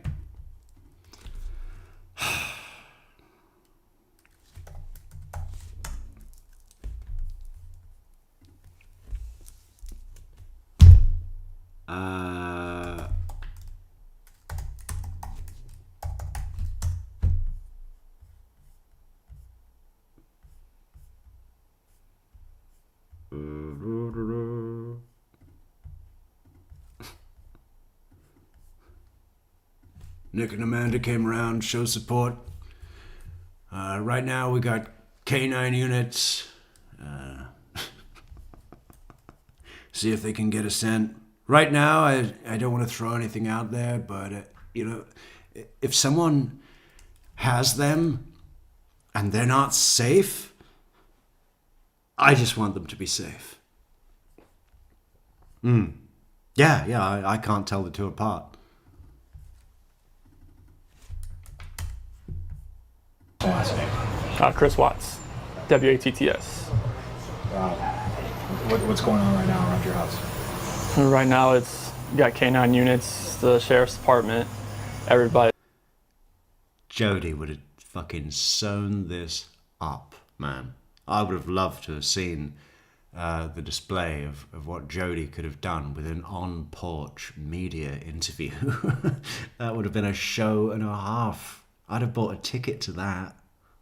It's like they're doing their best right now to figure out like if they can get a scent, see where they went. If they went on foot, they went in a car, or they went somewhere. And right now it's just like they've been on point. They're going through the house trying to get a scent, and hopefully they can pick something up to where it's going to lead to something. What happened? Your wife came home. Tell me what's. She came home from the airport 2 a.m. and I left around 5:15. She was still here, and like about 12:10 in that afternoon, her friend Nicole showed up at the door. Like I had texted Shanann a few times that day, called her, say but she never got back to me. But she wasn't getting back to any of her people as well, and that's what really concerned a lot of people. Is like she's not getting back to her. Like if she doesn't get back to me, that's fine. Like she gets busy during the day, but she didn't get back to her people, which was very concerning. And Nicole called me when she was at the door, and that's when I came home. And then walked in the house and nothing. It's vanished. Nothing. I know you had mentioned in the previous interview that he actually baptized you. He did. Yeah, the reason when a person is baptized into the church, they generally are able to choose the person they'd like to baptize them. And the reason I chose Travis was because he was very instrumental in bringing me into the church, and he was the first person to share the gospel with me and give me a copy of the Book of Mormon, and he challenged me to read it, and I did, and it was a decision that I made, and I could tell he was very honored when I asked him, and he, of course, was happy to do so. So, baptizing. I don't think there's anything wrong with saying that I don't believe anything Jody says, but I do believe that she is more believable. And I think it's because everybody in this room, there's about 30, 40 reporters in this room right now in front of her, right? All of them want her to keep talking, right? She creates some kind of hunger to know more, even if it's bullshit. Chris Watts doesn't do that at all. It's like, shut the fuck up, where are your kids? What did you do? That doesn't happen here. It didn't happen for any of those reporters. It didn't happen for the world media. And I bet she fucking owns that prison. And you know how you do that? You do it with charisma, which she obviously has in spades. But let's go back to Wendi.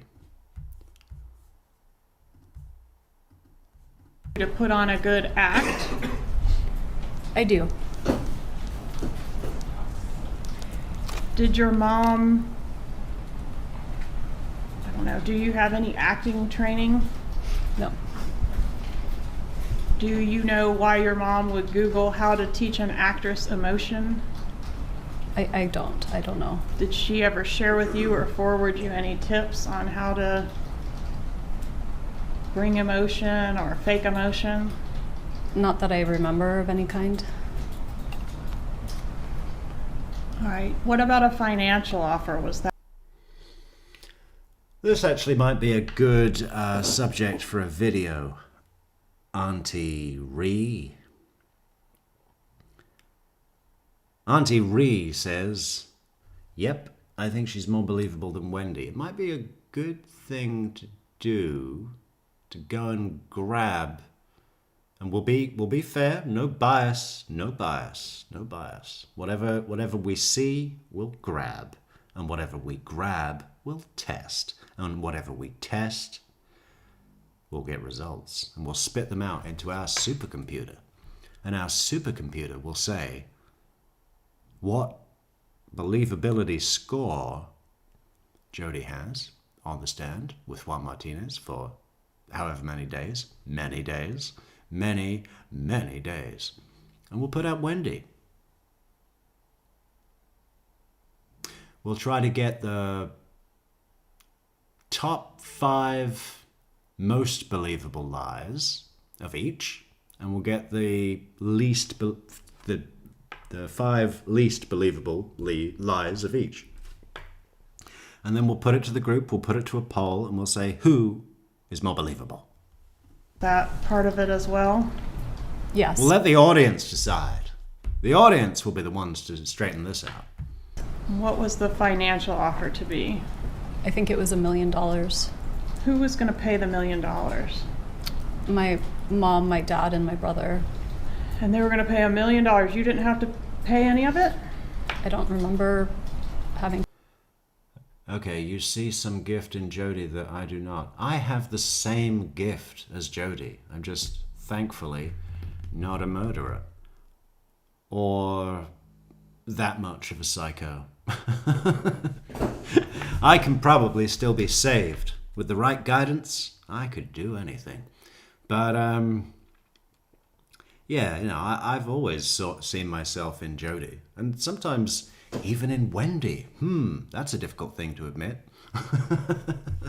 But not really. No. I understand Wendi. I see other people in Wendi. But, you know,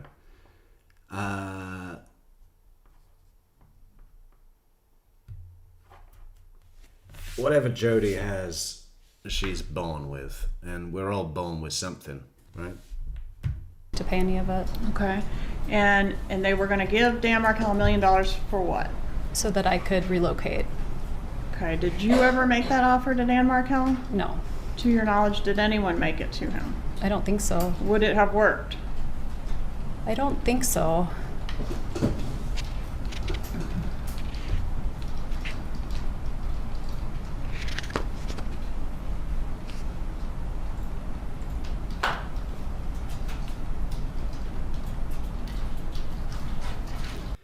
Take control from him. We want him ticked off so he realized that he could lose control over his kids.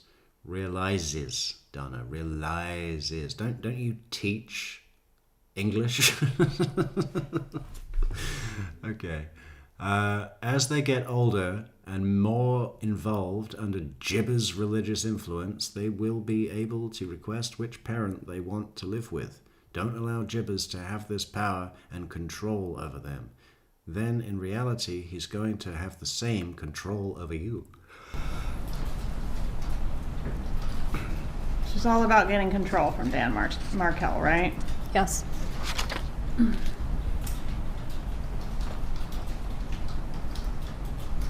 And you told her these ideas. Wendi got immunity, Jody didn't, if I remember.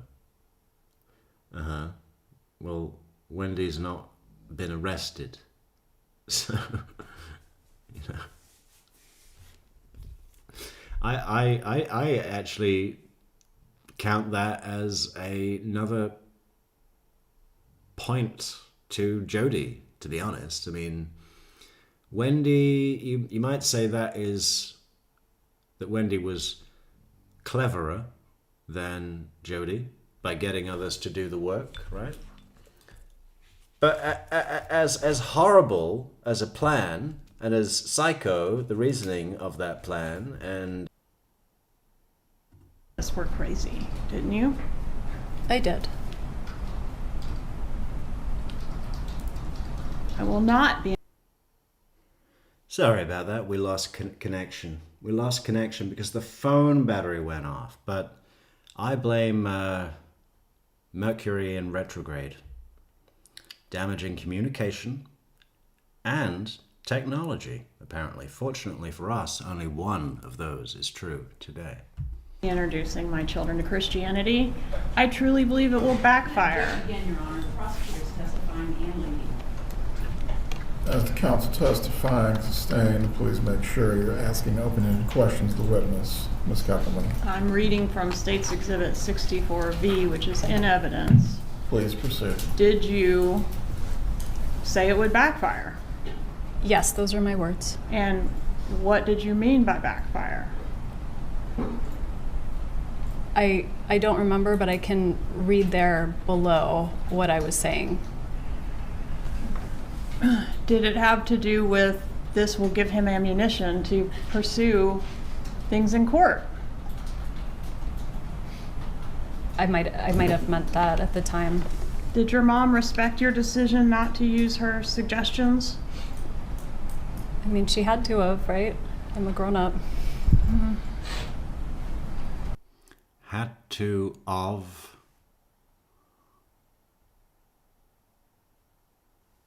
I mean, if anything, it will be had to have. She had to have. She had to. What was the question? Mom, respect your decision not to use her suggestions? Did your mom respect your decision not to use her suggestions? She had to have. I mean, still seems awkward, but it's definitely not of. I mean, she had to have, right? I'm a grown-up. Mm-hmm. She kept pushing, though, didn't she? You know, Wendy, most of the wars that have been fought over the last couple of thousands of years,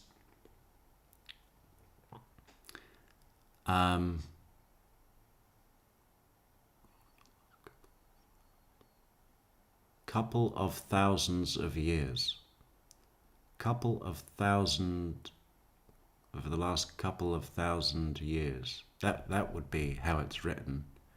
Singular on the thousand and no second of. They must really love ofs in this family. They say it all the time. Most of the wars that have been fought for the last couple of thousand years, couple of thousands of years. The last couple of thousands of years. So if it's a couple of pluralized thousands, how many thousands is that? That's like 4,000. A couple of multiple thousands. Okay. Fucking every single thing they write. I'm sorry to pick up on it. I must sound like one of those annoying people that says, don't you mean whom? I think you mean whom. But, you know, it's just worth mentioning, right? Because they look down on everybody, but the way they write, it's not good. It's very, very bad. I mean, Ben and Lincoln better do better than this at ages 2 and 3. The last couple of thousands of years have been fought over religion. Charlie brought up a good point when he said that Americans were dropped behind enemy lines during WW2 wearing Nazi uniforms to get what they wanted. They had a job to get done, and they did what they needed to do to accomplish it.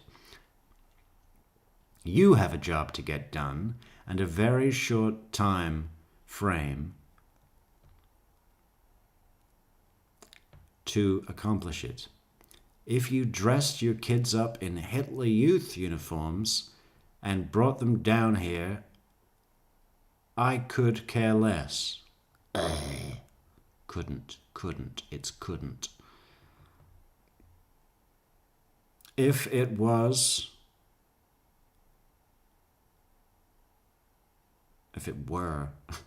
an act, every sentence, if it were an act of defiance and would show Jibbers that he's, all caps, not in control. If your children are baptized, it doesn't make them Christian. Ben and Lincoln aren't really pirates because they dress up like Jake the Pirate. It's an act.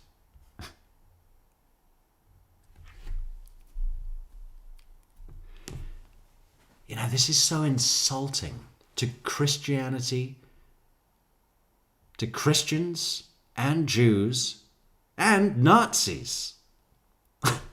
They're insulting Nazis. And pirates. It's insulting pirates, Nazis, Jews, and Christians. I mean, they're basically saying, you know, I'd be willing to bet that the what do you call it? The priest, or who does the vicar? I bet the vicar who does the baptism, or the Baptist, we'll say the Baptist. The Baptist is not going to be impressed when he finds out that you've made a sham of his whole, welcome to the faith ceremony for your scamming, manipulative, 3D chess fucking bullshit control games. If your children are baptized, it doesn't make them Christian. This is just a game, and we're going to use the church to get what we want. Yeah, the Baptist is really going to love to hear that his role, that he takes seriously, has been used in this way. And the Jews, they're going to hate this.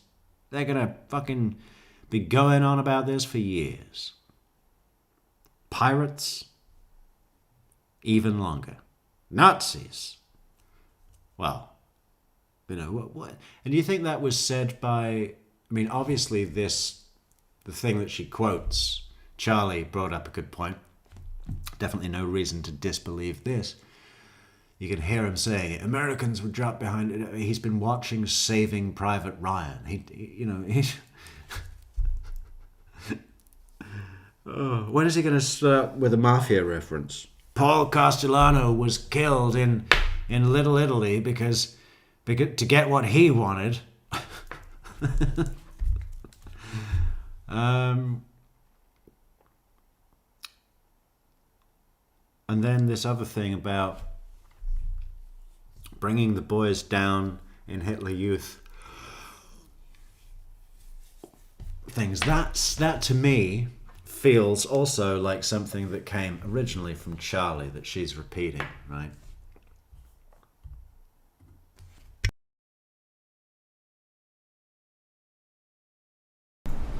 She was suggesting other ideas.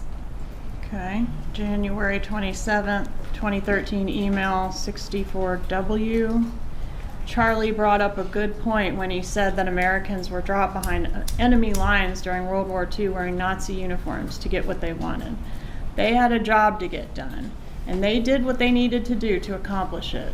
You have a job to get done and a very short time frame to accomplish it. If you dressed your kids up in Hitler Youth uniforms and brought them down here, I could care less if it was an act of defiance and would show gibbers that he's not in control. Did she suggest that to you? Yes.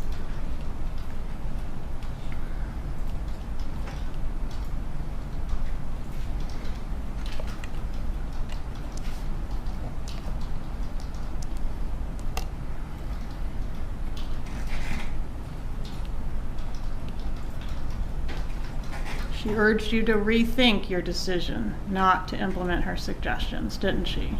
Yes. She wanted you to do an act of defiance that will put a scare into this jackass. Why would she want to scare Mr. Markel? So that he would let me relocate, I guess.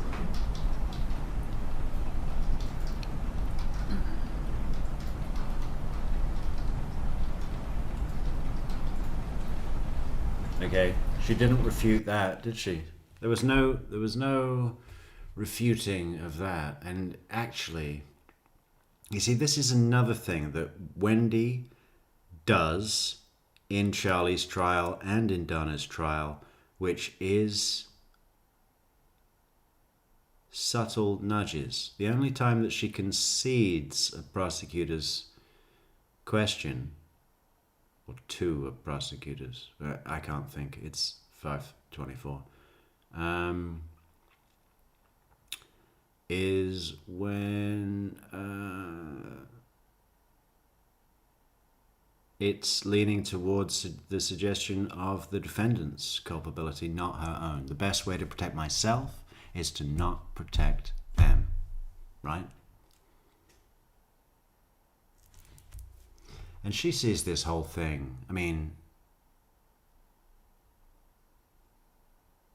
yes, in the interview, Charlie, straight away, page 25 of a 5-hour interview.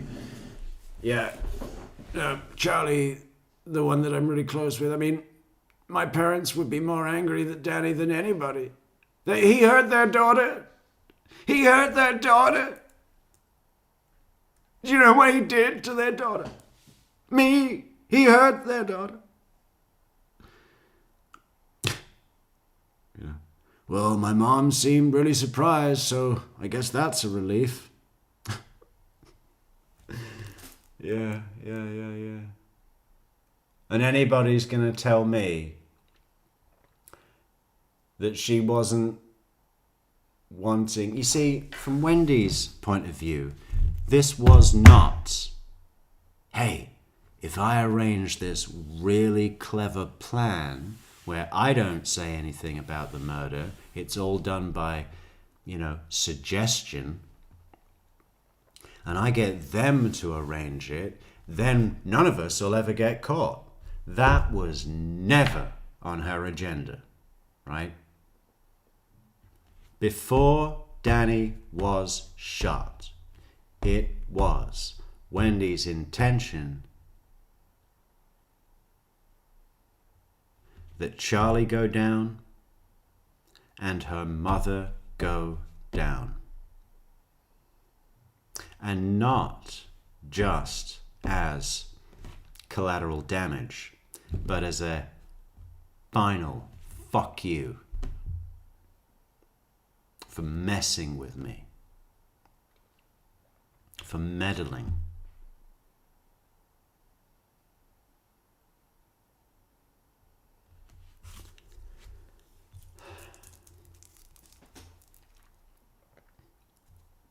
I think Wendy's the kind of person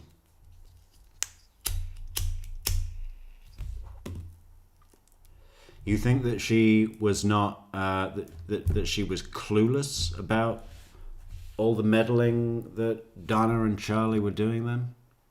How Donna was pushing Charlie to push Wendy to do stuff? I mean, even just reading from Charlie, her conversations with Charlie alone, she would infer that. But Wendy is the kind of person that would go and get access to one of their phones or both and read the messages and find exactly the nature of the games that she, Wendy, would definitely consider to be against her, right? You want to mess with me and meddle and treat me as the puppet of the family? Well, guess what? I'm going to use your addiction to meddling in my life, and you're going to be my bitch. You're going to do everything I tell you to do, but I'm never gonna tell you. I'm going to give you the little bits and pieces that I know from monitoring your past behavior, Mom. I'm going to give you the exact things that you need, that I know that you need, to come up with your own decision that you're going to kill my ex-husband. And get that monkey of a brother of mine to do it. Or get his Filipina to do it. You know? That's what happened here. There's no regret that Wendy feels for Charlie and Donna going down. That was all part of her plan. The best way to protect myself is to not protect them. And this is not collateral damage. This was intention. Not a fucking doubt in my mind. And it would take a wizard to convince me of anything else. We're going to prove this. I mean, that's what this whole series is about. Proving our case. The truth.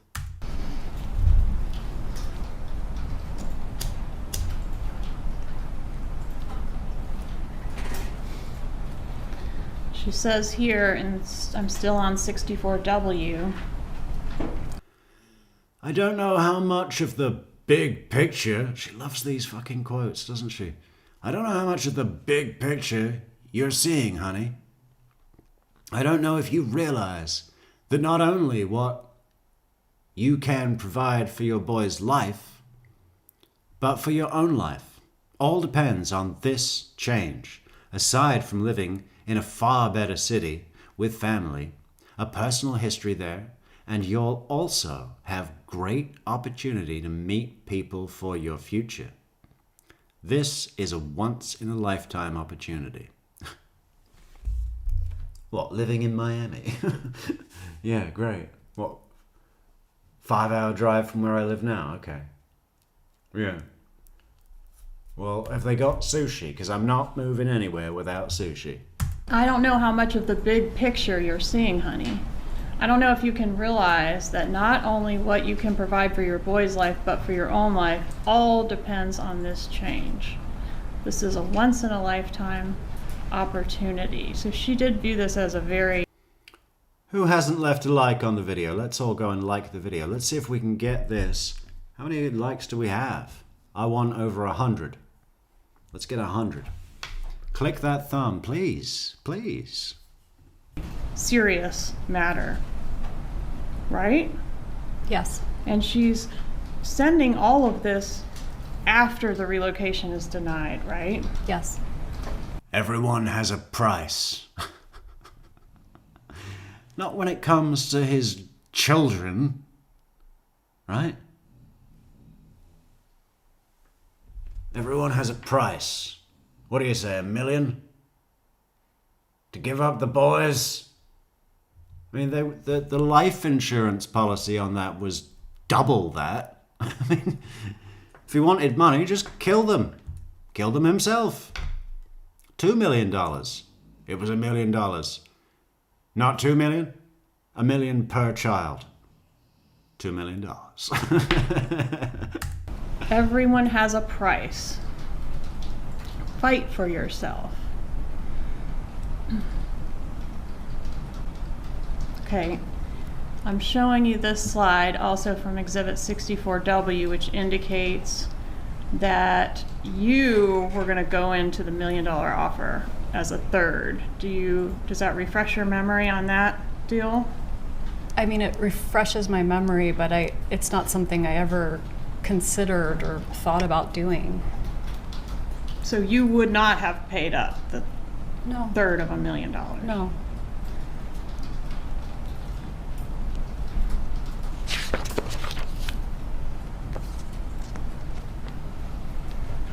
Moving on to 64X.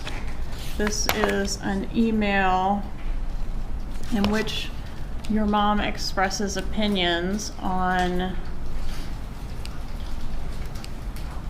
several items, including the marital home, the parenting schedule, alimony, child support, health insurance. Did you want her opinion on all these things? I mean, I don't remember, but I think we always want our parents' opinion on things, even if we don't take it. I'm sorry, Your Honor, I can't hear it. Please restate your answer. Counselor asked me if I wanted my mom's opinion on those things, and it's hard for me to remember at the time if I wanted other opinions, but I said, I guess, people always want their parents' opinions on things. And your mother's opinion was that she wanted you to aggravate your ex-husband, right? Yes. To screw him financially. Yes. To get a win. Yes. She thought your divorce was something to be won, right? It seems that way. When was the divorce final? It would have been final the summer of 2013.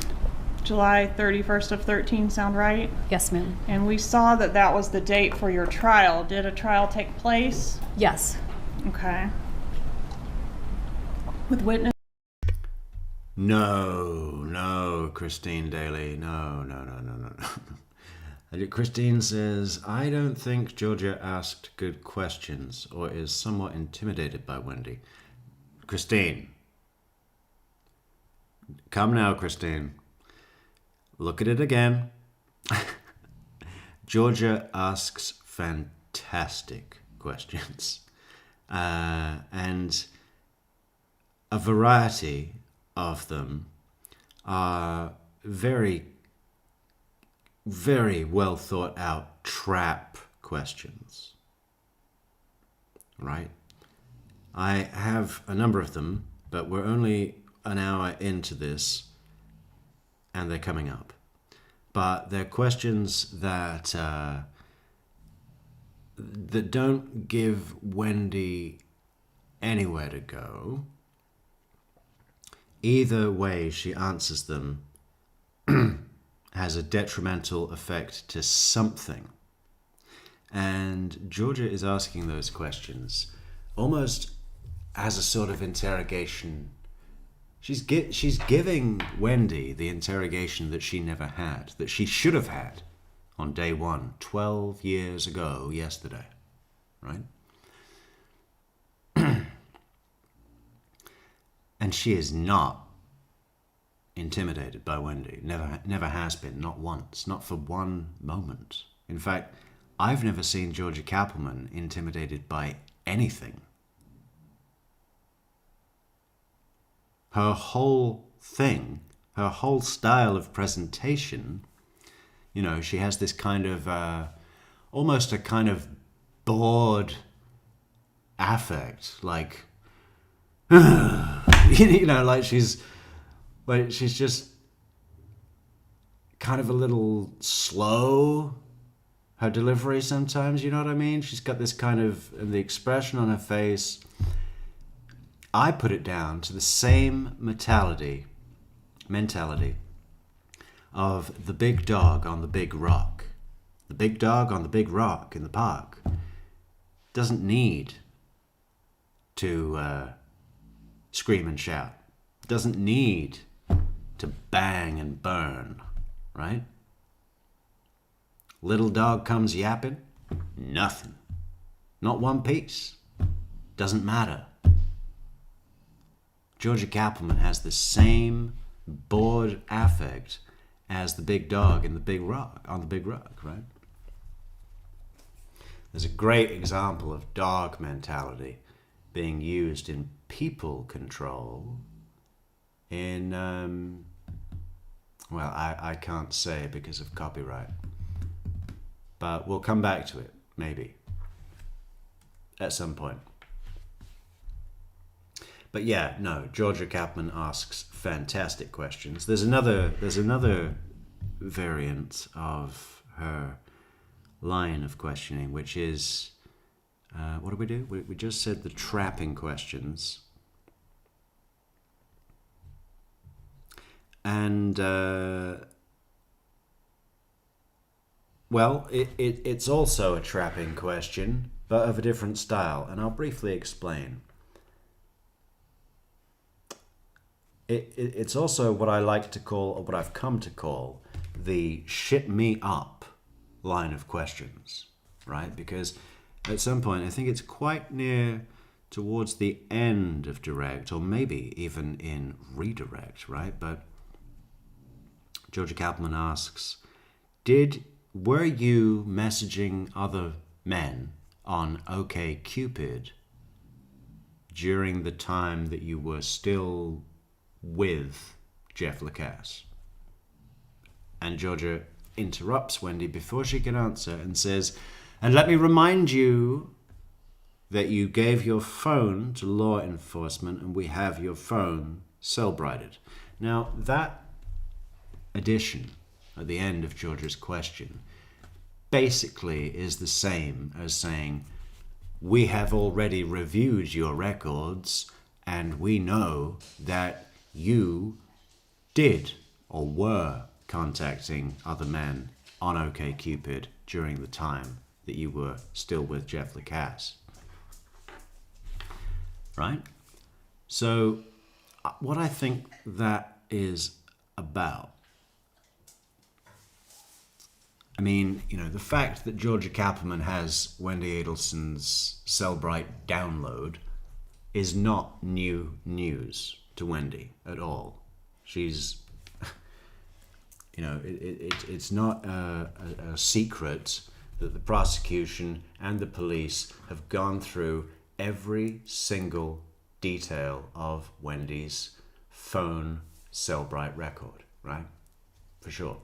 No news there. So it's not like a surprise of, hey, we've got your records and you should be worried now because we've got your records. Because Wendi's always known that they have the records, right? Unless she was thinking that General Isom had the records but ate them, poured chocolate syrup all over the records and just started going at it with a big spoon that he keeps in his desk at work. His work spoon. His pudding work spoon. No.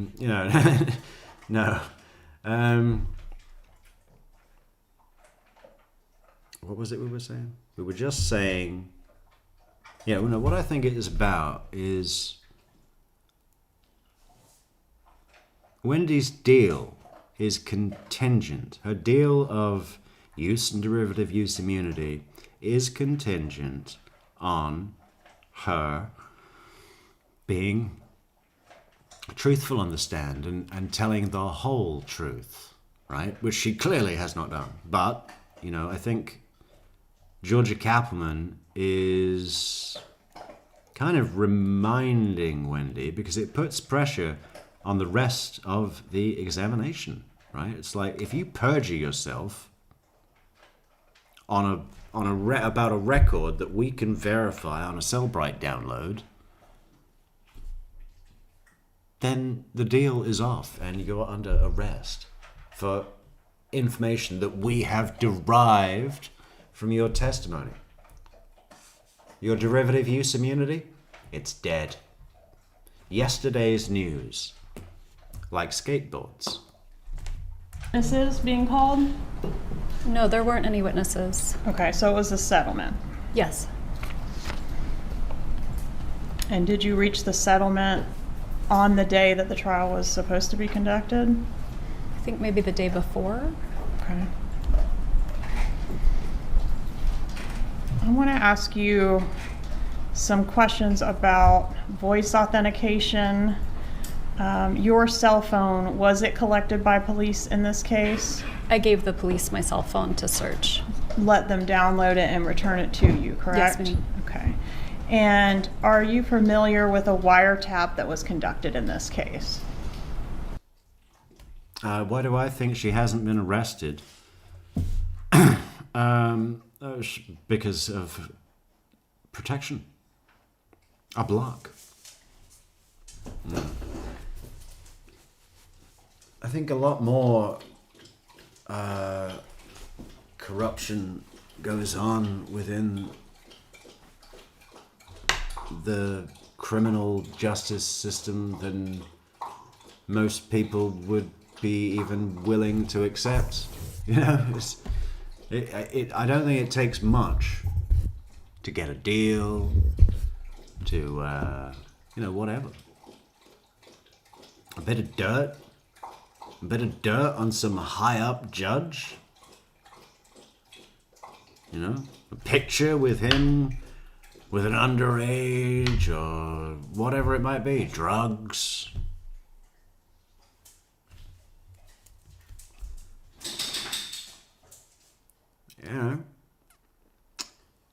Frankly,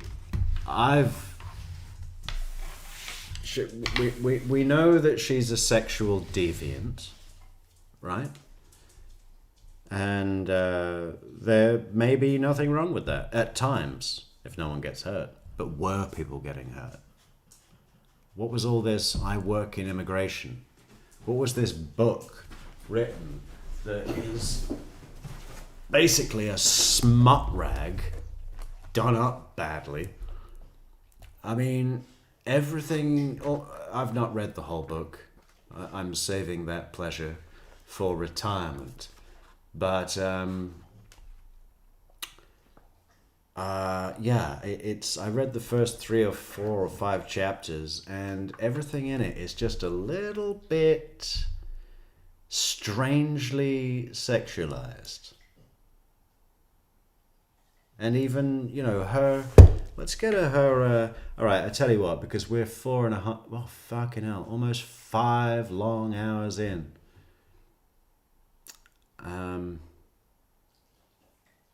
We will go to her press interview, pre-murder, about the book, because even that, when she's come on to a serious news book promotion about her book, which is about victims of sexual trafficking, she's come on there to discuss the nature of a serious issue. And although it's a morning show, I can tell she's had a few bookers, right? Definitely. Because she's just got this chirpy,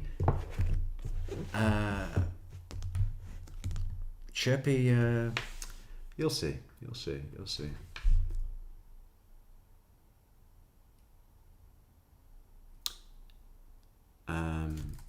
Wendi.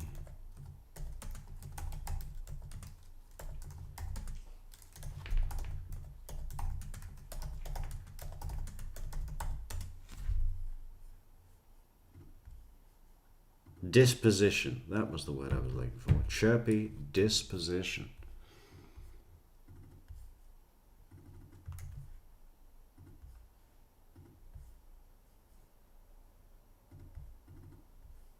Sherry, thank you so much. Well, human trafficking is a widespread issue going on right here in our backyard. We have... Human trafficking is a widespread issue, and I'm gonna sit here and smile creepily. Because this is all about me, and I love when things are about me. With us this morning, clinical professor at Florida State University's College of Law, Wendi Adelson, with a book, and hear more to discuss about human trafficking. And again, like we said, just it's a widespread issue that it's hard to believe it is happening right here in the United States. Welcome, Wendi. Thank you. Thank you for being here with us. So before we get into it and get into your book, how is it that these women get here to the United States, and why the United States? Sure. Human trafficking is a problem that happens all over the world, and oftentimes people think it's just people who come from other countries, but actually victims of trafficking are sometimes born in the U.S. Or have legal status in the U.S. So it's people coming in as well as people who are born here, and we're talking about sex trafficking as well as labor trafficking, so domestic servitude, agricultural industry, as well as the commercial sex industry, which seems to get the bulk of the press. So you're saying maybe someone who's a housekeeper? Sure. And she could be being abused right there under the roof of the person that she's working for. It's very, very possible. Okay. Right? So right. it's exploitative labor conditions, whether it happens through force, fraud, or coercion. Okay. And I was reading some statistics. 17 to 25,000 women are brought into the United States every year and used as sex slaves. It seems, I mean, is that an accurate number? I mean, as far as I know, it does seem possible. We are seeing a large amount of cases, but it's the type of thing that's really hidden in plain sight. Mm-hmm. So people want statistics, and they want statistics for good reason, but it's very hard to know in truth how big the problem is. Let's talk a little bit more about your book. You're an immigration lawyer, so you deal with women like this all the time. What do you want people to get from your book? What do you want them to understand? Sure. I want them to see the human side, the human face behind this issue of human trafficking. I want them to understand that these are people who are vulnerable, and that's what leads them to be trafficked. and that they are people who are capable of great courage and great joy. There's a lot of humor built into the book. It's not it's not an altogether dark book. It really exposes the fact that these are human beings. These are individuals, and they come here seeking a better life, and they are duped into an experience that's far beyond what they would have imagined. That's interesting that you said that the book has some humor to it, because it just seems like such a serious issue. It is a very serious issue. I don't mean to make light of it, but I included the character of their attorney who tries to help them through the process of their criminal trials and their immigration legal experience, and really tries to help them move on. It's an experience that really breaks their spirits. And the book doesn't end right when they're discovered, right when their experience of trafficking ends. The book continues on to show them trying to live normal lives in the United States and trying to move forward. Because for many of these women, even though they are free from these traffickers, they still live with this sense of fear, because Absolutely. One of the reasons, and I'm assuming here, and please correct me, is if they leave, if they run away from these men that are holding them, they can possibly hurt their families, Absolutely. kill their families. Sure. So they always live with this fear. Mm-hmm. They aren't necessarily physical chains, but there's a large amount of psychological coercion that goes into convincing people that they will harm their families. There's a large amount of psychological coercion that goes into convincing people that they will harm their families if they try to leave, and that keeps people in servitude.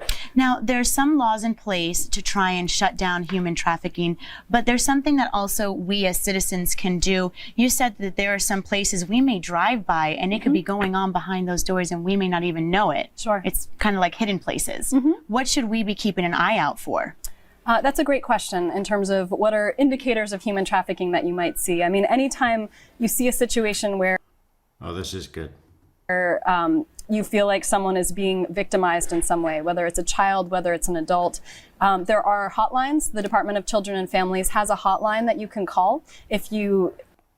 Yeah, what are the things to look out for? Well, look out for hotlines as an indicator. See something that looks a little bit suspicious. If you see a young girl, maybe from the same or a different ethnic group, taking a shower outside, if you see a young person in the neighborhood that doesn't seem to be attending school, that seems to be in the home. How and young staying there. are some of these women or girls? I mean, they could be as... Yeah, if you see a young child showering outside, they might be being trafficked. Or it could be a hot Florida day and they're having a water fight. But definitely call the police. As young as 5, 6, 7, if we're talking about individuals serving as domestic servants in homes. Wow. People working in the agricultural industry. I mean, there are so many industries, especially in Florida. Florida is actually the 3rd worst state for human trafficking. Wow. Well, Wendi, thank you so much for coming in and talking about this issue with us. And you can find Wendi's book, This Is Our Story, in bookstores, as well as on Amazon. Personally, I don't see any benevolence in Wendi Adelson at all. This whole thing of I had to do something to help these poor immigrant traffic victims. Okay, well, is there anything that supports that nature? Or do you operate with emotional subterfuge? You know, I don't know. I don't want to get fucking conspiracy about it. I'm not saying it's something that it's just an idea that I've let come into my head from time to time. If Wendi was involved in, personally, it is not uncommon for psychopath predator mentalities to operate within theaters where there are vulnerable individuals. That's their favorite place, right? You know? So when I see a psychopath like Wendi operating in theaters of vulnerable people, I ask myself why. and, say that she knew some judges that wanted to abuse young, vulnerable immigrant traffic victims, which I bet that's happened once or twice. Could she be the conduit, the person to say, oh, you want an immigration? Come with me. I've got the right judge for you to hear your case. Is that what you're wearing? Do you have anything else? Could we try something a little more whore? Do you have anything a little more whore? Perfect. Follow me into chambers, right? Drop off the immigrant traffic victim, and I'll be back in an hour. Have fun, Judge. Right? I'm not pushing that. But it's nothing. I can't disregard it either, right? What do we know?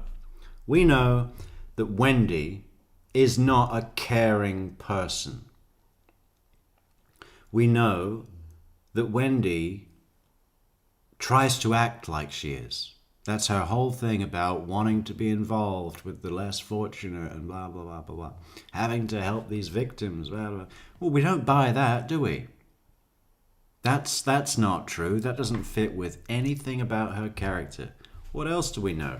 We know that she was in the hot tub with Charlie and Jeff, where Charlie was bragging about fucking underage prostitutes in Colombia and laughing and joking along, right?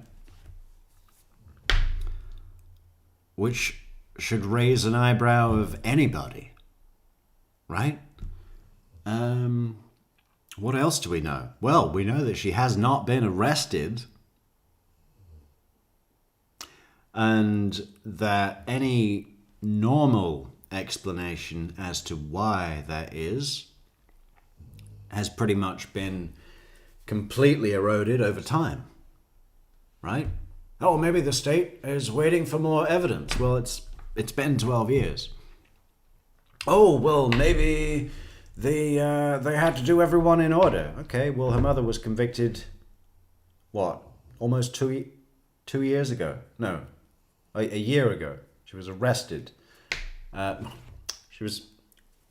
Basically a year ago she had trial, right? 11 months.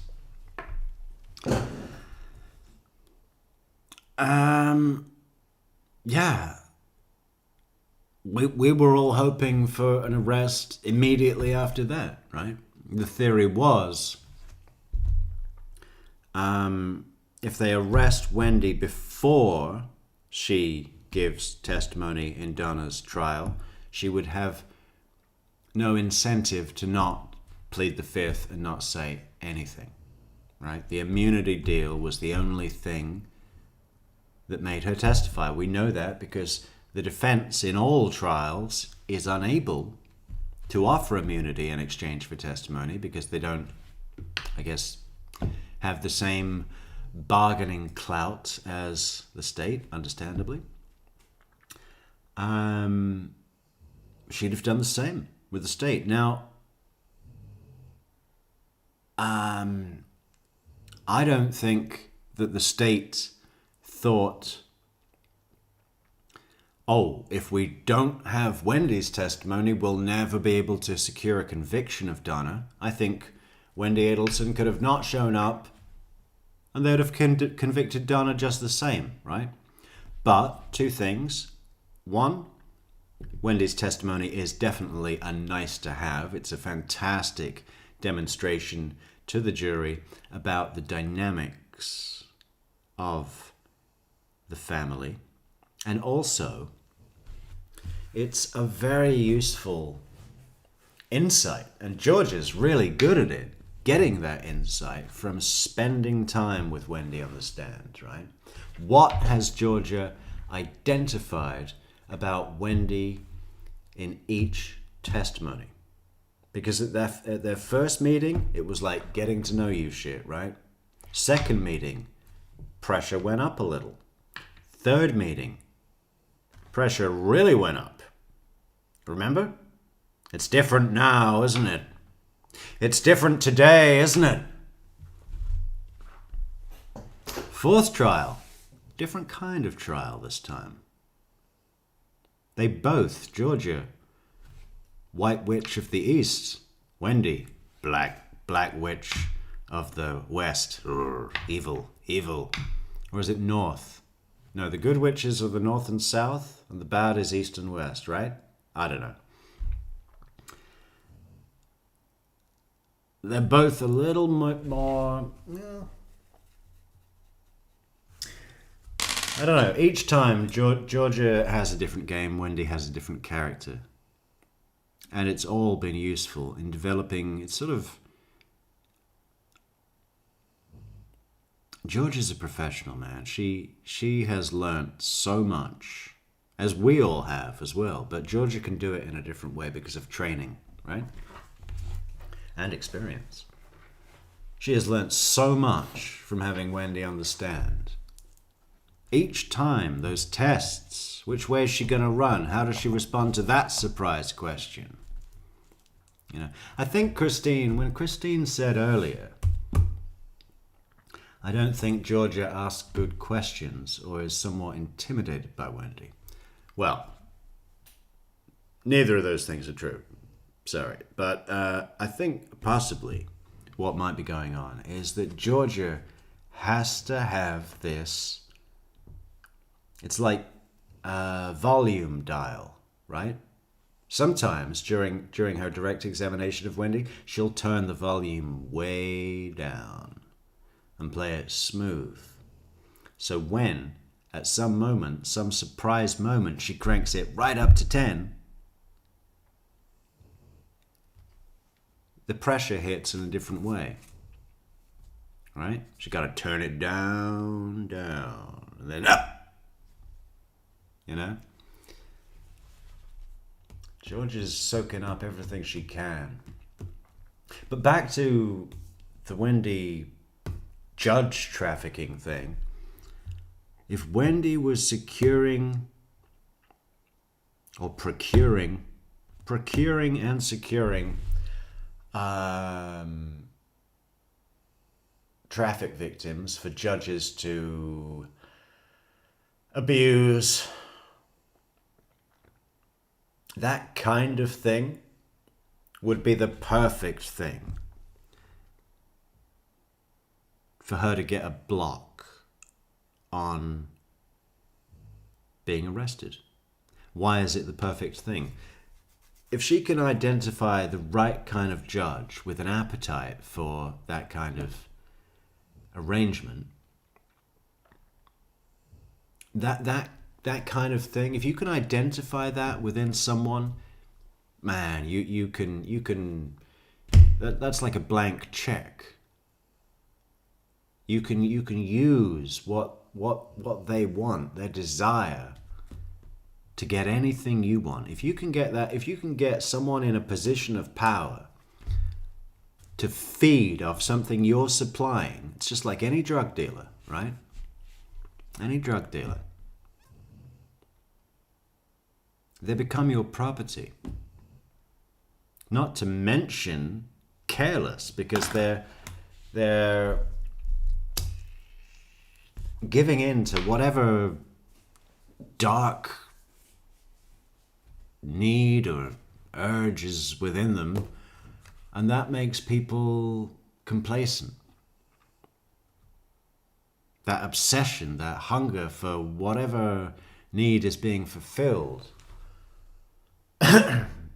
makes them blind to noticing their own vulnerabilities, unless they're a pro. But I mean, I'm kind of saying this just as a loose idea, but I really do think there's potential that it has legs, right? Because there's other things that feed into it. The Jeff mentioning, young girls that Charlie sees, and Wendi, you know, Jeff's words were, and she's supposedly a human trafficking, you know, consultant or whatever he said.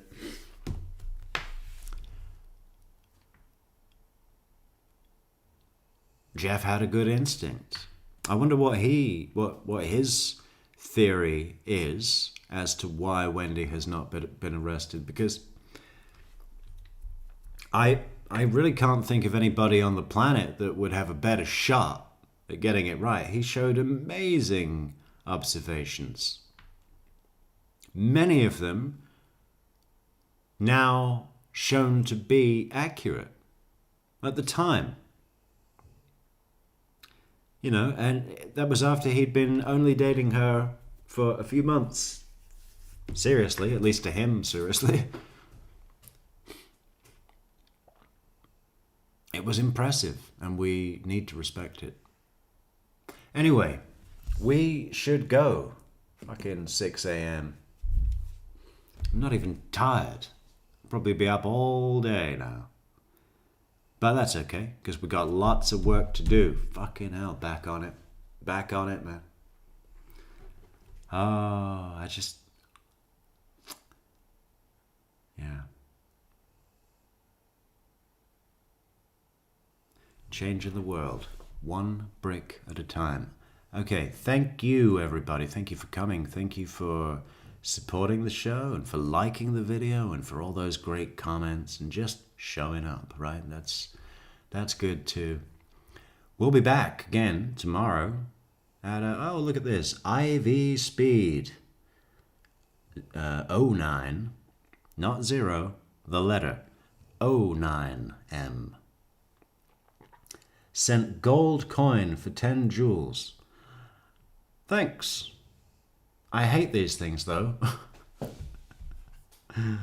These what is it? Gold coin, 10 jewels. Okay, I appreciate it. We do, but I appreciate the sentiment, but everything it represents, the developers that came up with this idea, and the naming conventions and such, I think they're all pricks, and I want them to get out of my life. I'm going to have to delete that feature. But we'll be back. We'll find a way to do that, and we'll be back tomorrow with no jewels, with no coins, nothing, just plain old coffee, the way God intended. Am I right? buymeacoffee.com/True Crime Metrics. And yeah, no, thanks for coming. Thanks for what do we used to say? Let's do it again. Thanks for coming, thanks for chatting, thanks for super chatting, thanks for super coffee go getting, super bulletproof metrics moderating, super sticker giving, and super PayPal donating. I've been True Crime Metrics. You've been a fantastic audience. We'll be back again tomorrow. We hope you all are too. Don't be an Adelson. Always wear a belt and have a safe drive home. Thank you.